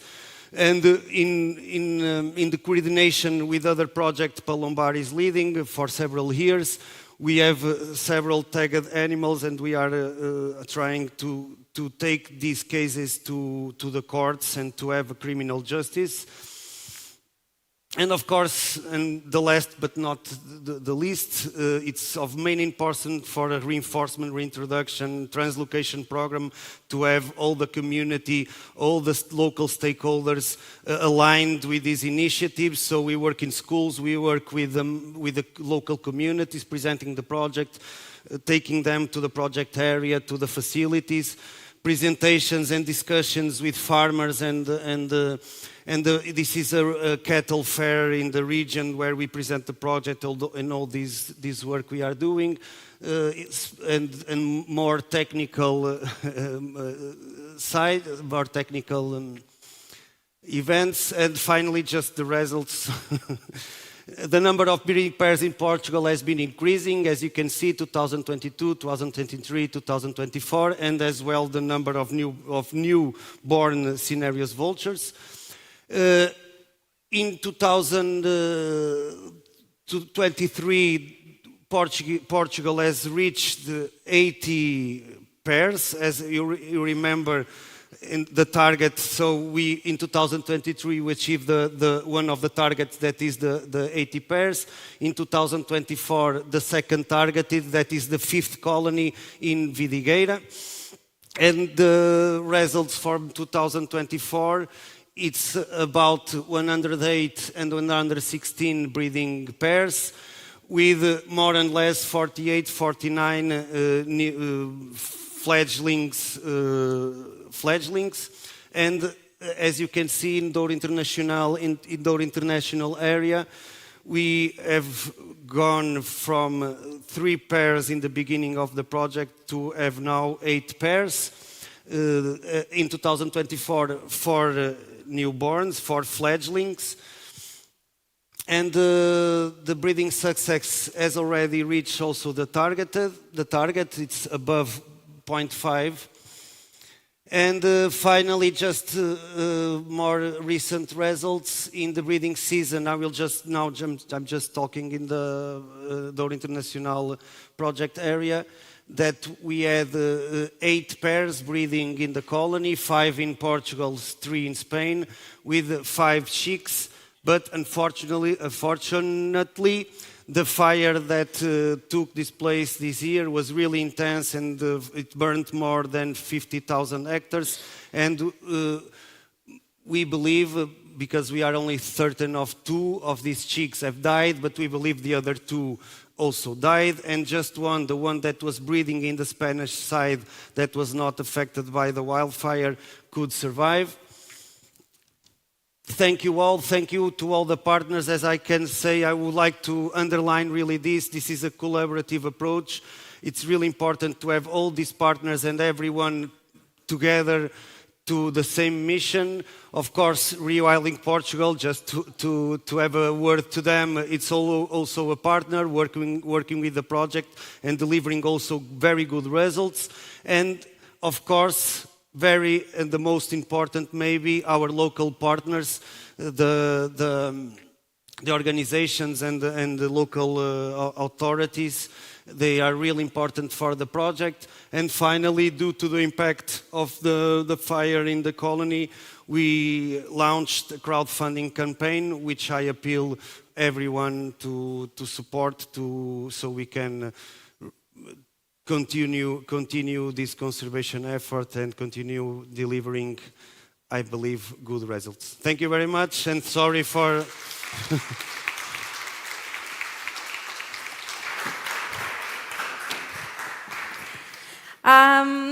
Sorry, this was very loud. No, don't go. Yeah. Please sit. Please, Sophie. Please, Leonard, come join me. I had the pleasure to work with this project at this kickoff, and it really opens my heart to see that you have reached all the objectives now. You can go home and finish the job, because we have to consolidate all them. the objectives. No, I'm kidding. And yeah, you made a call for action for the crowdfunding. This is something I also brought to share with you, because it's very important that we can support the return of this amazing species, the biggest flying bird in Europe. So, thank you so much, all of you. We have a few time only for our discussion, unfortunately, but I will start straight away with one of the questions that the audience asked. And I will ask you to please add your questions there. And today, or in this panel, we will try something different. And if some of you would like to make a question in real life with your voice, you can do it. Just put your hands up and we'll do that. So the first question I have for you is, to reinforce the population of Cinereous vultures, do you plan to use only birds from close populations, or are you planning in the long term to introduce individuals from other European populations to help? I would say that we are not planning it because of several factors, and one of the main factors is that most of the birds within the European populations are being directed to the Baltic areas, and so there are no available animals, and as we want to continue doing it, we will continue working with the national network of rescue centers, and I don't know if the situation changes, maybe we can. Of course, we have ideas of continuing this program. We have, how can I say, a protocol with the ICNF, where we aimed at the target. So after we reach that target, we can disassemble this structure and rebuild it in another place, because it's mobile structure. So it was thought to be that way. And yes, of course, the project also did habitat quality assessment. And fortunately, there still are quite significant areas where the habitat is good, and we want to keep on going up north, maybe into Sabor, into Montezinho, where we believe that there is a really good habitat, and to assemble again all the reintroduction, and maybe in that phase we could benefit from birds from other bloodlines. Exactly. But I think it's important just to reiterate that among the 4 colonies, now 5 where they work, this is the only one where they're doing population reinforcement. In all the others, they are just monitoring and following up and doing habitat improvements. So the reinforcement, it's only being done in this very north and fragile community. Okay, so as we are coming from the vulture perspective, I would like to ask you something about the circle of life that, Sophie, you mentioned, and also Leonard. I think we can learn something from how it's done. So what is we know that we have a regulation that a couple of decades ago made all livestock producers obliged to remove the carcasses of their animals and to treat them in a certain way, to incinerate them. Of course, this comes along with a huge greenhouse gas emissions. We can think about the economic impact of that, but the biggest impact is, of course, we are taking an essential ecological function. How is it being done or held in other countries in terms of exemptions from this EU regulation? Do you have examples that you can share with us? Because in Portugal, there's been a nightmare so far. In the Netherlands, we have a kind of exemption for bison, but an even bigger exemption we have nowadays for cattle and horses. That how do you say it? You can't take out of nature without destroying nature, or when you find them too late, and they're kind of juicy, and when you start pulling, you only get a small part. We now can ask for an official permit to leave the animal, and you have to supply some kind of limited amount of evidence for that. And we only have one. Once it was refused, but mostly it's just, it's okay. So we now have on a yearly basis like 20 carcasses. It's not much, but it used to be 0.0. So it's it's improving, and we want to spread the words in the Netherlands to as many nature managers as possible to have hundreds of carcasses year-round. Yeah. Thank you. Do you know any other exemption or any other country where it's being done actively? Yeah, exemptions are very hard when you work with what is considered legally as livestock, of course. As soon as it enters the human food chain, then you have to abide by all sorts of regulation. I think the case of the protected areas in the Netherlands is an interesting one. Yep. But beyond protected areas, I've seen France doing a lot of progress with... Farms? France. France. Country. Yeah. Doing a lot of progress with carcass availability by really facilitating the access. It started with big feeding stations where you would collect all the carrions from nearby and put them all in a big pile, and everything would be concentrated there, which of course is not ideal because you concentrate all the scavengers in the same place. They are learning, where the restaurant is, and so it affects their behavior, their foraging behavior. So in France, they've been very efficient at creating all these very small individual feeding stations with adoption by the farmers. Yeah. Which recreates a form of spread coverage of carcass availability and also less predictable resources. So what we see is that in terms of foraging behavior, the vultures start to get back to a more natural foraging behavior where they will, search for their food throughout the landscape instead of going straight to these stations. So I think that's a good progress, but of course, ideally, you want to be able to move forward. But I know that in France, they really are working a lot with livestock producers, at least to pick up the carcasses and to put them somewhere more distributed in space. However, in Portugal, for instance, in the PACAN, there was this possibility of installing an area inside the farmer's property where the carcasses could be disposed. Is it happening? This is what I was talking about. Okay. Yeah, in the farm. In the farm as well. So good if it's going that way in Portugal too. I mean, is it going already that way in Portugal? It is going, but a little bit slow. Yeah. It's now taking, with this project, maybe it will take these opportunities to another scale. I didn't talk here, but we have a target of licensing more than 60, we call them private areas for feeding scavenger birds. Mm-hmm. It's different than the communal feeding stations or something.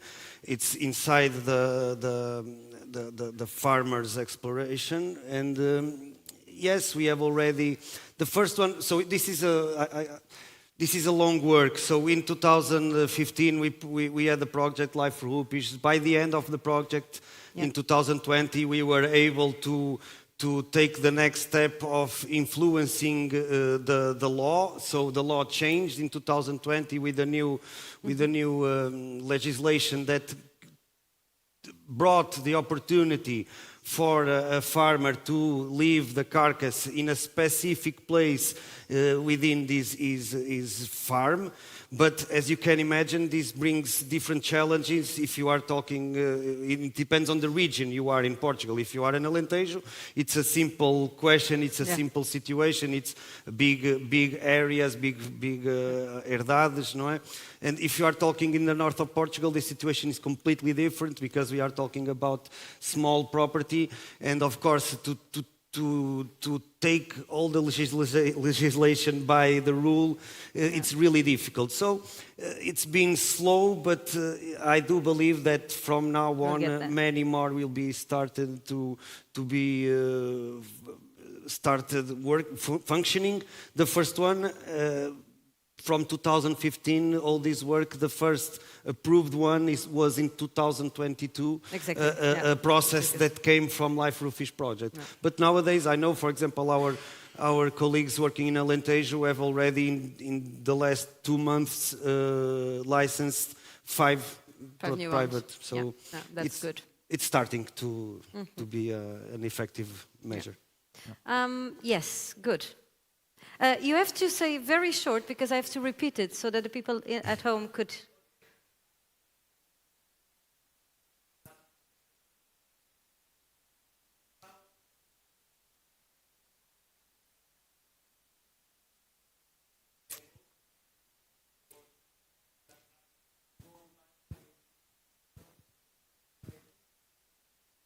And, Okay, wait. Okay. and I wanted to know how people perceive those animals, that the epistemological conflict of a domestic animal living in the wild. Like, are the Dutch people believing that those animals are wild, or they still consider that they have to be controlled and they have to belong to someone? That's what I wanted to know. And also, how are those animals responding to the arrival of wolves, in case that in your territory wolves are already living? You're stealing all my questions. No, is- no more. No, I'm kidding. Yeah.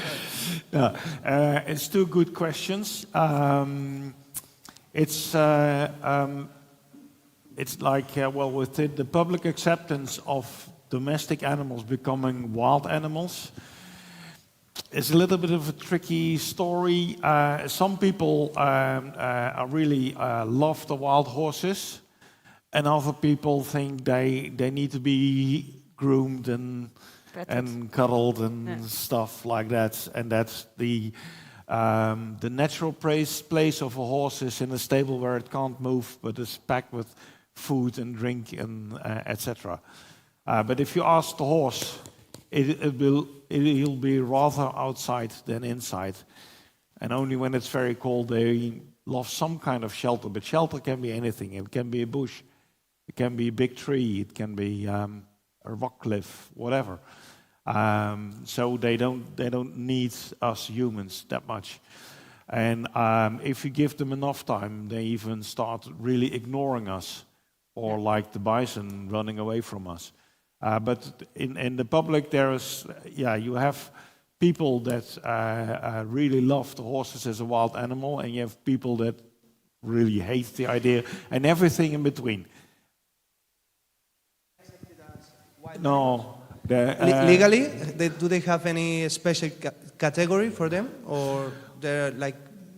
Yeah, we were working on that. To have them get that legally accepted, but then we got this the government we had just now, which is with the new elections shifted out.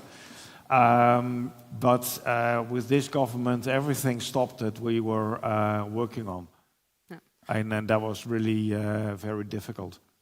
And then with the wolf question. Let's park that for a moment. Yeah. We'll go back to wolf, yes. but let's just continue there, because there is an important part here as well. I've seen, and maybe with Sophie as well, I've seen in many areas where they want to reintroduce domestic but in a semi-wild status, and they struggle, especially the bovine. They will not be used for human consumption, although their governments require heavy veterinary treatments, not only hearing, like ear tags. Yeah, ear tagging, but also veterinary treatments like antiparasitic. And we know it has been widely seen in the latest research that antiparasitic have a very negative effect, especially things like ivermectin, have a very negative effect on the soil microbiota. Yeah. So are there exceptions to veterinary treatments? Well, in the Netherlands, this, as long as an animal is healthy, there is no obligation for veterinary treatment. So all the bovines and horses in our nature reserves have, like the bison, poison-free, ivermectin-free dung. But if an animal, if you see that an individual is in a poor condition and the rest of the herd is okay, then often we try to take a dung sample, research it, and sometimes, well, then you have to decide. Either you shoot the animal, or you take it out, or whatever you want to call it, or you treat it once, and that most of the time that works. So we have a very small, well, sometimes we use, but never ivermectin, but always shorter working poison. But we preferably don't do that, and that is unnecessary. It's mostly an indication that the landscape lacks something, because the animals go and look for medicinal plants, and they feed on plants that suppress the worms that are in the stomach and intestines and stuff. Right. So they lack a part of plants in the environment so they can cure themselves. I can add maybe on the European level. I mean, it's very diverse from country to one country to the other, so it's hard to make a uniform statement. But it's true that all these animals fall under the same EU umbrella law, which is the animal health law, which has some very strict guidelines on welfare and tagging and annual checks, for veterinary checks and so on, which are great in an agricultural setup, of course. I'm glad these rules are there. But in our situations makes it very complicated, because we're trying to have animals that will behave wild, that we have to have as little management as possible, and then we're being asked to tag a calf in, 6 days or something after being born, or to bring them back in a corral once a year for tests, even though they're never going to be eaten. So we are looking for derogations for that, because this is hampering really the scalability of these natural grazing programs. We have to contain our animals, we have to have fences, we have to have corrals, and that is not scalable. It costs a lot of money. It doesn't serve the ecological role that these animals have to do. So we are looking for derogations. Yeah. There is no current precedent for these animals being really identified as wild and completely exempt, but there are precedents for exemptions, for talking to your local vet authorities, that they understand that these animals are not easy to bring back, so you can only test a few of them and this will be fine every year, or you can tag the calf within the first 6 months instead of 5 days. So this is what we're working on with right now, but we're working on pushing this further, especially in Spain and in Croatia. We're actively also working with Lifescape to try to establish a wild status for these animals, or semi-wild, or whatever we can have that allows us to keep them in a way that is less controlled. It's going to be a long road, I think. But if there is one precedent in Europe, I think it will serve everybody, so we're all in the same boat. But yes, and from the Netherlands' point of view, we really hope other countries will be moving on, because it will help us make a point to your decision makers, the new government, of course, and to push the limit even further. And because we don't want the ear tags, we want it's okay to have these chips under the skin. They are perfect, and like with the horses, we are only obliged to have them microchipped when they leave the area. So that's you catch them once every 2 years or 3 years. If you do it less, then they'll become very difficult to catch. But if you do it like once in 2 years or 3 years, it's easy, and you chip everybody, and then you continue, and it's good. Yeah, ideally nothing, right? Yeah, and we should do the same with the bison. Yeah, ideally nothing. But that really matches well with one of the other questions that came in, because we are talking about, of course, semi-wild, in the sense we want them to be as wild as possible in terms of behavior, but at the same time they are fenced. So there is this much amount of resources and there is this much amount of space available. And so someone asked, as more rewilding areas are being created, how to manage and monitor each area in a way that it does not work as a private reserve, they say, that is not fenced, and natural corridors are guaranteed. So how can we work towards non-fenced areas and natural corridors where these semi-wild species can actually fulfill their role in totality? Well, there is a problem with that. If we have an unfenced area, we must accept that the animals may go out all to feed on farmland, because the food quality on farmland is always much better than inside a nature reserve. It's just because we put so much extra minerals and for the plants, then the plants are very high in mineral content, and so the animals will have a preference for that. And they'll mix it with what they eat in the nature reserve. So you'll get a lot of damage to crops, and they will trample part of the crop as well, which is, in the farmer's point of view, even worse. And then they will be crossing highways and traffic ways. They will be entering cities as well, or villages. I'm more the guy on a personal level that say, okay, we have our agricultural land and our cities and our highways and our roads on one side. We have a fence, and then we have as much as possible interconnected natural areas with corridors that are where the animals themselves can move around. For the other species. Yeah. So otherwise, we have to find another solution for the problem that we also don't want too much of a conflict situation. And having a fence is avoiding conflicts. Yeah, absolutely. So yeah, just jumping on that, I mean, I think first, just to clarify that not all rewilding happens behind fences. We're only talking about the rewilding that is done with semi-natural, semi-domestic, semi-wild, wow, semi-wild herbivores.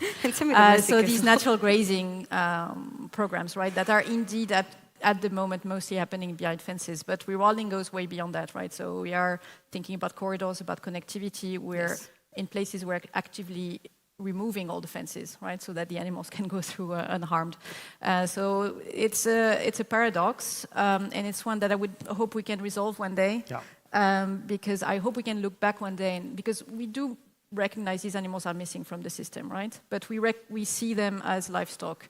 So we cannot completely bring back the auroch and the wild horse, because we just see them as cattle and domestic horses. But I do hope one day we'll look back and these animals can be maybe accepted as part of the wildlife. So we don't park all the deer behind the fence because they're going to the field, or we don't, well, some people shoot all the wild boar because of swine flu, but anyway, you know, like these wild animals are allowed to also be entangled in our lives, in agricultural settings, in cities, and so on. But we're not considering that these animals belong, which is a fallacy. It's not true. They do belong because they were there before, the wild version of them.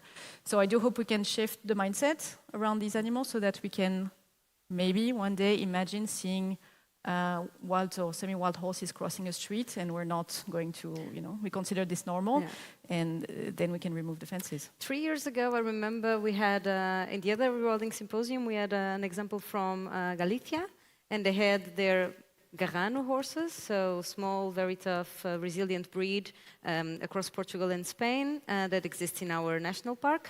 And these horses belong to someone, but they are up there in the hills doing their work. Yeah. So it's a private wild horse in the sense that they were in the graze life. It's a very important point, because we also see in rural areas sheep crossing and we don't fuss around having to slow down when there's sheep on the side of the road. Yeah. So we do apply these rules to some extensive livestock practices or herding practices that we cannot extend to these semi-wild animals, which, you know, why? I mean, let's try to open our minds to different practices. You wanted to add something to this? I was going to add this situation of the Garrano horse and the bovine cattle that is run freely within the national park.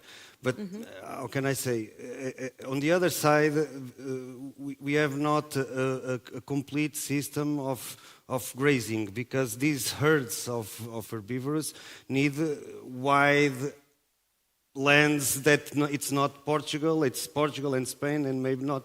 I will not have here France because we have the Pyrenees, but we need big areas. In this case of the national park, I think there are huge problems on the national park exactly because of this intensive grazing. It's extensive, but it's intensive in the sense that the national park doesn't have the opportunity to thrive on other habitats, from forests and other lakes, small ponds. So I think we should, how can I say, reflect much more on these concepts. So, another aspect I wanted to touch, but just slightly.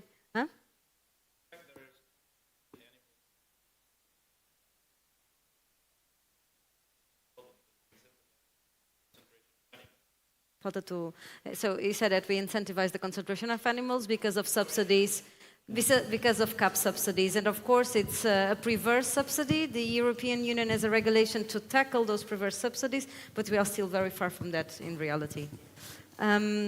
Okay, but we can go now to the wolf question, and I wanted to add the idea of the social acceptance of animals, and we can talk about it regarding scavengers.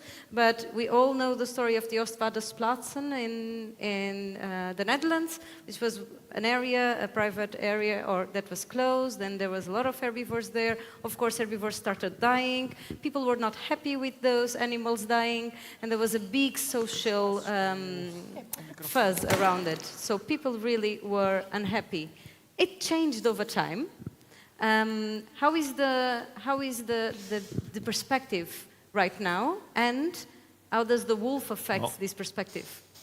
The problem with the Oostvaardersplassen is that they, for too long, they defended the system that animals would die in winter and that would be natural, and they could have a system without any big scavengers or big predators.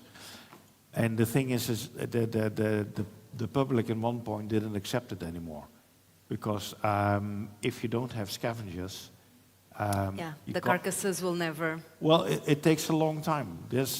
We also don't have enough eagles.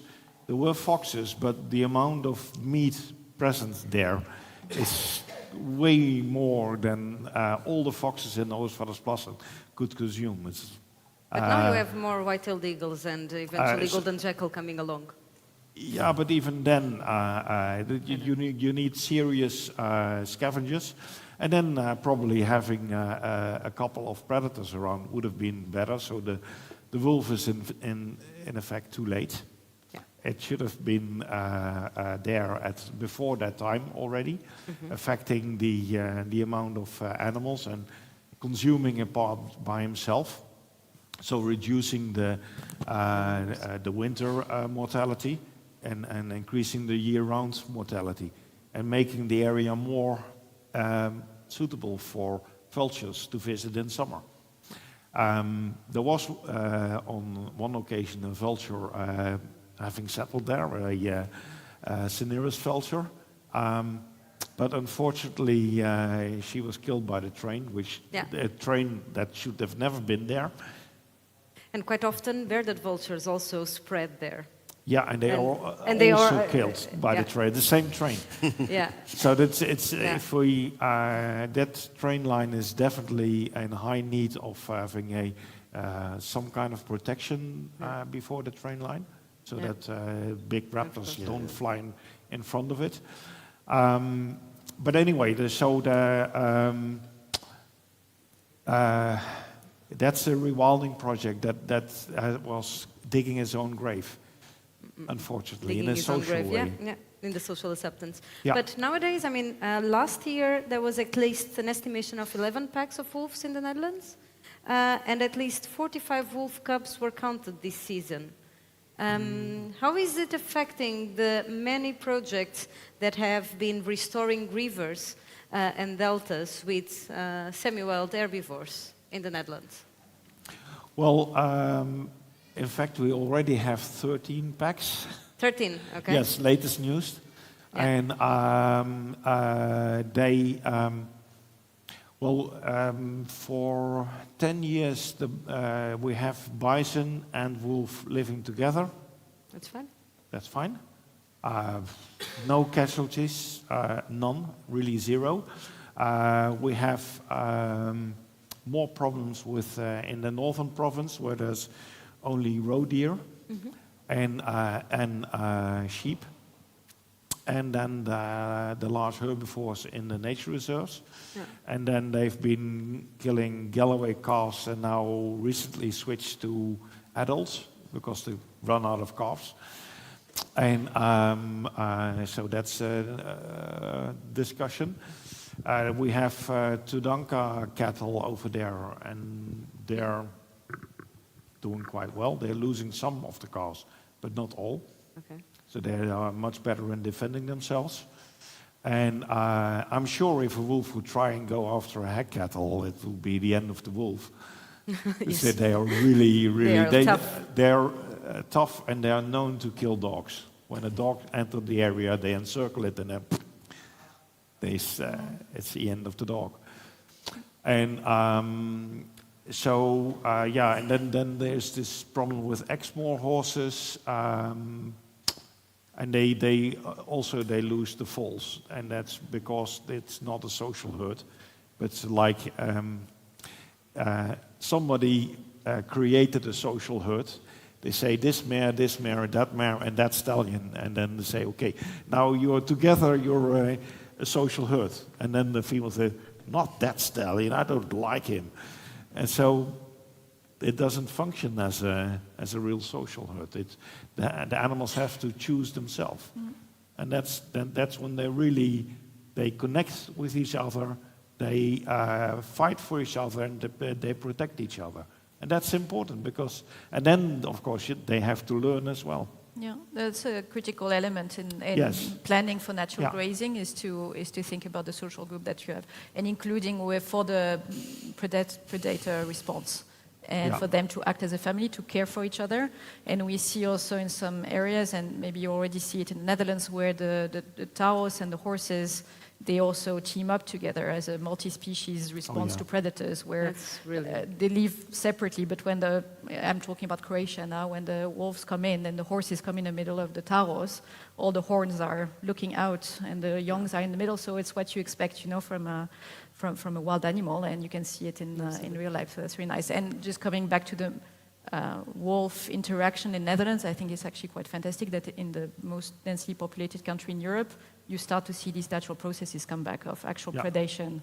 And it's fine because these areas are not, they're nature reserves anyway. So we welcome the processes. And then the foresters are complaining that there are too many wild boar and too many deer. And what do the wolf do? They consume full-time wild boar and deer. Exactly.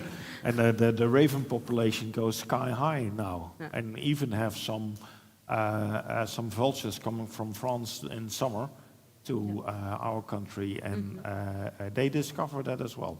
So slowly we are building up something. It's really slow. It's slow, yeah. Okay, let's go back to scavengers for a minute. There is another question that asks, why is it so easy to reintroduce scavengers and not the predators and prey that actually sustain the circle of life? Very short questions, because I still have 3 questions for you and we are running out of time. So, why it's easy to reintroduce scavengers and not the rest? I'm not sure it's easy after seeing the presentation. I think it takes a lot of effort. It's not just throwing the bird out. But yeah, of course, it's, I think, socially more acceptable, maybe. Wolf reintroduction has not been a thing in Europe, also because they never needed it. They are very effective at coming back. And then for some, I think social acceptance has a big role, because bringing back lynx, for example, in a more rural area in Croatia, okay, that is fine because it's a forest, a huge forest. People will not encounter this lynx, and you have less issues. I think with predators, we take much more of an approach on coexistence, for sure, for obvious reasons. And also because they're very good at dispersing and they're just doing the job by themselves. And for preys, I think I proved that we do work a lot on preys, on the prey base. Deer reintroduction is actually relatively easy because you have so many. It's actually a place where we can work well with hunters, for example, where we have an overlap in interest, and also they have a lot of knowledge, and we can work together, and we do that in Bulgaria, in Romania, in Croatia, to really increase the prey base. So I think we do work a lot on preys. Yeah. Adding on to the scavenger topic, the same idea of having semi-wild herbivores fenced in, we have, which is a bit of artificializing their natural spread, giving food in vulture restaurants or feeding stations, it's also affecting their behavior. Is it the objective in the long term of all these projects trying to boost scavenger population, is it the objective in the long term to reduce artificial feeding? And how close are we from that? Of course, it's a big and main objective, but it's the lack of food in the environment has a lot. It has a lots of different reasons. So the first one, it's when we talk about domestic cattle, so sheep, cattle, bovine. It's since we had the mad cow disease in Europe, all the legislation has changed, and therefore, big sanitary rules were in spot. So that led to a big down on the availability of domestic food. So this is a big reason, and it's justified by a sanitary necessity of protecting persons, people, and so on. I could link this to the intensive farming and all, but I won't go there. So, in terms of wildlife, wild species availability, it has also to do with a better balance on the management of these wild species. So, rabbits, we are getting out of rabbits because of several reasons, and for sure it will be talked here soon. And it's really easy talking about introductions and to reintroduce rabbit in Portugal. It's really easy. Nowadays there are criteria, fortunately, but it's easier to promote prey availability through population reinforcements. Due to the abandonment of the landscape, also the deers, the roe deer, the red deer are increasing from their starting points from the small groups, but they are increasing very fast because there are huge highways for them, not for all the species, but for them. And the important is how to make available this food for them. So when we talk about domestic cattle, that is a very important food source for these scavenger communities, and not only birds but also mammals. All these sanitary regulations must be surpassed, and to find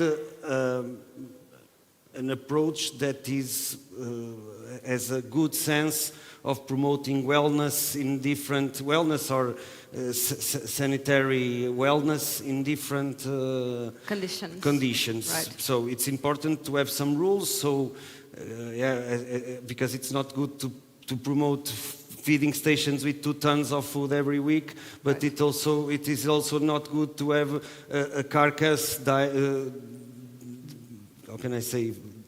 Disappearing, I don't know the name, in the side of a village, because this brings and attracts diseases, other predators. So it's a balance, and we are trying in the middle of this legislation to find a good balance between. Finally, to give access to the wild communities, wild species to this food source, we must ensure that the ones that come from the hunting activity are free of lead. Yeah. Thank you. This is really important because lead can give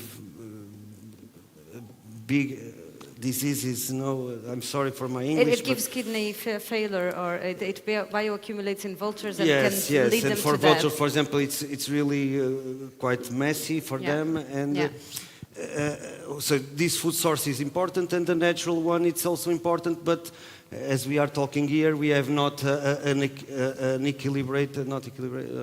balanced wildlife. So the predators are not enough to predate on the high densities of wild boars and so on and so on. Right. So it's quite difficult, but I think we can achieve it by small steps while we work on changing the legislation so hunters don't use lead. We are promoting food availability for others. So all of these must be worked in and balanced kind of stepping stones towards that. Yes, I think we are making good progress, but of course the progress, it's always more slow than the disruption of things. Of course, yeah. Thank you, José. Yes, Sophie. Just if I can add something on, I think, of course, the solution, the answer is wild resources, wild animal resources for these scavengers. But I just want to point out that, I mean, although we've presented some very nice figures about the amount of herbivores we were introducing, trying to build the food prey and everything, this is a drop in the ocean when we're hunting all these animals with quotas that are based on an assumption of what this habitat should have. Of this assumption we know is based on, well, this famous shifting baseline syndrome we've been talking about, on our own conception of what a forest and a habitat can hold in terms of density, which is completely biased. And so we're also working not only on reintroductions, but on moratoriums, on influencing hunting laws, and on opening the eyes to people that we are living in a widely defonated world. As I said, 90% abundance, less than what we could have with that level of productivity. And that gap, we won't bridge it by reintroducing herbivores. We'll bridge it by decreasing also, extraction. Yeah, how do we manage those herbivores? Yeah, we also commented that with... sorry, go ahead. Yeah, adding to that, in the Netherlands we have a program that we try and bring back as many traffic casualties from wild animals into the nature. Right. And we used to have also kind of piles. There's certain designated places, but now we are promoting this spreading out. So one carcass here, next one over there, and then so that you have a nice spread of these dead animals. And we also started with sea mammals that landed on the beach, dead of course, because and then since most places at the beach are highly visited by tourists and people, they can't stay there, but we found that there are always several places where you can leave them, so we transport them to those places, and we see excellent results of that. In the German side of the Wattensee, Wattenmeer, they already do it in specific areas. So there are specific areas in the beach, they know there will be a seal every now and then, decomposing naturally. Okay, they are pressuring me to finish, but I don't want to finish this panel without asking if there is any other question that would like to see answered. I still have 5, but I cannot. Yes? Wait a second. I'm just wondering if at European level, can you think that you can expand this to North Africa, because there is a remnant population of Cinereous vultures in Morocco? It would be really interesting to expand all these kind of programs to the North Africa. It would be really interesting. But I know that one of our partners has already started working with some organizations, because there is a lack of organizations working with this kind of approaches, and this of course takes it very difficult to start an all logistic approach in these countries. But I do believe that is of main importance to work with these North African countries, because we are changing annually lots of animals, from not only migratory birds, but also some resident birds that are already changing and shifting due maybe to climate change. I do believe yes, but that are starting to colonize Europe. We had Ruppel's vulture. Not the Ruppel's vulture, king vulture. I don't know the king vulture, here in Europe. So it's starting, and it's starting for some years. And yes, we need to start. For us, it's difficult because we have a regional approach, and we are starting now to take it wider than Portugal or even Iberian Peninsula. And of course, to do this approach, focused approach in another country, you need to have resources, dedicated resources to that. And I hope in 5 years, 10 years, we can be working much closer with organizations, and maybe a first step would help support the creation of organizations, or the consolidation of organizations in these North African countries. Thank you. I think there is just one thing to add there, that it's one of the threats you mentioned was direct persecution and poisoning And if we don't tackle those issues before, then it's pointless to bring back any vulture, right? And this was the other topic I would like to bring on the table, because I know that you have been building capacity of the enforcement agents, but we will leave it for the coffee break, which will happen just now. Let's do a short one, 10 minutes, and then you can always go back and forth and get your own coffee. So 10 minutes as a coffee break, and then we go back for the last session. A big applause for our participants.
Basta ver.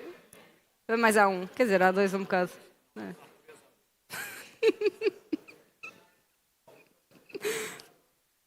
Ok.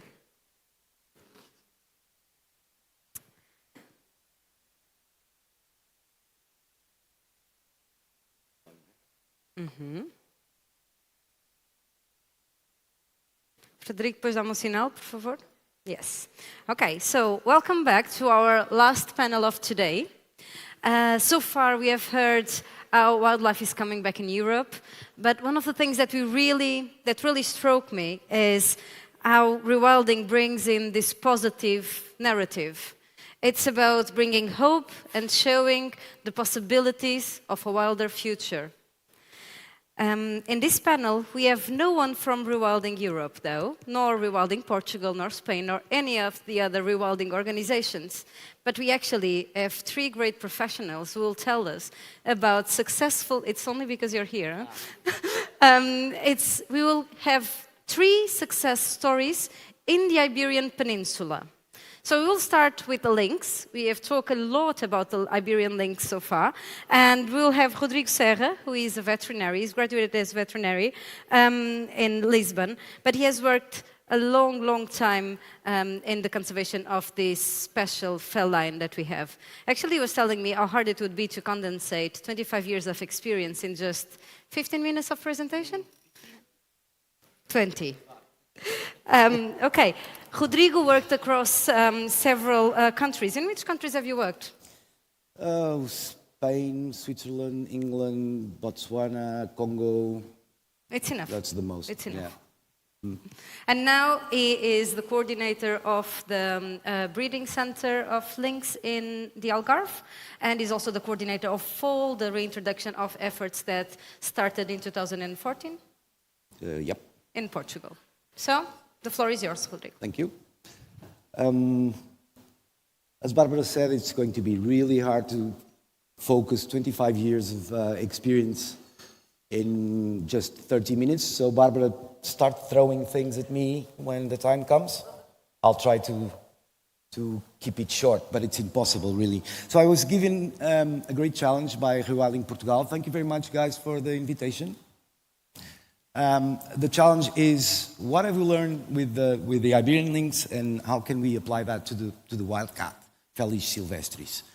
That had one thing which made me change all my presentations. So this is a completely new presentation. I won't be showing you too many beautiful faces or lynxes or anything. It's going to be all about data and processes. And being a rewilding congress, this one, rewilding meeting, it's all about the processes, right? So we're going to go through the process of how we save this animal from extinction up to where it is now, and how do we apply those lessons to, how could we apply those lessons to the wildcat? This photo is especially interesting and important to me because this is the photo of the first litter of Iberian lynxes ever born in captivity. 20 years ago, Saliega had 3 cubs in El Acebuche in Doñana National Park, and that started the journey. So it's been 20 years of breeding lynxes in captivity, and I'll try to pack it up, okay? And another thing, I'm going to use the Portuguese reintroduction process as an example of what happened all over the peninsula. So what I'm going to be telling you about Portugal is applicable to all other reintroduction areas in the peninsula, okay? So to start with, I would like this to work.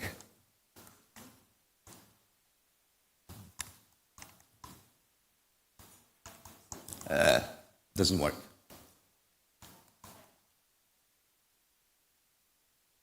So, thanks guys, see you next.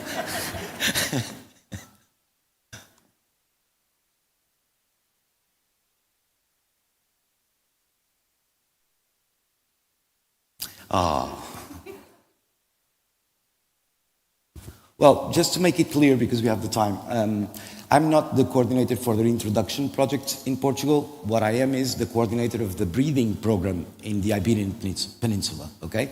So I'm an ex situ guy that is always also involved in the in situ part of it, especially in Portugal, by being the first field veterinarian for the reintroduction. But that was helping hand that I gave to the process at the beginning. Nowadays, I just supply lynxes for releases, okay? So I'm not directly involved most of the time.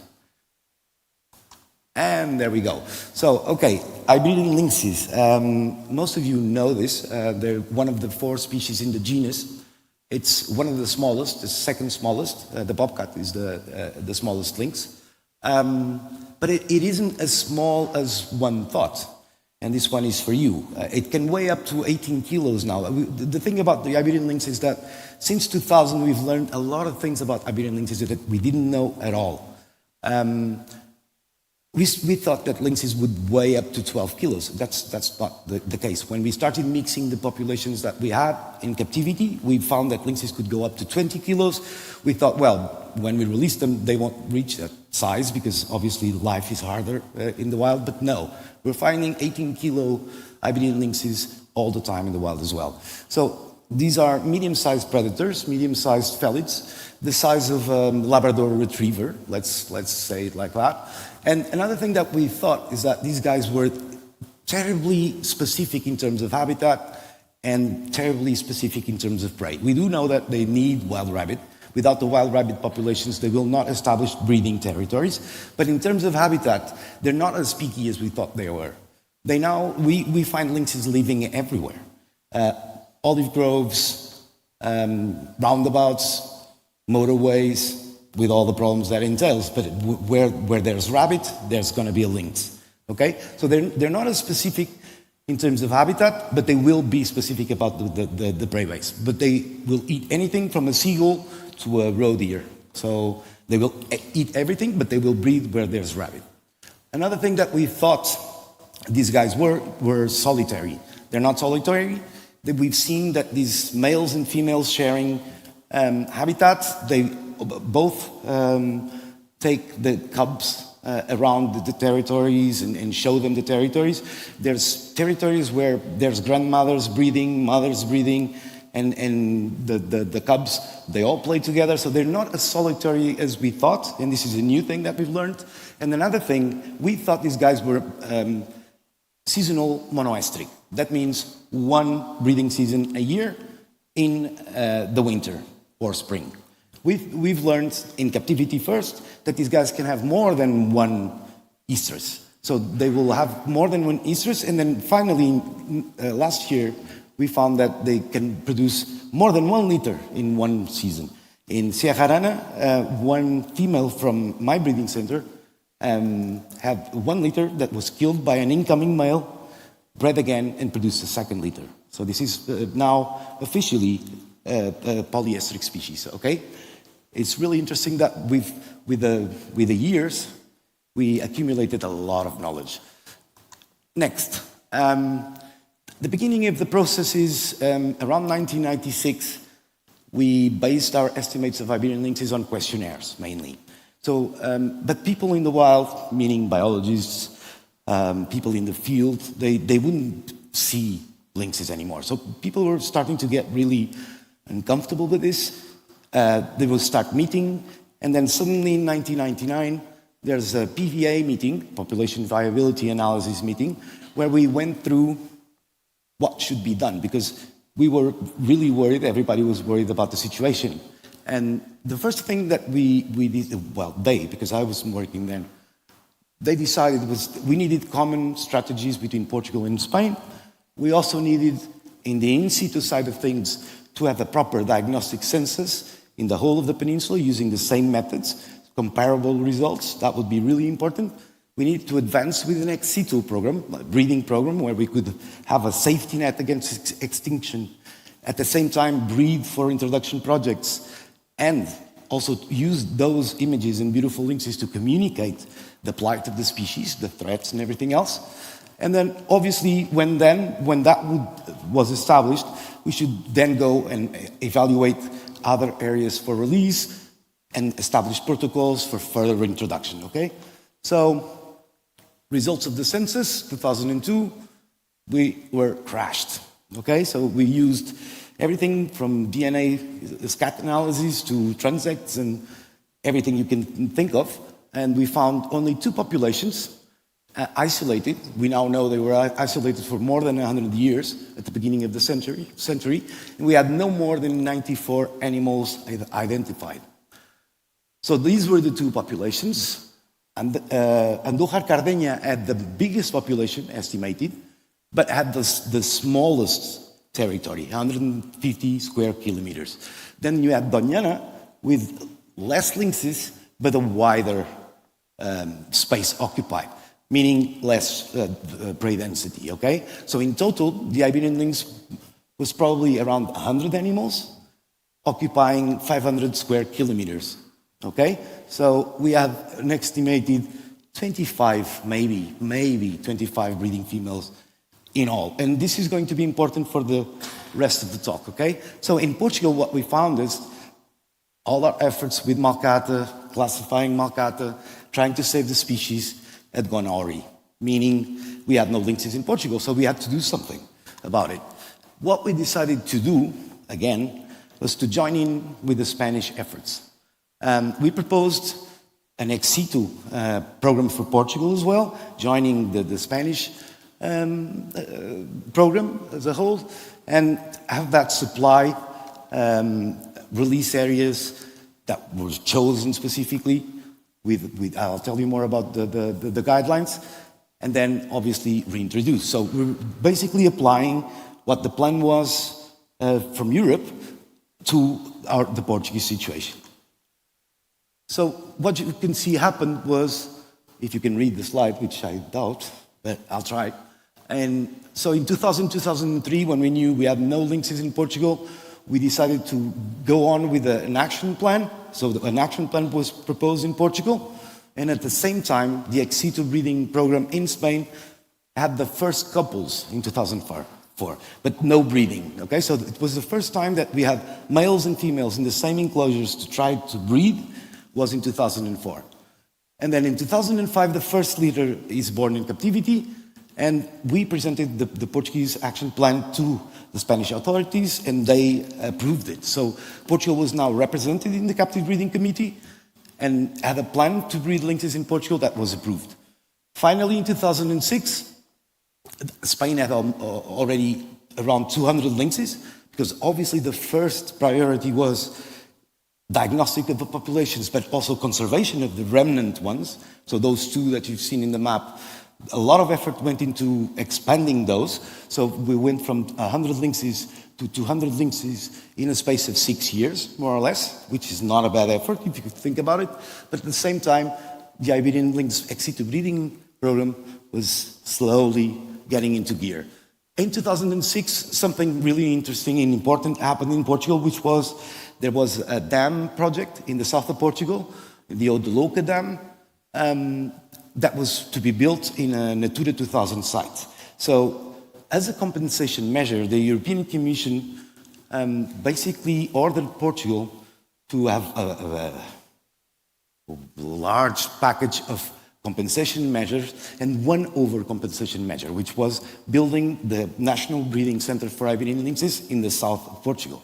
So finally, in 2007, we start looking for places to have this captive breeding center built. In 2008, we start building it. And finally, in 2009, at the end, 26th of October 2009, we receive our first lynx in Portugal. So we went from 0 lynxes in Portugal in 2002 to 16 lynxes in captivity in 2009. So it was a really long process. It's something that takes time, okay? But it works, as you can see. But it takes time. It takes planning, takes strategy, perseverance, and so forth. Okay? Then, what is the ex situ program? The Iberian Lynx ex situ program is made up of a network of breeding centers. You can see that the original one, El Asaguchi down here, and Zoo Botánico de Jerez, where all the founders were hand-raised to supply the ex situ program. And then finally in 2007, La Olivilla opens. 2009, our captive breeding center opens. And the final one, Zarza de Granadilla, opened in 2012. So we, in total, have 78 enclosures. And nowadays, we hold 164 lynxes in captivity at this point in time, okay? We are coordinated between Portugal and Spain. It is supposed to be We should be switching the coordination back and forth, but I've been the coordinator for the last 5 years, so it's not changing anymore, but it's supposed to be changing. And it's another thing that's important, the program is managed as an EEP, the EASA type EEP. I don't know if you know them, but the EASA type EEP allows us to move animals between captive breeding centers without quarantines. Genetics is managed really well, so it's a good system, and it's the one we use. What is a captive breeding center? Well, it's an exclusive one, so we only hold Iberian lynxes. Normally, exclusive breeding centers have 16 enclosures. We have a wide range of support buildings, so we have dedicated clinics, laboratories, kitchens, neonatology rooms, etc. And we now have a new area, which we call training and rehabilitation facility, where we rehabilitate the lynxes from the wild as well. So we're expanding our functions, but this is the thing. We're close to the public. We don't want people with diseases on their shoes, bringing in from domestic cats in the street. You don't want those diseases coming in, but also we want these guys to have the appropriate behavior. So behavior here is the key. We don't want them to get used to people, because we don't want them to go inside chicken coops and lambs and etc. So we want them as farther away as possible from human population. So human contact is kept to a minimum. I'm a veterinarian. They only see me when there's a problem, and they don't like me, which is good. But even the keepers, they see very seldom. So they're not seeing the keepers every single day. They have minimal training, so they trust their environment. They're okay in terms of stress to breed, but we don't make them lose their normal behaviors, okay? Now, what are the aims of the Ex-situ program? There's two main ones. One is obviously maintaining a genetically healthy population for natural and assisted reproduction techniques, so we can keep that safety net in captivity, and at the same time breed these healthy, genetically, behaviorally viable lynxes for introduction projects. At the beginning, not much was known about Iberian lynxes, so we knew nothing about health aspects, clinical aspects, reproductive physiology. We didn't know how many lynxes there should be in a litter. Nobody knew. So we only had scarce data from Doñana, from the Estación Biológica de Doñana, and not much. So we had to invest a lot of our resources into researching the species. So we had the handles, the scientific handles, to keep propagating the species. Another thing was, at the beginning of the program, we didn't have genetic material. There were no individuals available to us. So in 2005, when we had our first litter, there were exactly 13 animals in captivity, of which only 7 were breeders. That was it. Nothing else was available to us. So, genetics. This video I'm going to show you, or I might have to ask Federico to click on it. Yeah, there we go. This is Oliveira, one of my lynxes.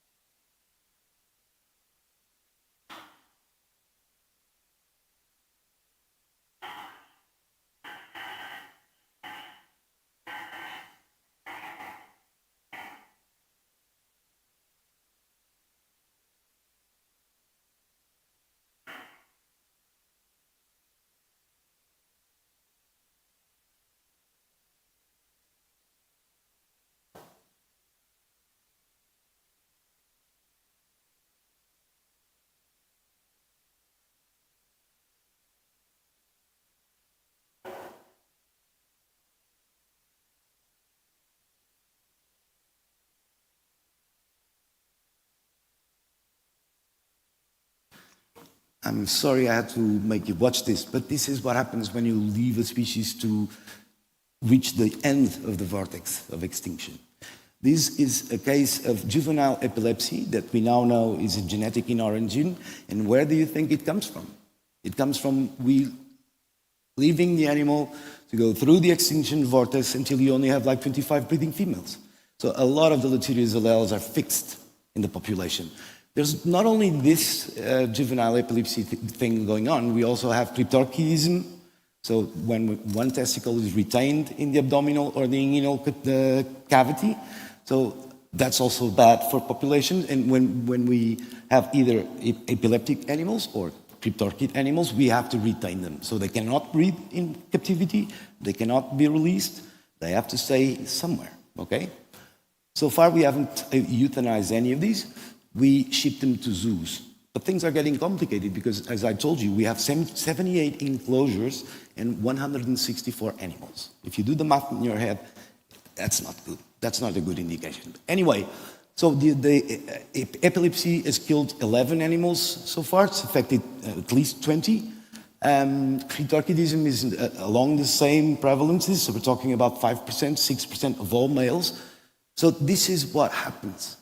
And I wanted to show you this video, and I really don't like to show it to people, but I think it's really important for people to see with their eyes what the consequences are of leaving it to the end, okay?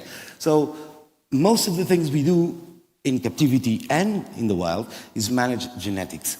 It's the core of the thing, because we were about to lose this species, and we caught it by the last hair of the neck, okay?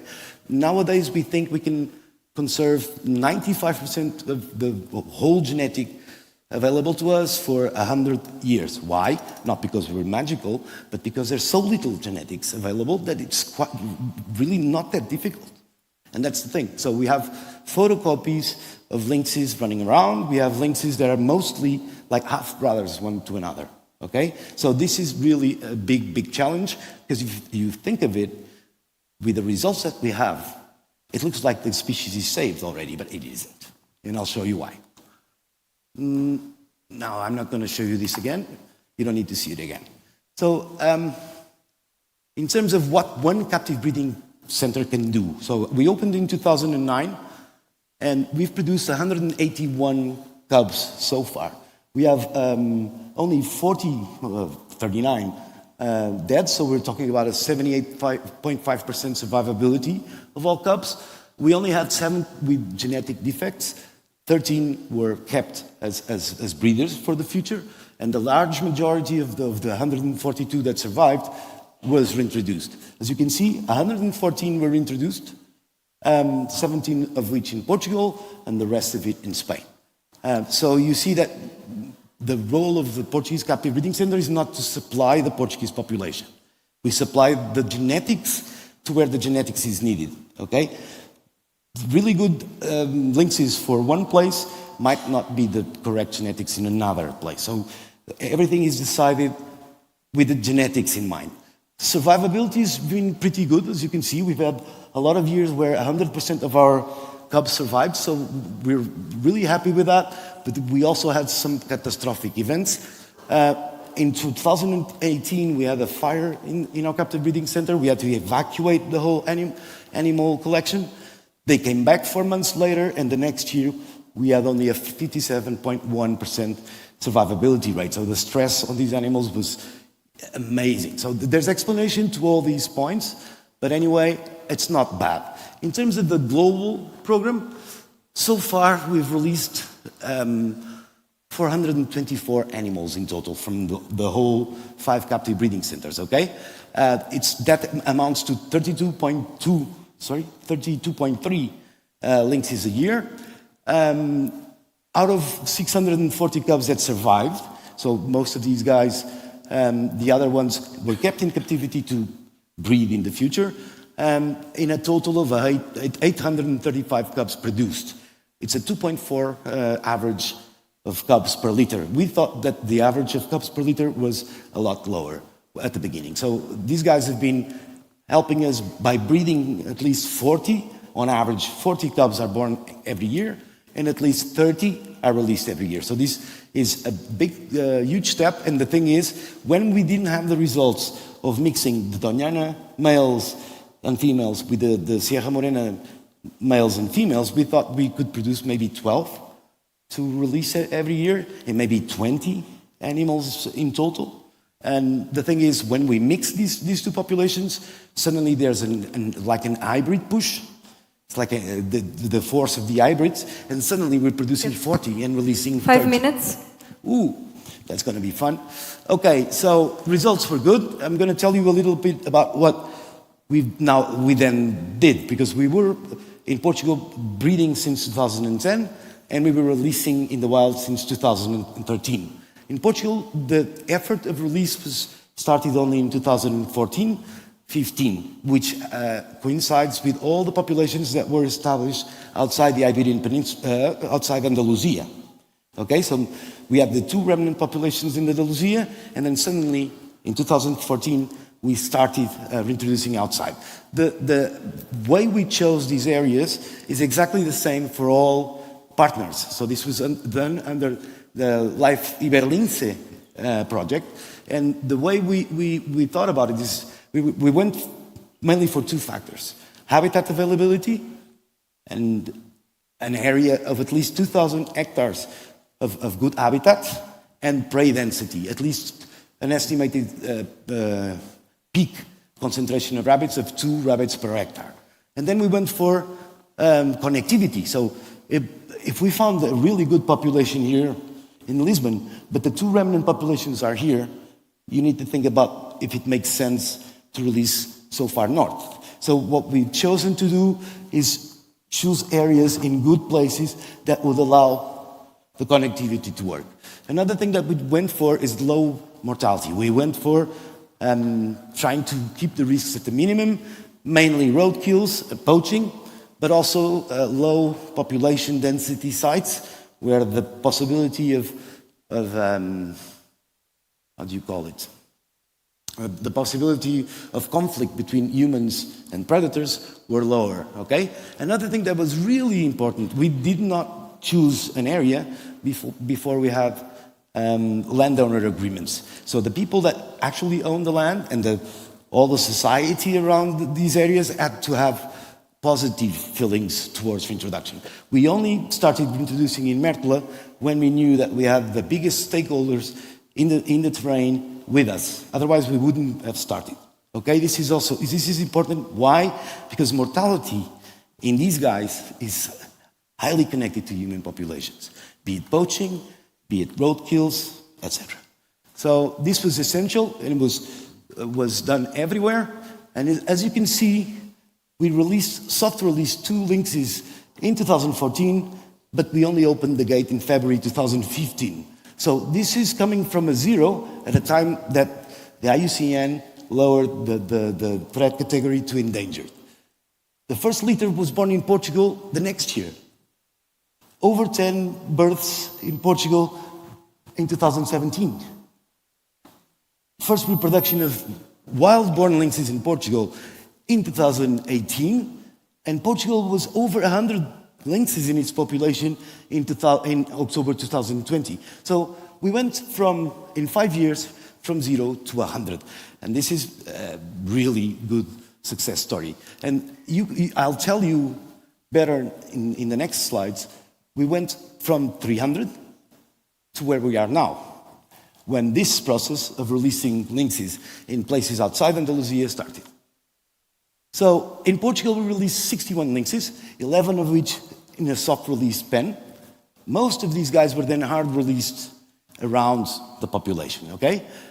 As you can see, the lynxes were released per year, were always under 10, and in 2023, we released the last 2 of them. And we now have a population of 354 lynxes in Portugal. That's 2025, 10 years. In 10 years, we went from 0 to 354 with 244 adults and probably over 70 breeding females. And now, the Portuguese population alone occupies the double of the area that we had at the beginning. I told you, the whole population in 2002 occupied half of that.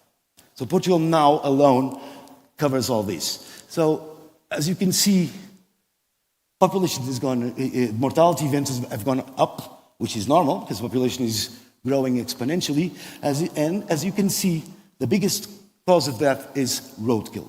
Okay? So that's 36 or 70% of all mortality is roadkills. And we have Infraestruturas de Portugal working with us.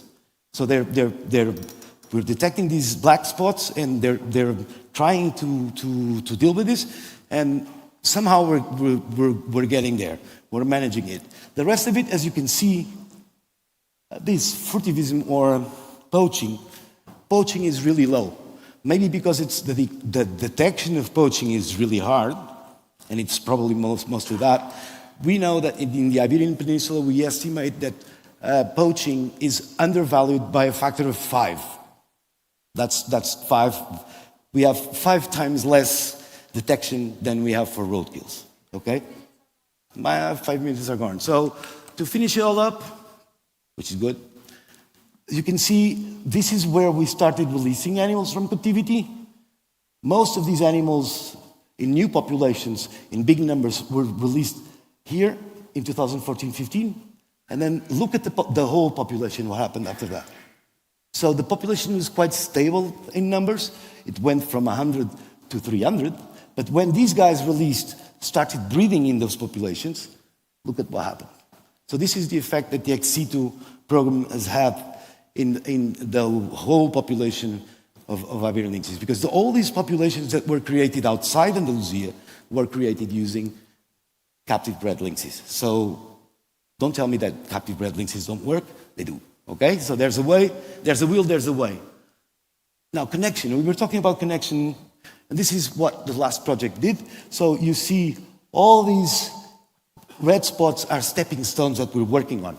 We're working on creating little gas stations where lynxes can stop between populations, so the genetics go from all the populations we have, and this is the whole result. We now have 2,401 lynxes identified in the whole peninsula, which is amazing. And look at the amount of populations that we have. We've released lynxes in 20 different populations and stepping stones. And we're starting in Castilla-León. We started last year, this year actually. Next year we will start Aragon. Madrid is coming, Catalonia is coming, so I think the lynx will be a pest. Now, you wanted me to go to the wildcat. I'll go in 1 minute. So why can't we apply the same logic to the wildcat? I've been told many things, that the wildcat has different problems, has different challenges.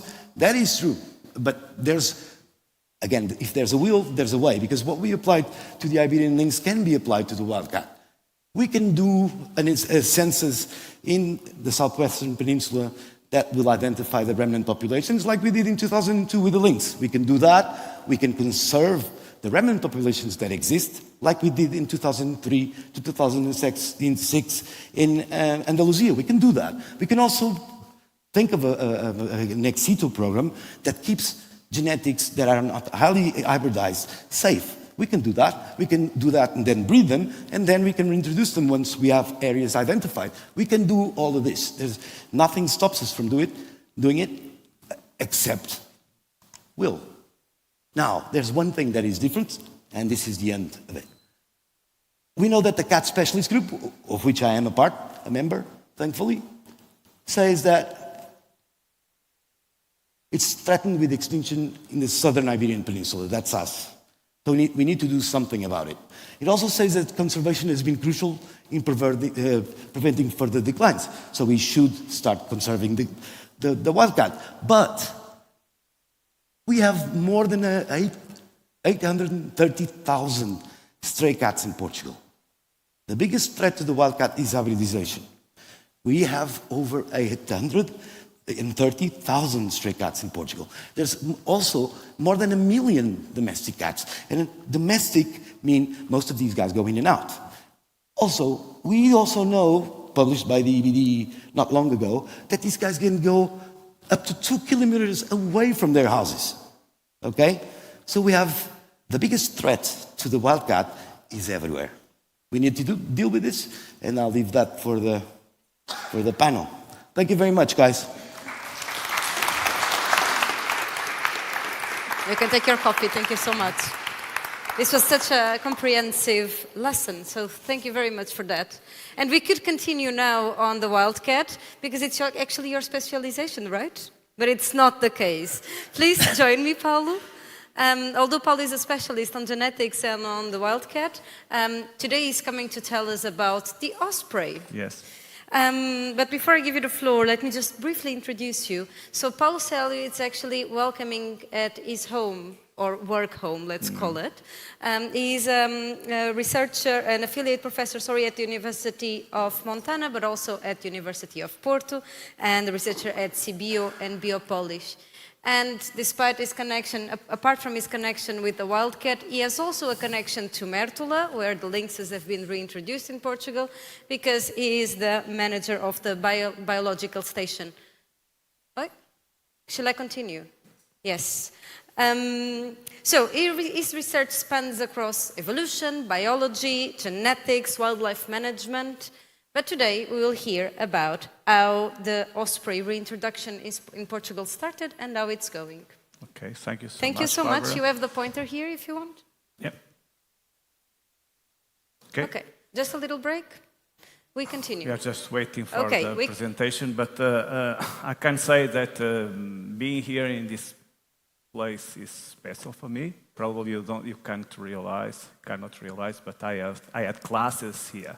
So that was an auditorium where I suffered a lot, having cell biology classes, and all this was the botanic department last century. But you can see now it was a great work that my colleague Nuno Ferran have done and his team to have this beautiful Hall of Biodiversity, Gallery of Biodiversity. Okay, so as Barbara was saying, in fact, for most of you, it will feel strange why Paulo, that is working mostly on mammals, on rabbits. I met Rodrigo a while ago, and in some way I can say that I was a little bit involved in the I've been in Lynx Reintroduction because mostly of my work on the prey on the rabbits, but I also was involved on the wildcats. But this means that I was mostly working on my research. Although I am from Porto, I am professor from the University of Porto, I was always working in Alentejo. And it's why I am here, because as Barbara said, I just established the first biological station in Portugal, the biological station of Mértola. And in fact, we have one project that we are supporting, is a project developed by these two persons. In fact, Luís Palma is also the one that was involved on the Iberian lynx, as you know, and also Jorge Safara.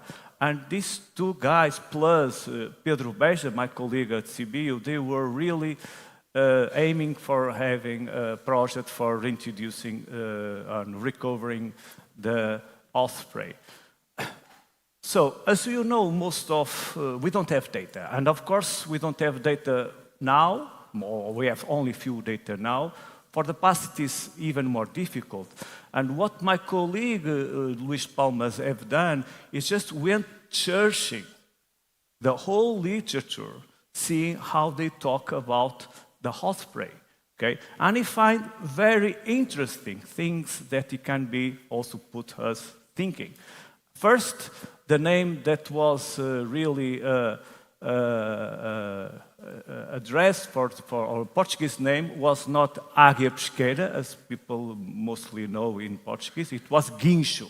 And he was finding interesting documents from 100 years ago, talking even proverbs, talking about the guincho, okay, the osprey.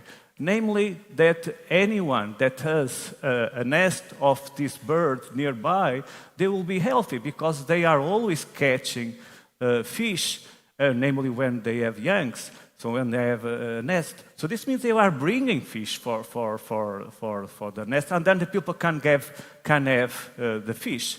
Even this derived in the proverb, quite interesting, saying that if a lady is married with a person, a man, that is access in this farm to a guincho nest, okay, she will be healthy because she doesn't need, let's say, a lot of food because Guincho is bringing the food.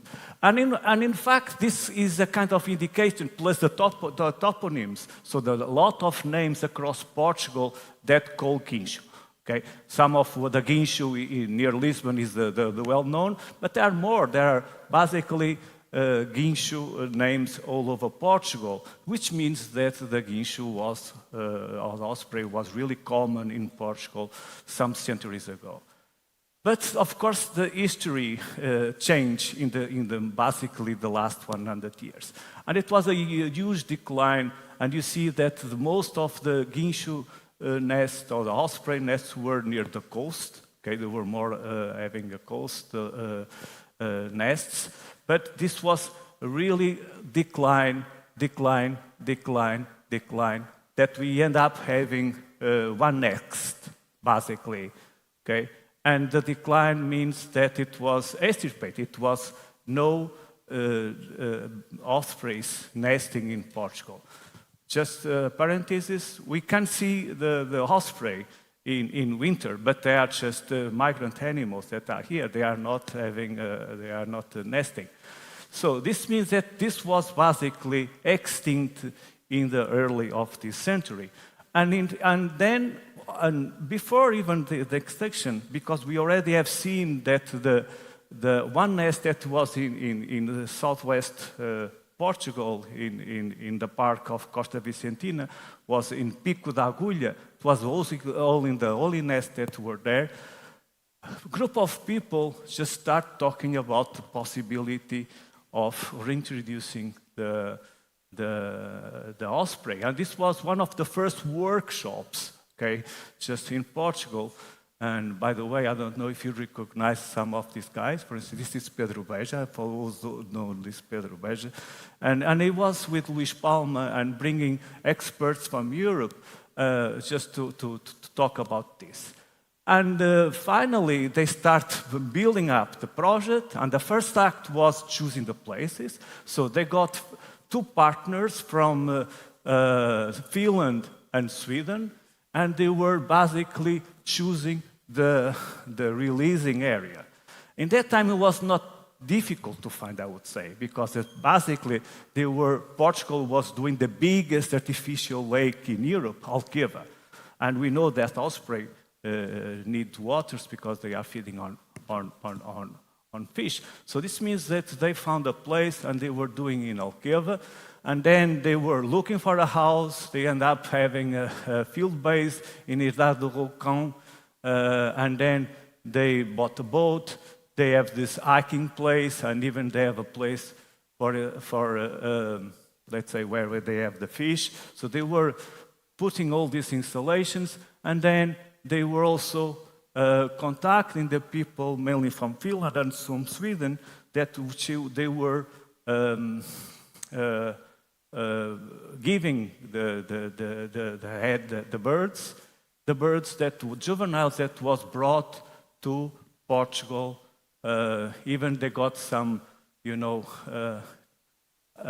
VIP transportation in TAP, directly flights from Finland to Portugal, just to bring them, and with the less threat as possible, bringing them to Portugal.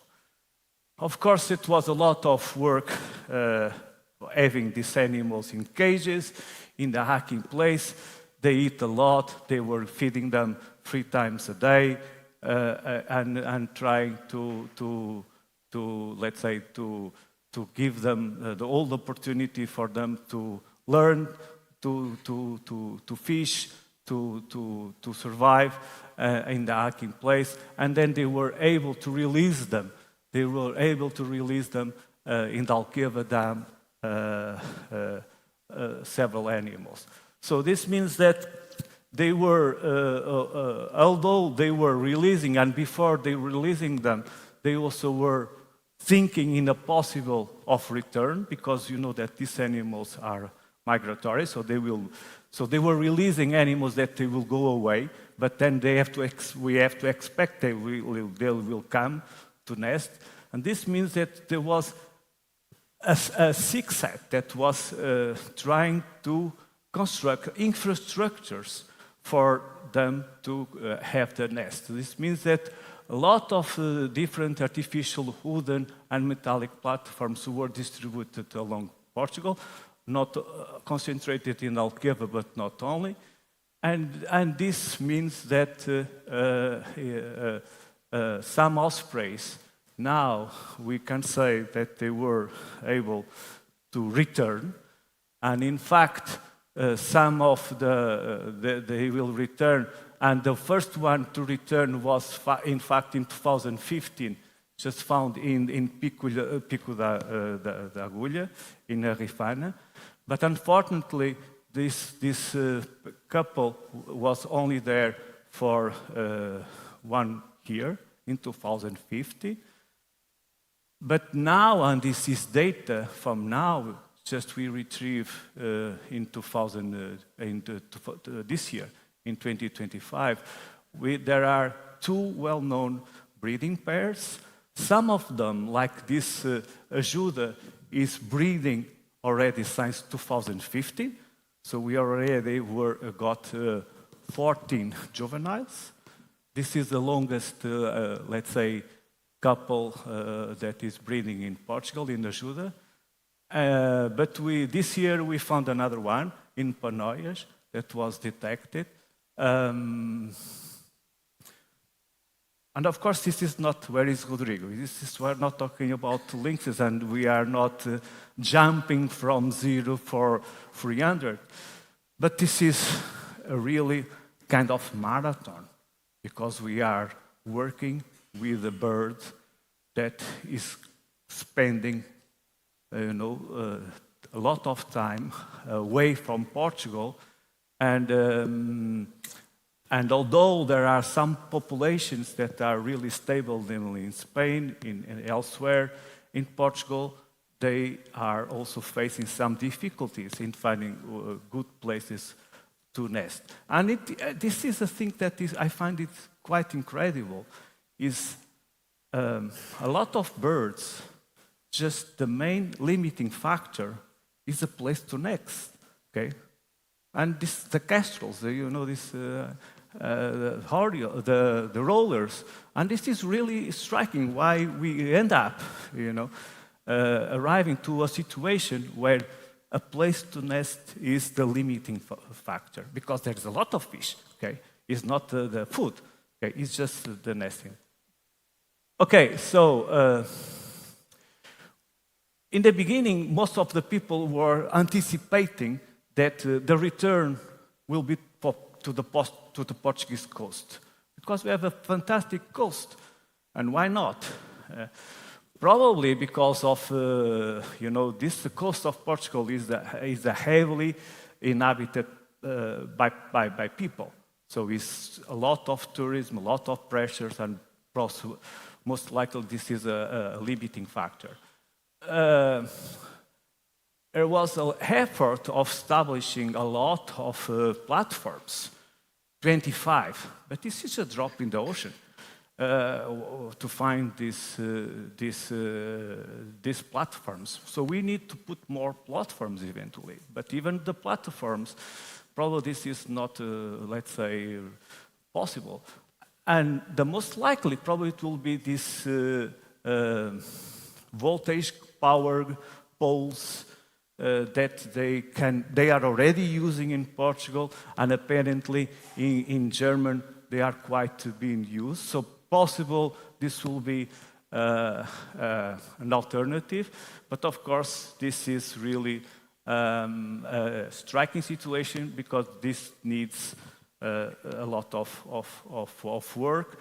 So this means that a lot of work must be done now. I think we don't need to go again and making all this process of bringing animals from elsewhere, but we just need to create conditions to have these birds, because they are around, but just to nest, okay? Just we need to probably improve the platforms, but eventually to control, or better saying, regulate some places in the coast, the tourism, the boats, because this is Alqueva and there is a tower, and you see that sometimes these birds are really sensitive to human disturbance, namely the ones I know, because this is strange and this is another interesting thing. As you told in my presentation, I used to be in Montana University. And the baseball team in Montana, the name is Osprey. You know why? Because just they have a nest just in the top of where the people see the game.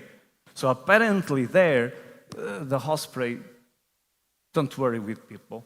There can be 1,000 people seeing a baseball game, and we are seeing, I was there once, I'm not seeing the baseball game because it's really boring, but I was seeing the osprey just going to take the fish and going to the nest. But anyway, apparently here in Portugal, it's not like that. They are sensitive, and of course we need, if we are using the medium voltage power lines, we need to get ways of improving the way that they are not electrocuted.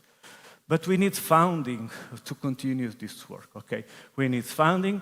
We need, eventually it will be nice to have telemetry tagging, because at that time they were using VHS, so they were losing the animals. And yeah, so there is nothing really special now that we need now, but it's just we need to increase the places for these birds to nest. So this work have a lot of effort on funding, and I can say that the main fund come from this EDP, so that was funding the whole bulk of the project for having the breeding, not the breeding, but maintaining this center in Roncão, in Alqueva, but then a lot of other companies. This was really an interesting project because I think most of the people, at least from Portugal, know this person. So it was Professor Marcelo Rebelo de Sousa that was visiting these installations in Roncão with Engenheiro Bugalho, because this farm belongs to Casa de Bragança in Portugal, and he was in that time not the president, but he was responsible, and he was really visiting this place where you can see here also Luís Palma, Nuno Ferran, and my colleague Paulo Alexandrino, that unfortunately is no longer with us. And and now currently, as I told you, Biological Station of Myrtle, in association with CBU and also this kind of private company, Lanius, is really trying to implement the monitoring and the recovery of this monitoring the birds and the recovering with funding from Biopolis, my research center, EDIA, and with the support of ICNF, Águas Santo André, and CEPNA. And of course, we need partners. We need help. And I'm sorry to be direct, because this is not a lot of things. As I told you, most of the things has been done. It's just to continue this, because this is the kind of, is why I end up being involved on this. Okay, as I told you in the beginning, I'm a more mammal person, but I'm working also in conservation, and sometimes there are small things that we can continue to do, and I hope to continue to do this. And also, of course, these guys that are working hard on this, they also deserve the continuation of this project. Thank you so much for your attention.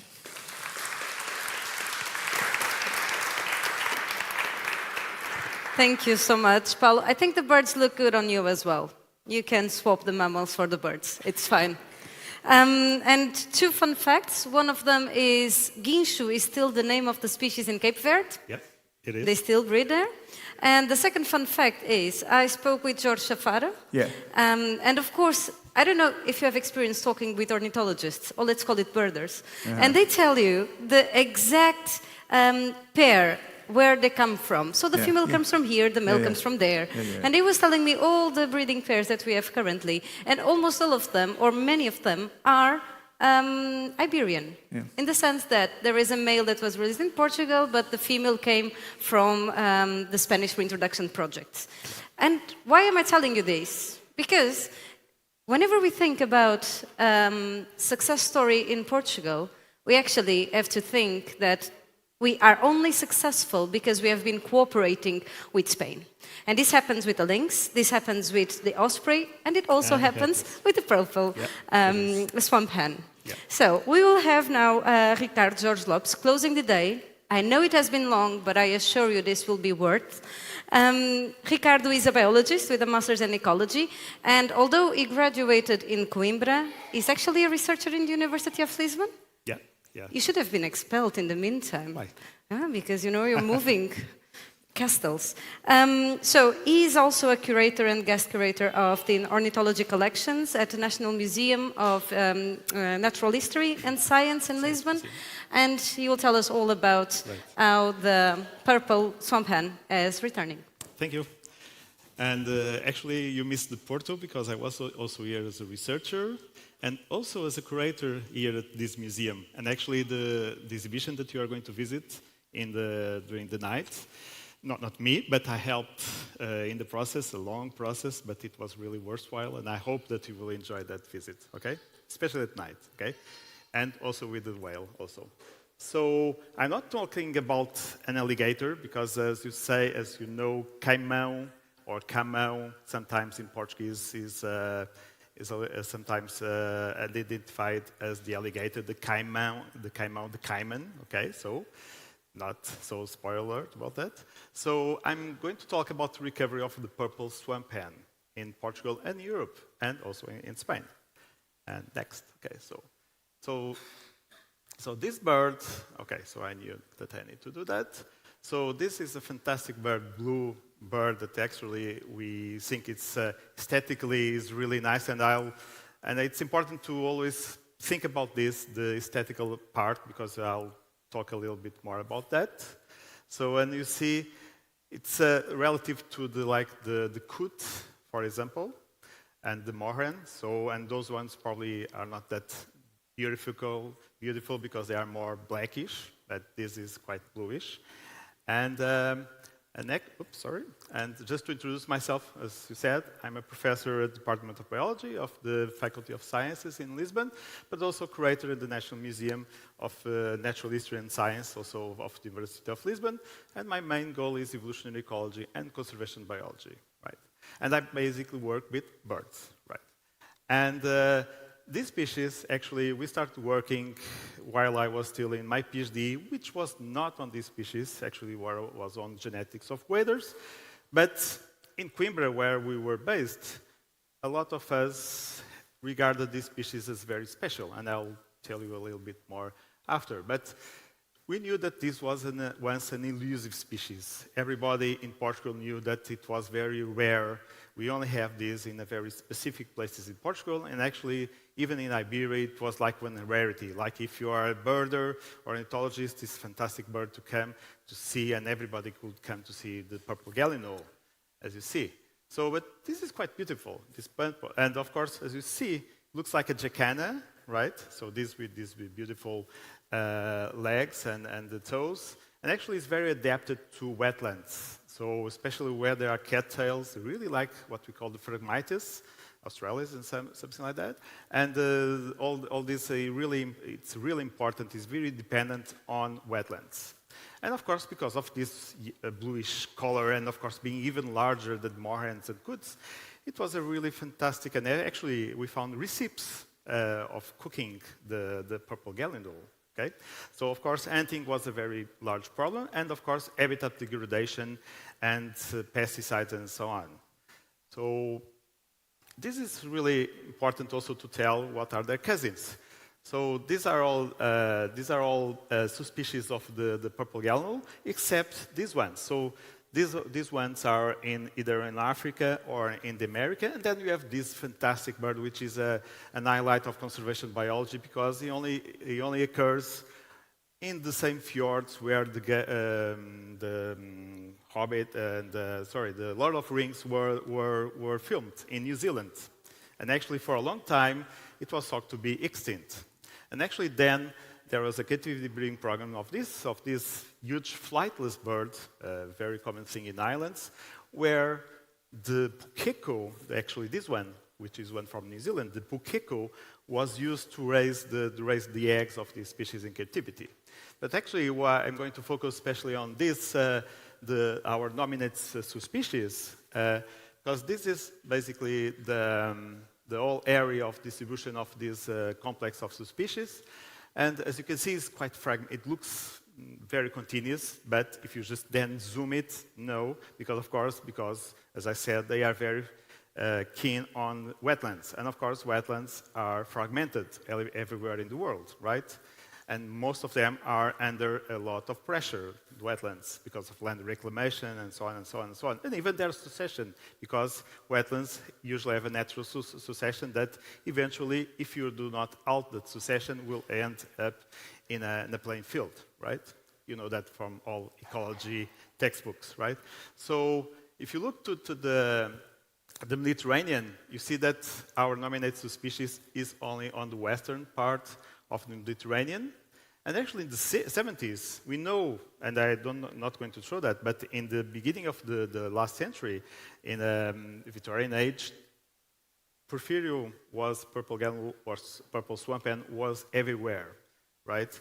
Everywhere, even in France, in Camargue, for example, everywhere in Portugal, even in Galicia, Spain, all over Spain, Tunisia, Sardinia, and even in Sicily. We have records from in Sicily. And in 70s, this was the situation. Very few hotspots all over in the Mediterranean, and then a small nucleus in Doñana, Huelva, and a little bit in Portugal. Actually, is that because of that one of our first natural parks, Rio Formosa, has the logo of the purple swamp hen, right? Everything makes sense. Actually, it was a really small area near the airport called Ludo. Okay?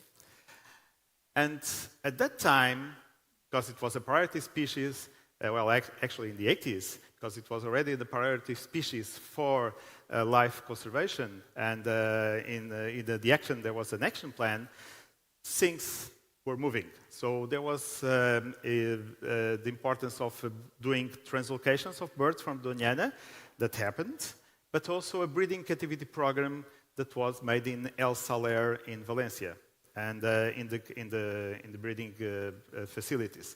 And actually now they are even using that facilities for other species, like the crested coot, for example, or the Marmorneta angustiosteris. And this breeding in captivity managed to breed birds not only for Catalonia and for all the east part of Iberia, but also for other projects in other countries, namely in Portugal, but also in Italy, in Sicily. So the really nice thing is that they are very amenable to breeding captivity. That's something that we found out during these efforts. And actually, I'm going to talk a little bit more about that after. And it was like chickens. They really are very prone to, and very tame. And actually, of course, the individuals that are released, of course, are not like that. They are the juveniles that, of course, as in the lynx, they have not that much contact with the caretakers, right? That's very important. So this is the kind of cages with the tanks and everywhere that were made, not only then on Sicily, because we managed to get a live project, and we did very similar facilities in Coimbra, in the center of Portugal, actually, where we want to make the reintroduction, in collaboration with ICNF, in the facilities, in the grounds of the Mata de Chopal in Coimbra. So this is how the captivity breeding program, that's someone in the breeding program. So, and actually this is in Valencia, and as you can see, they are usually have these same color rings that we use for tracking them in the field. And as you can see, they are really quite tame and very easily to photograph and make videos right inside the facilities. Basically, they were rear-ended since they were kids, they were a child. I'm just going to move on. So at that time, we have to find evidences that in the center of Portugal, there was evidence of the breeding of purple animals. Actually, in one of the most important places for Roman history in Portugal, we found 4 purple gallinules. Actually, you see this as 4 purple gallinules all around this mosaic, one of most preserved mosaics in Portugal. As you can see, you really can see the purple gallinule, right? It's unmistakable, right? Okay, right. And actually, this is like a hunting scene where this scene of the purple gallinule is omniscient. So this was one of the evidences at that time. We didn't know the full story at the time, but one of the evidence that the purple gallinule probably was abundant in the center of Portugal, especially in Mondego Valley River, where there is usually floods and lots of wetlands. And that's what we did. And as I said, this was a bird that was hunted, so we need to be sure that hunting pressure was minimized, and also there was wetlands. So at that time, of course, now, and because of the Natura 2000 network, we have really nice wetlands, protected wetlands by ICNF. Actually, most of them even blocked, all the terrains blocked and administered by ICNF. So in the lower valley of Mondego River, which is on the center of Portugal, very near where these mosaics are, we have 3 wetlands where the LIFE projects allowed us to reintroduce these beautiful species. So this is one of the mosaics. Oops. Okay. So we made the LIFE project called Porphyrio in 1998, so a long time ago. And actually, we did quite a lot of course, information. Of course, it was very important to stress this for hunters and even for all the kids on the nearby these salt marshes. Actually, this is a comic that was made by one of our team members, which is a professor now in Trás-os-Montes University, called João Alexandre Cabral, which, as you said, GAC. And for people that know, he really enjoys doing these really comics. And you see, it was really important to say, people, that it was important to say that the intensive hunting and loss of habitat was contributed to the extinction of these species. But now, of course, now we are coming back again to these wetlands. So it was really important to do this kind of stuff. And the other thing, as I said, natural succession is something that happens in wetlands. So 2 of them were quite good in terms of succession, but one of them, Urzila, was not that much. So we managed during the process to get money to do a whole lot of restoration and enhancement of habitat, because it was really important to get more open water areas, because this wetland was already in a process that you only have Phragmites, so dense that if I could, and we birders tried sometimes to make lines in the Phragmites just to put mist nets, and we could climb the Phragmites, just climb like that. It was so dense. So we managed to cut reed beds, clearing channels, and also transplant the Tifa, the cattail, from other places to these wetlands. So increasing the habitat for this species, which is very important, and also for enhancement for other species that are typical for wetlands. That's very important. And this was made some years after in this documentary that is available in our RTP play in our national TV. This is an area very near Valencia, but the process is simple of the release of the juveniles that they are quite easy to tame, and as you see, it's quite easy to release them. And they, apart from being, people always look at them like this, but actually they really can fly quite well, as you will see if I manage to release them. Okay, here he goes. Right, because usually people think that these guys only do like this, right? This is important. So, because we always aim to do this to be a meta-population, not only just one isolated population, but a met population that will, if something happens in one population, the others will be redundant and there will be a more probability of survival. And actually, we released more than 100 individuals, all juveniles, and these are some just on the first months that went across all these that we spotted in the different wetlands. And actually, in the following months, we had one that went all the way to Pulo de Buquilobo, which is already on the basin of Tejo, in Ribatejo, okay? And it's very for sure that most of the birds that were seen all over in Aveiro, in the lagoons of Mira, which is basically to the north of these reintroduction areas, were coming from this action. So what was the situation in the 2020? You mentioned active versus passive, right? So what I call the dotted arrows are the active. So where we made the translocations and from reintroductions from captive breeding. The first one from Doñana all the way to Catalonia, and then from the CPA-MN in Valencia to Mondego and the other areas, and then to Sicily also. But luckily, we witnessed at the same time, finally, a passive restoration. So those are the lines that are here. So there was a huge period of dry years in Doñana that basically pushed a lot of birds from Doñana. And then they just went on the Guadalquivir River, and then they crossed to the Guadiana, and then to the Tagus. And the same thing here. They went all the way to this area, and then go on. And this one, we don't know exactly if it was a mixture of the reintroduction project, and so I didn't put the line there because we don't have that evidence. But it's also important to understand that things change quite a lot. So Algarve now is full of wetlands because of the golf courses. You know that now there's quite a lot of tourism, but regulations say that all these golf courses have to have the really nice system of water treatment, and then also reed beds and so on and so on.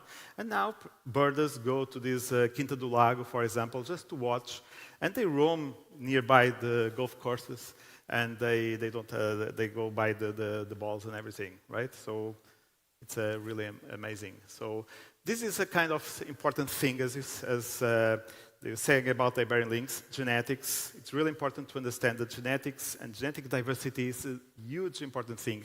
Sometimes we forget that genetic biodiversity is one of the three pillars of diversity in ecosystems and species, and that's really important. It's important to understand that there's a huge founder effect on the number of the founder effect of the pairs that were used for this breeding captivity program. It was a very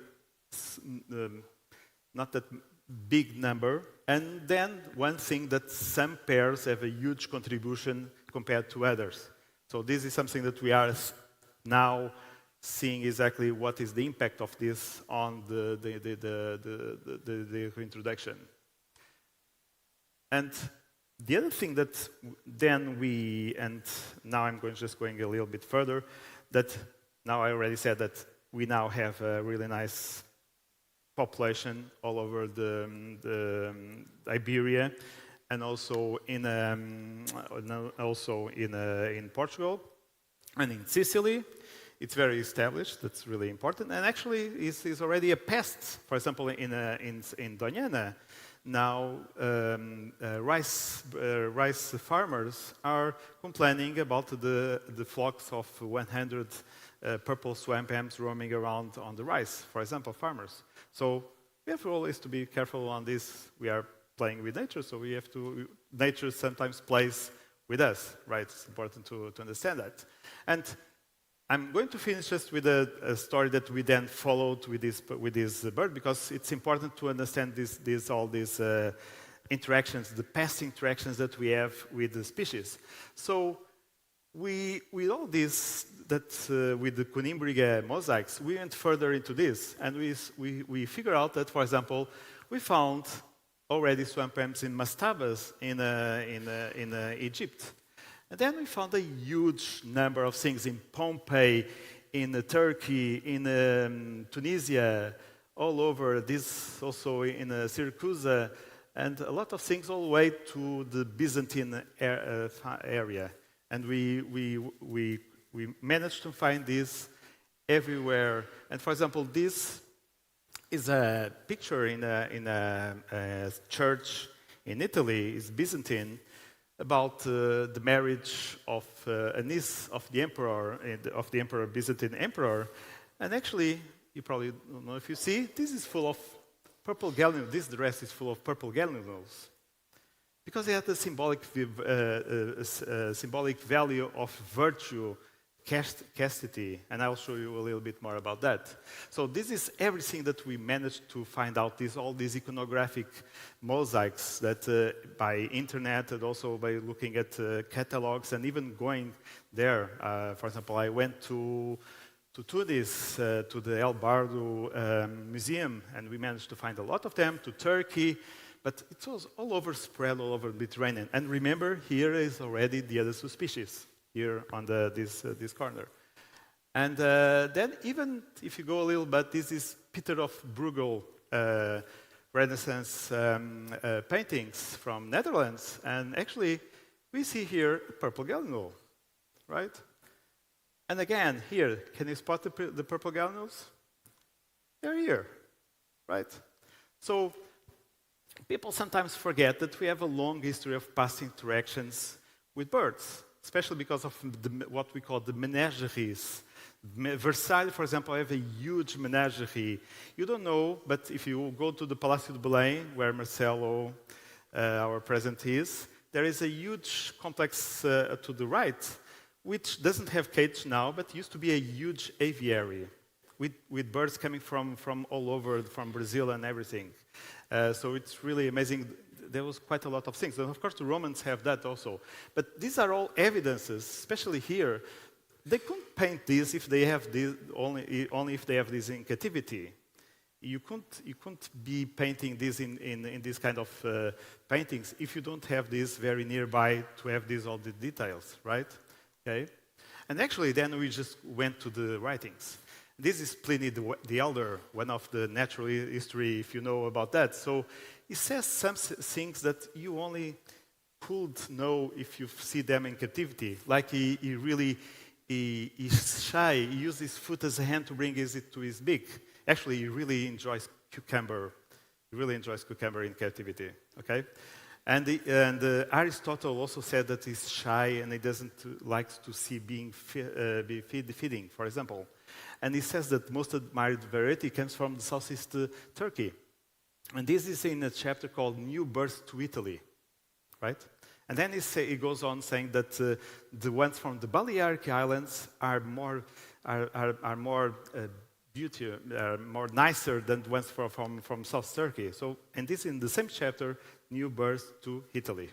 Okay, and then you go on. So it's apparently a pet in sumptuous and opulent households. So it was used in robes and confined, moving about as a sacred creature within the present. And why was that?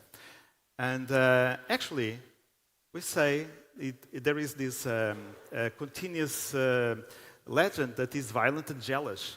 He really close watches mated female, and if the discovery is mistress of his house is adulterous, it strangles itself. So it's like an early system for adulterers? I don't know. So somehow this was into the symbology, and actually there was another. Remember that I show you some mosaics with grapes and also as a chariot, because blue is the color of autumn, and autumn was one of the 4 factions in the races in the Roman races. So everything is all connected, right? And again, Athenaeus keeps a sharp eye on married women. Amazing. So all this is like a viral thing in Roman times. And then he says this bird is sacred to the gods, worshipped in Libya, for example. All these things makes things very robust case of long-time interactions with these species. And then actually, this was again in one very important book of emblems in Renaissance from Alciato, that was emblems and of like virtues, in this case the chastity. And also he continues to use the same legend that he came from the Roman times. And for example, in this bestiario, is a domestic bird that is reared home the same way as chickens. This is already in Spain. And Camões actually has a soneto, probably because he read the Alciato book, and said that the bird that is called Camão, if in the house he lives, he sees the lady adulteress, he dies of pure passion, for example. So, and Buffon, in the Histoire Naturelle, he has this and it doesn't depict the papagaio in a wetland. It depicts in a Roman ruins, eating from a bowl, right? So all these things are really important to understand why also reintroduction programs were successful with breeding captivity, again. And he also says that it's often alive in public places, in markets, eating leftovers in circus, right? Amazing. Things that now people, when they go birding and they watch this bird, they see just a wild animal that probably will never had any interaction with humans. And this is a very forgotten, what I call a forgotten history of interactions with humans. And with this, I will leave you. I don't know if I was on time. Gone? I'm gone? Okay, sorry. But I'm just going to thank you, the dream team that was assembled at that time for the LIFE project. Helena Freitas, that we are going to meet tomorrow, was the coordinator, and Crista Marta, Castelo Pacheco, Carlos Pacheco, Tiago Mourinho Santos, and João Alexandre Cabral, and also from the SCNF, Mário Reis was our connection, and then João António Gomes and the Italian team also. It was the teams that were important on all the reintroduction aspects. So thank you again.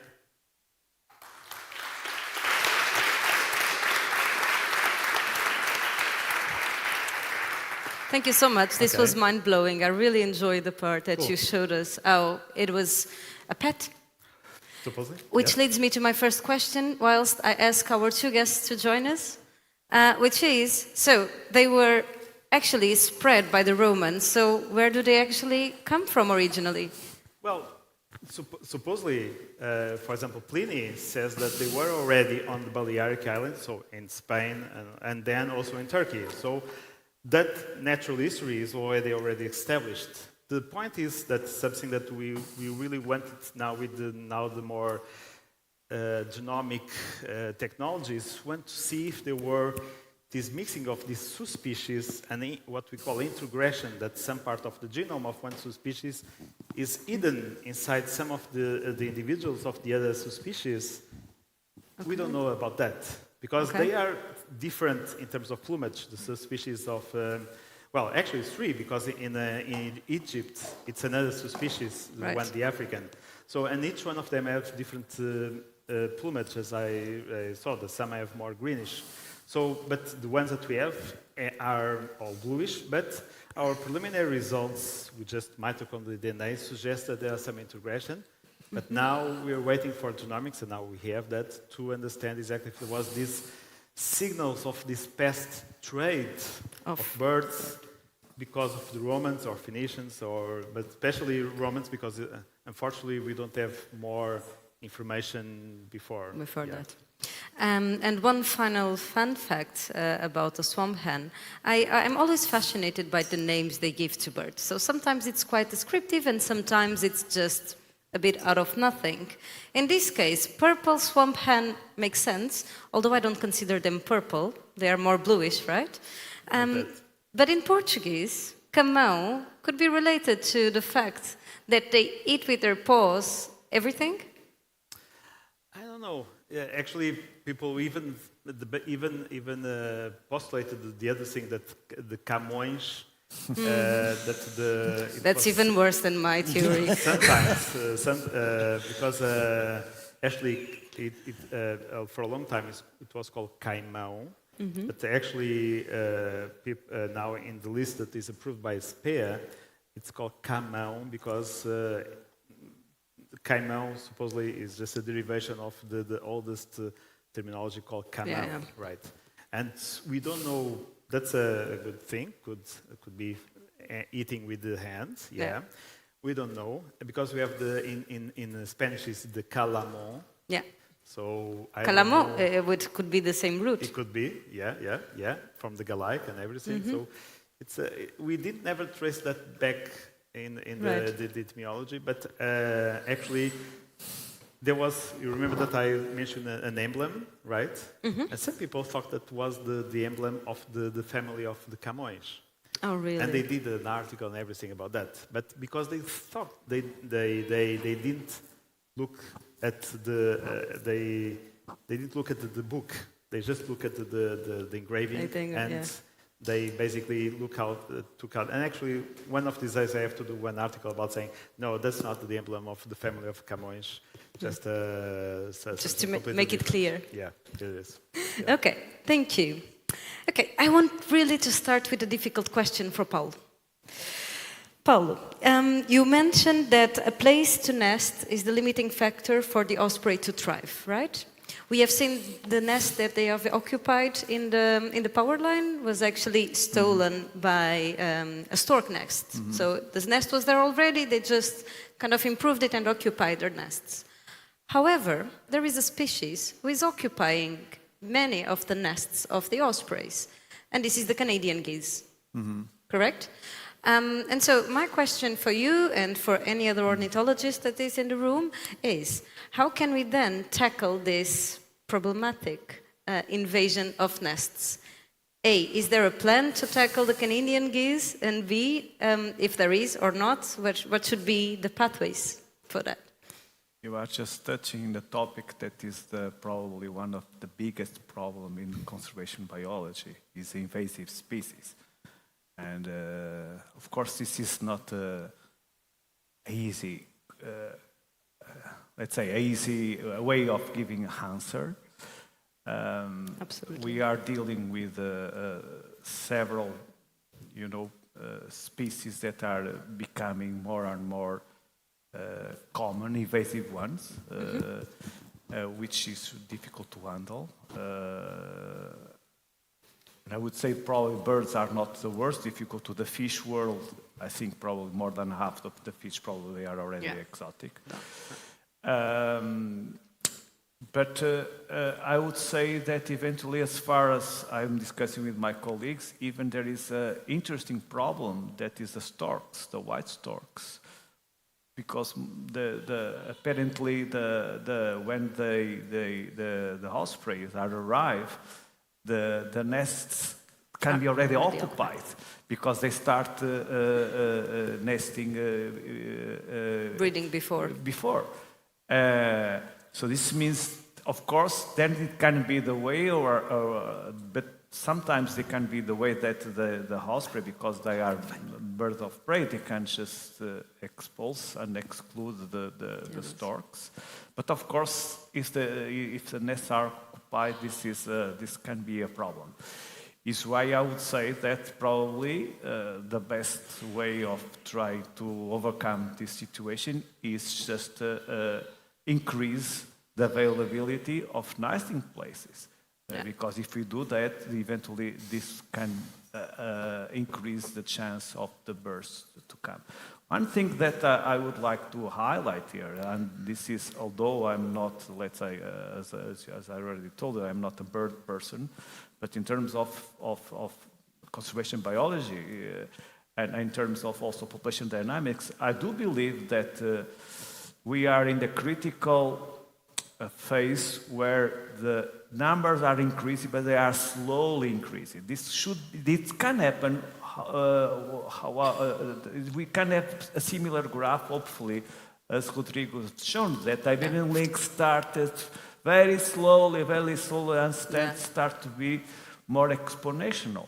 So it's why I think we are now in the critical phase of, let's say, increasing one nest is okay because last year was 3, this year was already 4. Hopefully, let's see if, because there are birds that are already borning in Portugal. This means that we are increasing the likelihood of they are coming here and look for nests and start fighting for nests. Because you mentioned the Cape Verde, but in Cape Verde, and Ricardo, correct me if I am wrong, they just nest everywhere, in the floor, in the sun, in the sun, in the cliffs, but there are no trees. They don't have let's say predators, No. but they also have probably the human pressure is low. So, but what we need is birds. Yeah. Okay, we need birds, and of course, I think we should do our effort all we can just to at least put more, or make more likely that to do this jump, because after this jump, I believe, because food shouldn't be a limiting factor, and of course, if there is no hunting, no poaching, which I believe not, because the people are more, I believe, I hope, conscientious about the conservation, we will overcome the problem, and this means that we will have more offspring. Thank you. Do you have any different opinion on tackling invasive species, bird species? Ricardo. It's a difficult question. What's an invasive, exotic, and when an exotic turns invasive? But we are talking specifically about the Canadian geese, which we know has an impact in this and many other species. It is. Well, supposedly, and European regulations now, or at least the policy now, is to try to tackle those as fast as possible, those situations before they are turning loose. That's the thing. The problem is that most of the times we skip that phase where they are already established, and exactly. then public opinion and all this stuff is getting more and more difficult to tackle those things, because sometimes we manage to tackle those ones when there is only 1, 2, 3, 4, 5 individuals. That's more easy, and that happened already, and that happens every time. But these cases are more difficult, definitely. Yeah. So none of you answered properly, but you were great at answering, but that was good. Okay. Rodrigo, you mentioned... I want you first to explain us, because I'm not sure if everyone in this room and following us online is aware. All of you, and before we have mentioned the difference between soft and hard release. Could you just briefly explain us what is the difference? And especially, this is the question, why did you start with soft release and then you moved into a hard release of lynxes? Hopefully this is on. Okay. Yes. We built our strategies on previous experiences of other introduction projects. One of the lessons that we've learned from the Canadians and from the Americans when they were dealing with the Canada lynx and trying to reintroduce it and reinforce it in the States, what they found was that the dispersion of these animals was almost immediate, and there was really it was really tough to get a nucleus going. So what they ended up doing was soft release, and soft release is a way to acclimatize an animal to an area.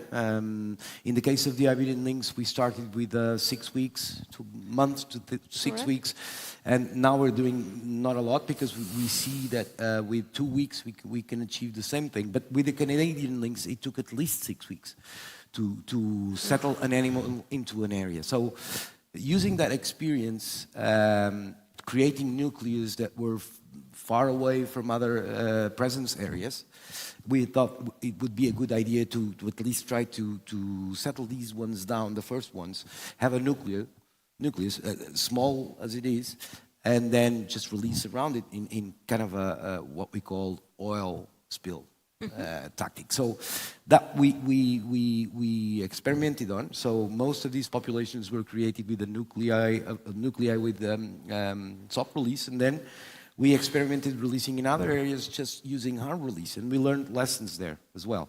So dispersal was much higher with hard release.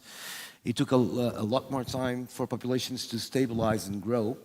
And there apparently were more deaths by roadkill and stuff like that. So we now know that using the same animals, same source, obviously it's easier to do it with the soft release phase at the beginning because you'll get less dispersion, more breeding, less mortality events, and an exponential growth of the population. So the combined situation of combining the two techniques with the Iberian lynx is clearly the best practice. However, then would you have to change the areas of soft release from one place to the other?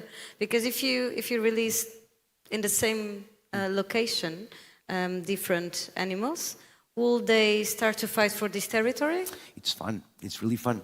The fact was that we designed these things to be movable, but they're not movable at all. So we did exactly. Yeah. They're now different designs, but we reached the conclusion that for each reintroduction area, we really just needed one pen, maybe two. Right. You can, as you've seen, we released 11 animals in the same one. So we have one enclosure, released 11 lynxes there. Normally what we would do, the first year we released 6, one after, a couple after a couple after a couple. And the next year you already have territorial lynxes around that cage. And obviously that makes things a little harder because they will fight, through the wire mesh, but still, they couldn't really harm themselves. In places like Andalusia, the first place that we released in Guadalmellado, there was actually a lynx that went in and fought the incoming lynx. So that there's problems with it. Wow. But it still is the best idea because, of course, there's infighting, but by creating a nucleus and then reinforcing that nucleus around it, then you can do the hard release. So we haven't had losses because of that, because of conflict. But it's clearly saturated the area as well. Yeah, so you tend to then release on the margins and grow it. That's how you do it. And then there's another factor that you have to consider, which is we were not the landowners. So the release site of these Iberian lynxes were not necessarily where we wanted to release these animals. It was where we had the agreements with the landowners. So we ended up releasing, the first releases were outside the national park. Yes, but then by spreading, the population got there. So not always we control these factors, but still, the same system is being replicated in Castilla y León. It's being replicated in Aragon. So it's the lessons are clear. And the good one is that you don't have to release a lot of them by soft release, just as long as you have stabilized at least 3 couples of them, they will breed next season, etc. And then those ones will stick around because there's territorial animals. If you just hard release them, they'll scatter. And it's going to be much harder to create a nucleus, and then for that nucleus to grow, it's going to take longer, basically. Thank you. Okay, let's go to the questions. There is a very nice one for both of you, for the lynx and the osprey. And it asks, why these examples of reintroductions are funded by projects of destruction of nature, like Odloka or Alquevedem? It's a good one. Whomever wants to start. We all like money, right? No, honestly, I don't understand this question because if otherwise, please just shut down the lights and cut all the power and stop transmitting this Stop, please. Can you stop? Can we stop? Can you stop? Because we don't need power, okay? I think this is what we are talking about. So, come on, okay? We have to think, okay, and not be, let's say, all of us are in some way professionals in conservation biology. We are really committed in doing conservation biology and recovering a lot of mess that all humans, including us, are doing. And, but I think it is completely utopic just thinking that there are someone that are always destroying and we are just the saints that don't do nothing. Okay, this is not true. Okay, because all of us are contributing to this. And of course, our job here is working on the mitigation. Exactly. Is working on convincing people. Okay. For instance, what I try to tell the people is regarding the electricity. What we should be discussing is not stopping, okay, but decreasing the consuming of the. But none of us do that. No. Okay, we just use the cell phone every time. We are just here. How many resources are we using? So, and honestly, I think it's completely, I would almost say stupid, thinking in the way that, we shouldn't be working with companies that are destroying and so on. No, exactly the opposite. Other way around. We should be there, okay? I hope my students, okay, my principal will be there, just doing better, because there is not the bad guys and the good guys in this. Yeah. Okay, there is only one way. Okay, please stop just thinking that there are bad and good guys. No, we should be all in the same way, working together in trying to get a better world. And because this is serious, okay, and it's why I think we should, of course, take all the opportunities to save the earth. Yeah. I think there is also a chronic misfunding of nature conservation. So if the money is there and the people are ready to invest, why not using it? I remember I had a conversation with Palombar and IAPGA a couple of years ago about the compensation measures and money from Sabor Dam. No one wanted that dam. I mean, we had enough dams over there. But the question is, so what? Are we going to do nothing? Can we not use the money to compensate? Doesn't mean that we shouldn't say that there are wrong things that should be stopped. Okay, this is a completely different thing. Yeah. But we are the first off doing that. Yeah. So I'm saying that. Okay. Yeah. Yeah, I have an opinion about this as well. A serious one. The thing when I started working with the Iberian Lynx, there was a big ruckus about. A motorway that was going to be built in Spain, connecting Madrid to Seville, that was just to save 20 minutes in a motorway that already existed, and we managed to stop that one. I mean, nice. But when the interviewer, this was in Secret Noticias, when the interviewer asked me what I thought about it, I said, well, I don't think we should. I don't think we should mix things. We need roads. Yeah, we probably need less roads, but we need roads. Roads service people, populations that live in places where they need economical sustenance. Conservation is not a sterile environment. You cannot recreate an environment in laboratory without people in it. The Algarve needed water. That's the fact. We all know this. The Algarve didn't have the water infrastructure that would guarantee drinking water to the whole population. So we needed this. There was no other that we now know that there was no other place where a dam that big could be built, and Odloka can guarantee water for the Western Algarve for at least two years. I mean, it's huge. It's something that the Algarvians they want. Yeah. And if you're saying, no, you're not going to do that because of the Iberian lynx once roamed through there in the 70s, so let's stop that because of the lynx. Do you think you can win hearts for conservation that way? That's not the way it works. I work for the people. I work for my country. My country is made of people. And of course, I want the lynx for the future generations. I want the habitat that the lynx occupies to be healthy, of course. But this is Portugal and Spain, so we're actually telling people that we shouldn't have water, electricity, we shouldn't have jobs. They should all be extirpated from there. We should take people away and put them out in the cities. They wouldn't care about lynxes or anything else if they all lived in the cities.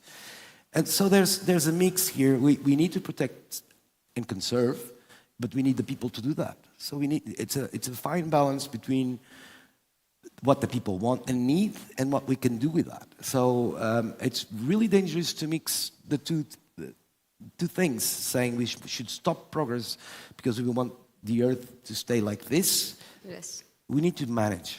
And manage, the whole day we've been talking about hands-on, hands-off, management, non-management. There's no other option in the Iberian Peninsula than to manage people expectations, wildlife populations, habitat. We have to.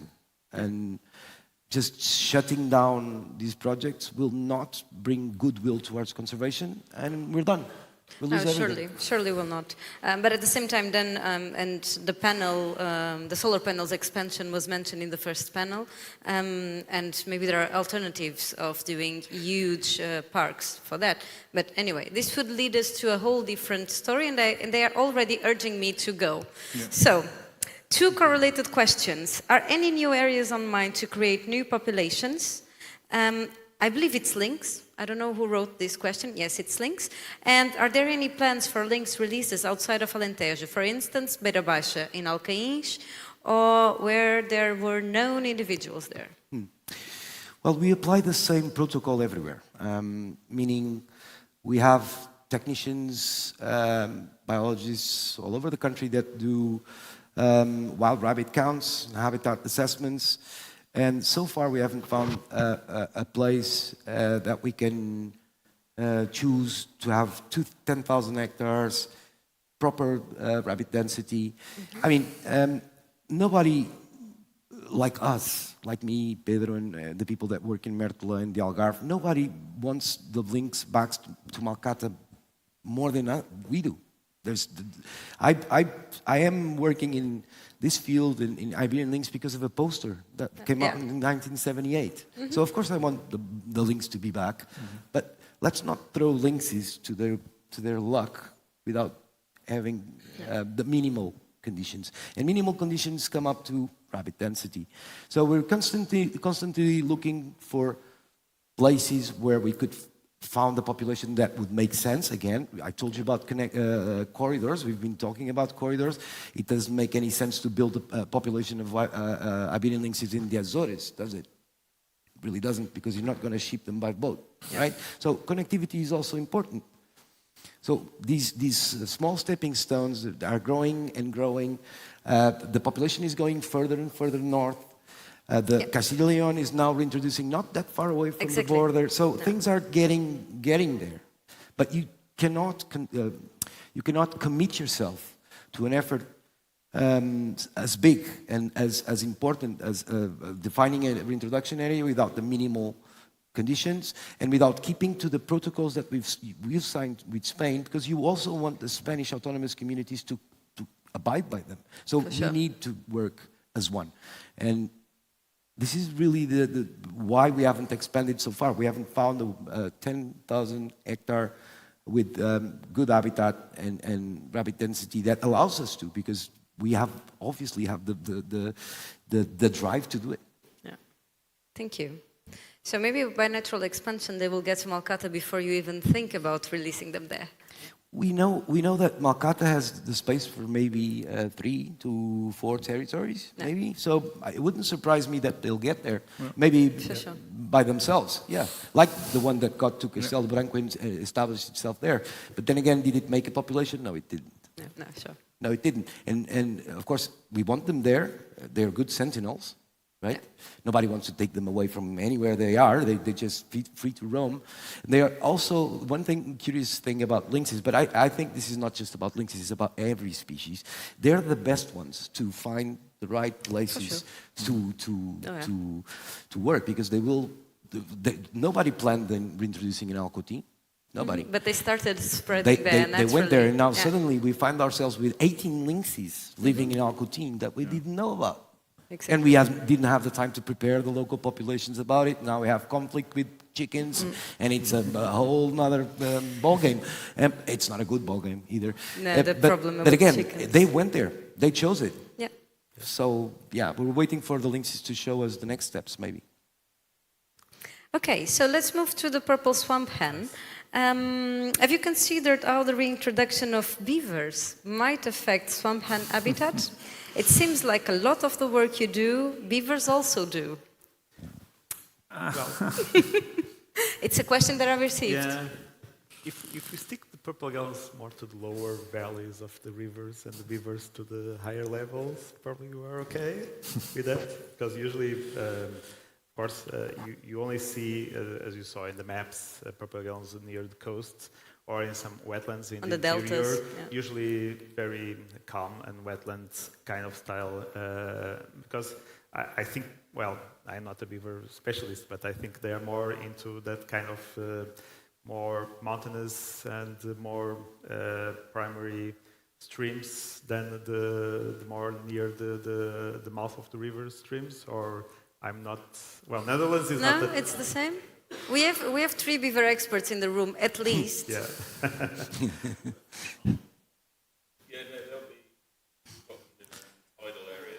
Okay. Wait a second. Don't worry, but okay, fantastic. I think you need to repeat it because no one listened to that. Yeah. Roving microphone, can we put him on? Yeah? Try now? No. Roving mic? Yes. Now it's on. No, so in Britain we've got examples of beavers living right down in the mouth of the rivers in the tidal zones. We've got them in reed beds over in the southeast of England, where if you look at the habitat quality for beavers, it says it's poor, but we've got hundreds of beavers in these reed beds, wetland habitats. Do you have moorhens and coots? Moorhens, coots, So, yep. So maybe they'll be good for the swamp hen. Yeah. As long as, well, I didn't mention that, but purple gallons are territorial, so there is a number of pairs that they can be established in each wetland. Right. And of course that there will be never a huge number of birds in each wetland when they are breeding. Then during winter they will roam in very big flocks. But I guess if coots and moorhens are okay, purple gallon will be okay also. As long as there is cattails and good habitat, fantastic. That's good. Sorry, can I just... Is there also the possibility in these primary streams in the lower lying ground where these dams are created, actually creating the habitat and increasing those areas of wetlands? So, for example, we had one stream that was literally a metre across, and now it's a 12-acre wetland habitat that's very new. So do you think that might be plausible moving forward? Definitely. Actually, I saw... there was one condominium in Alicante where there was just the parking lot and a very small part with the phragmites, and there was a purple gallon breeding there. Just there. Amazing. Yes. So they're very plastic species as well in a certain way. It is. Yes. Actually, they're quite near Lisbon, and it's very easy to find them near Lisbon already. And the dot above Lisbon, it's Polo de Tornado or something? Also in Polo de Tornado, that's the place where we don't know exactly what is the contribution between the southern expansion and our reintroduction in the center of Portugal. Yeah. Definitely. That's where we don't know exactly because it's right there in the middle. Yeah. Okay, we are almost getting to the final round of questions. So I want to ask if any of you would like to make a question? No? Everyone needs a glass of wine, I can see by your faces. I can promise we'll have a glass of wine after this.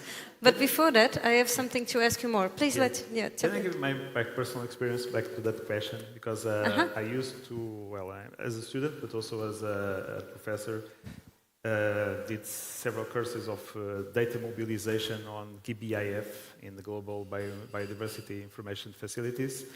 And actually, some of the students were engineers from EDP. Because actually, EDP is one of the suppliers of data, biodiversity data in Portugal. It's one of the, what we call organizations that supply information for all the environmental impacts.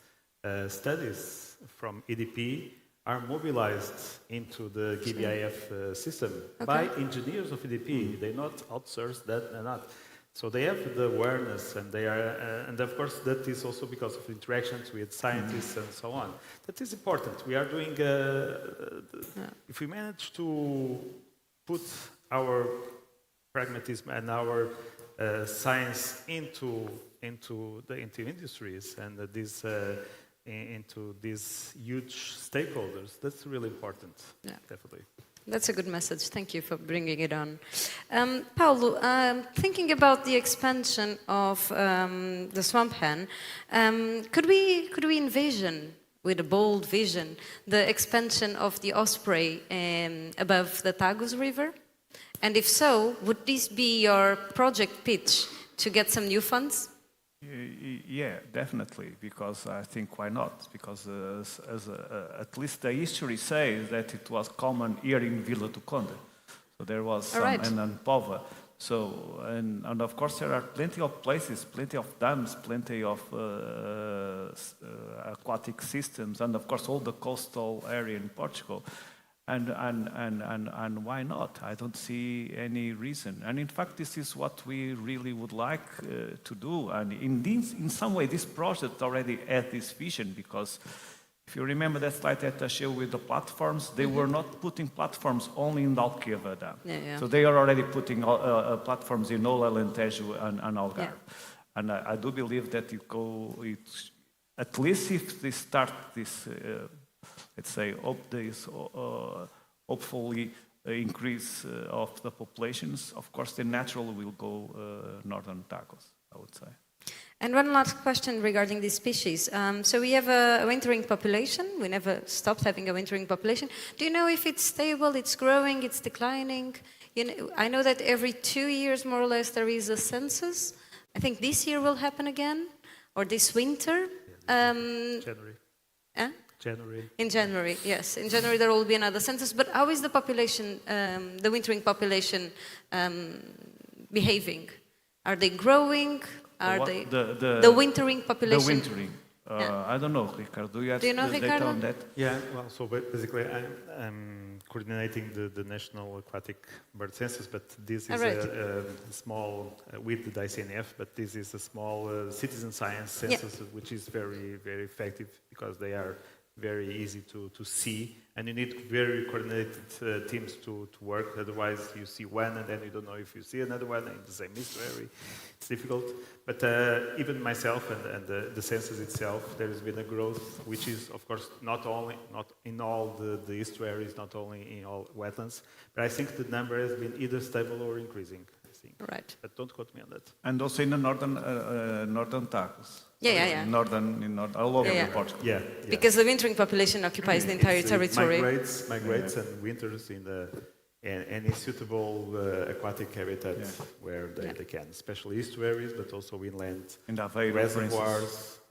Yes, Rio de Aveiro, Mondego Estuary, Lisbon, Tagus Estuary, but also Aguilera Dam. All these dams, Alqueva also, they winter quite often, and it's really amazing because most of them are tracked either by colorings, but also by satellite and GSM tags, and so sometimes we really can see exactly how many they are, at least this subset. Yeah. Nice.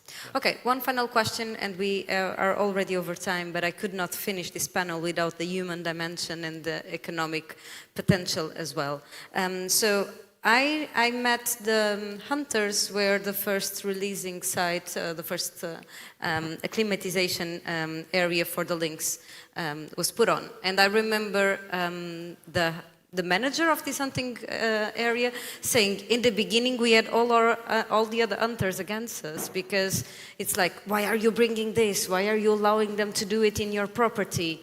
And now all the hunters are very happy.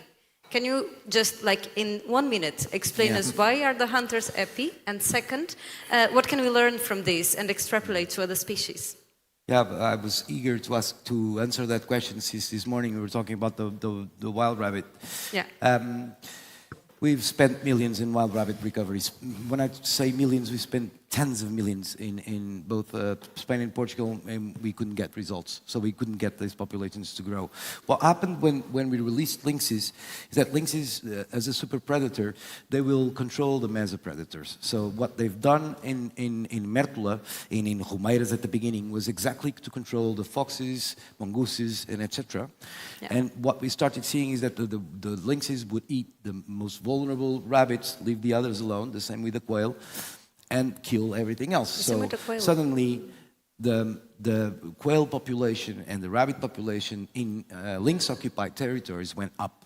Yeah. So suddenly, the other rabbit, and not also, but there's also another thing, which was the fact that these guys had lynxes and the neighbors didn't, and suddenly the lynx was big, was a big thing, was on television.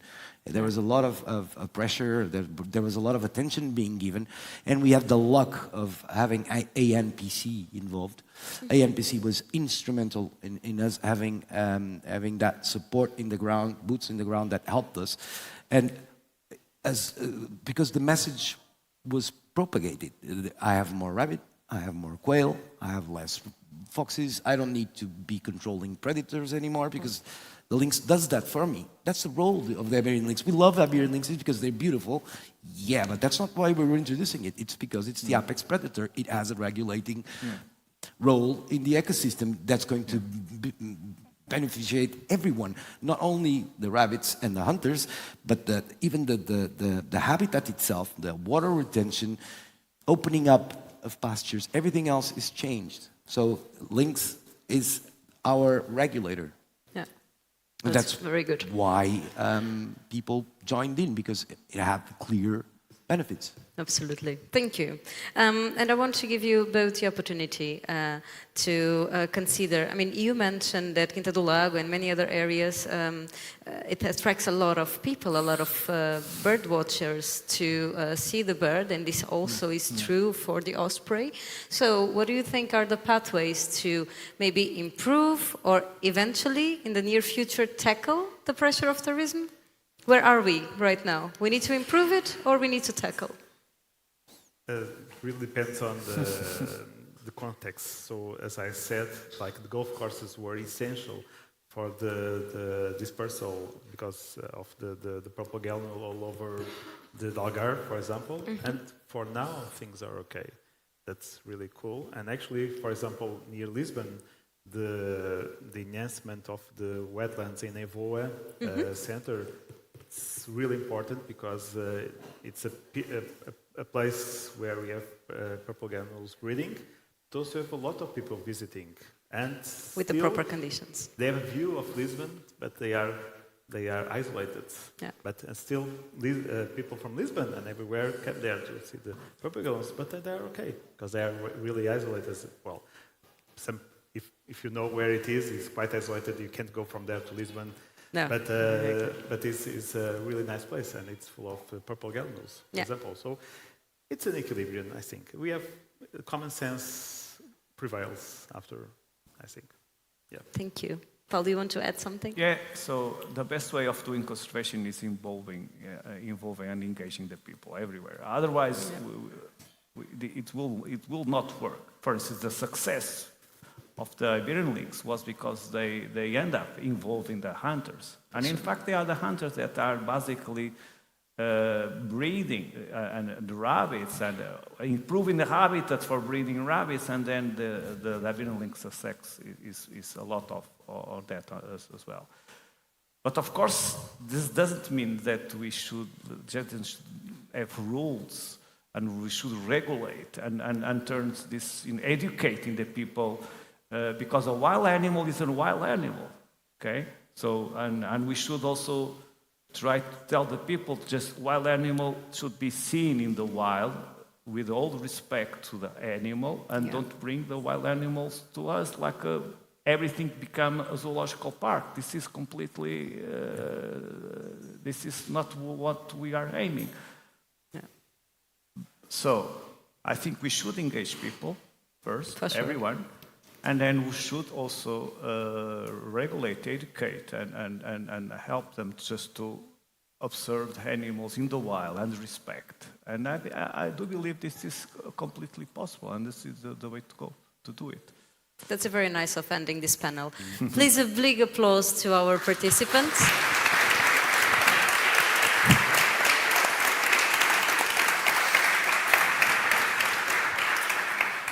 So we came to an end. I would just like to wrap up, if you allow me, for 1 minute, if that's okay. So we have seen our wildlife is coming back.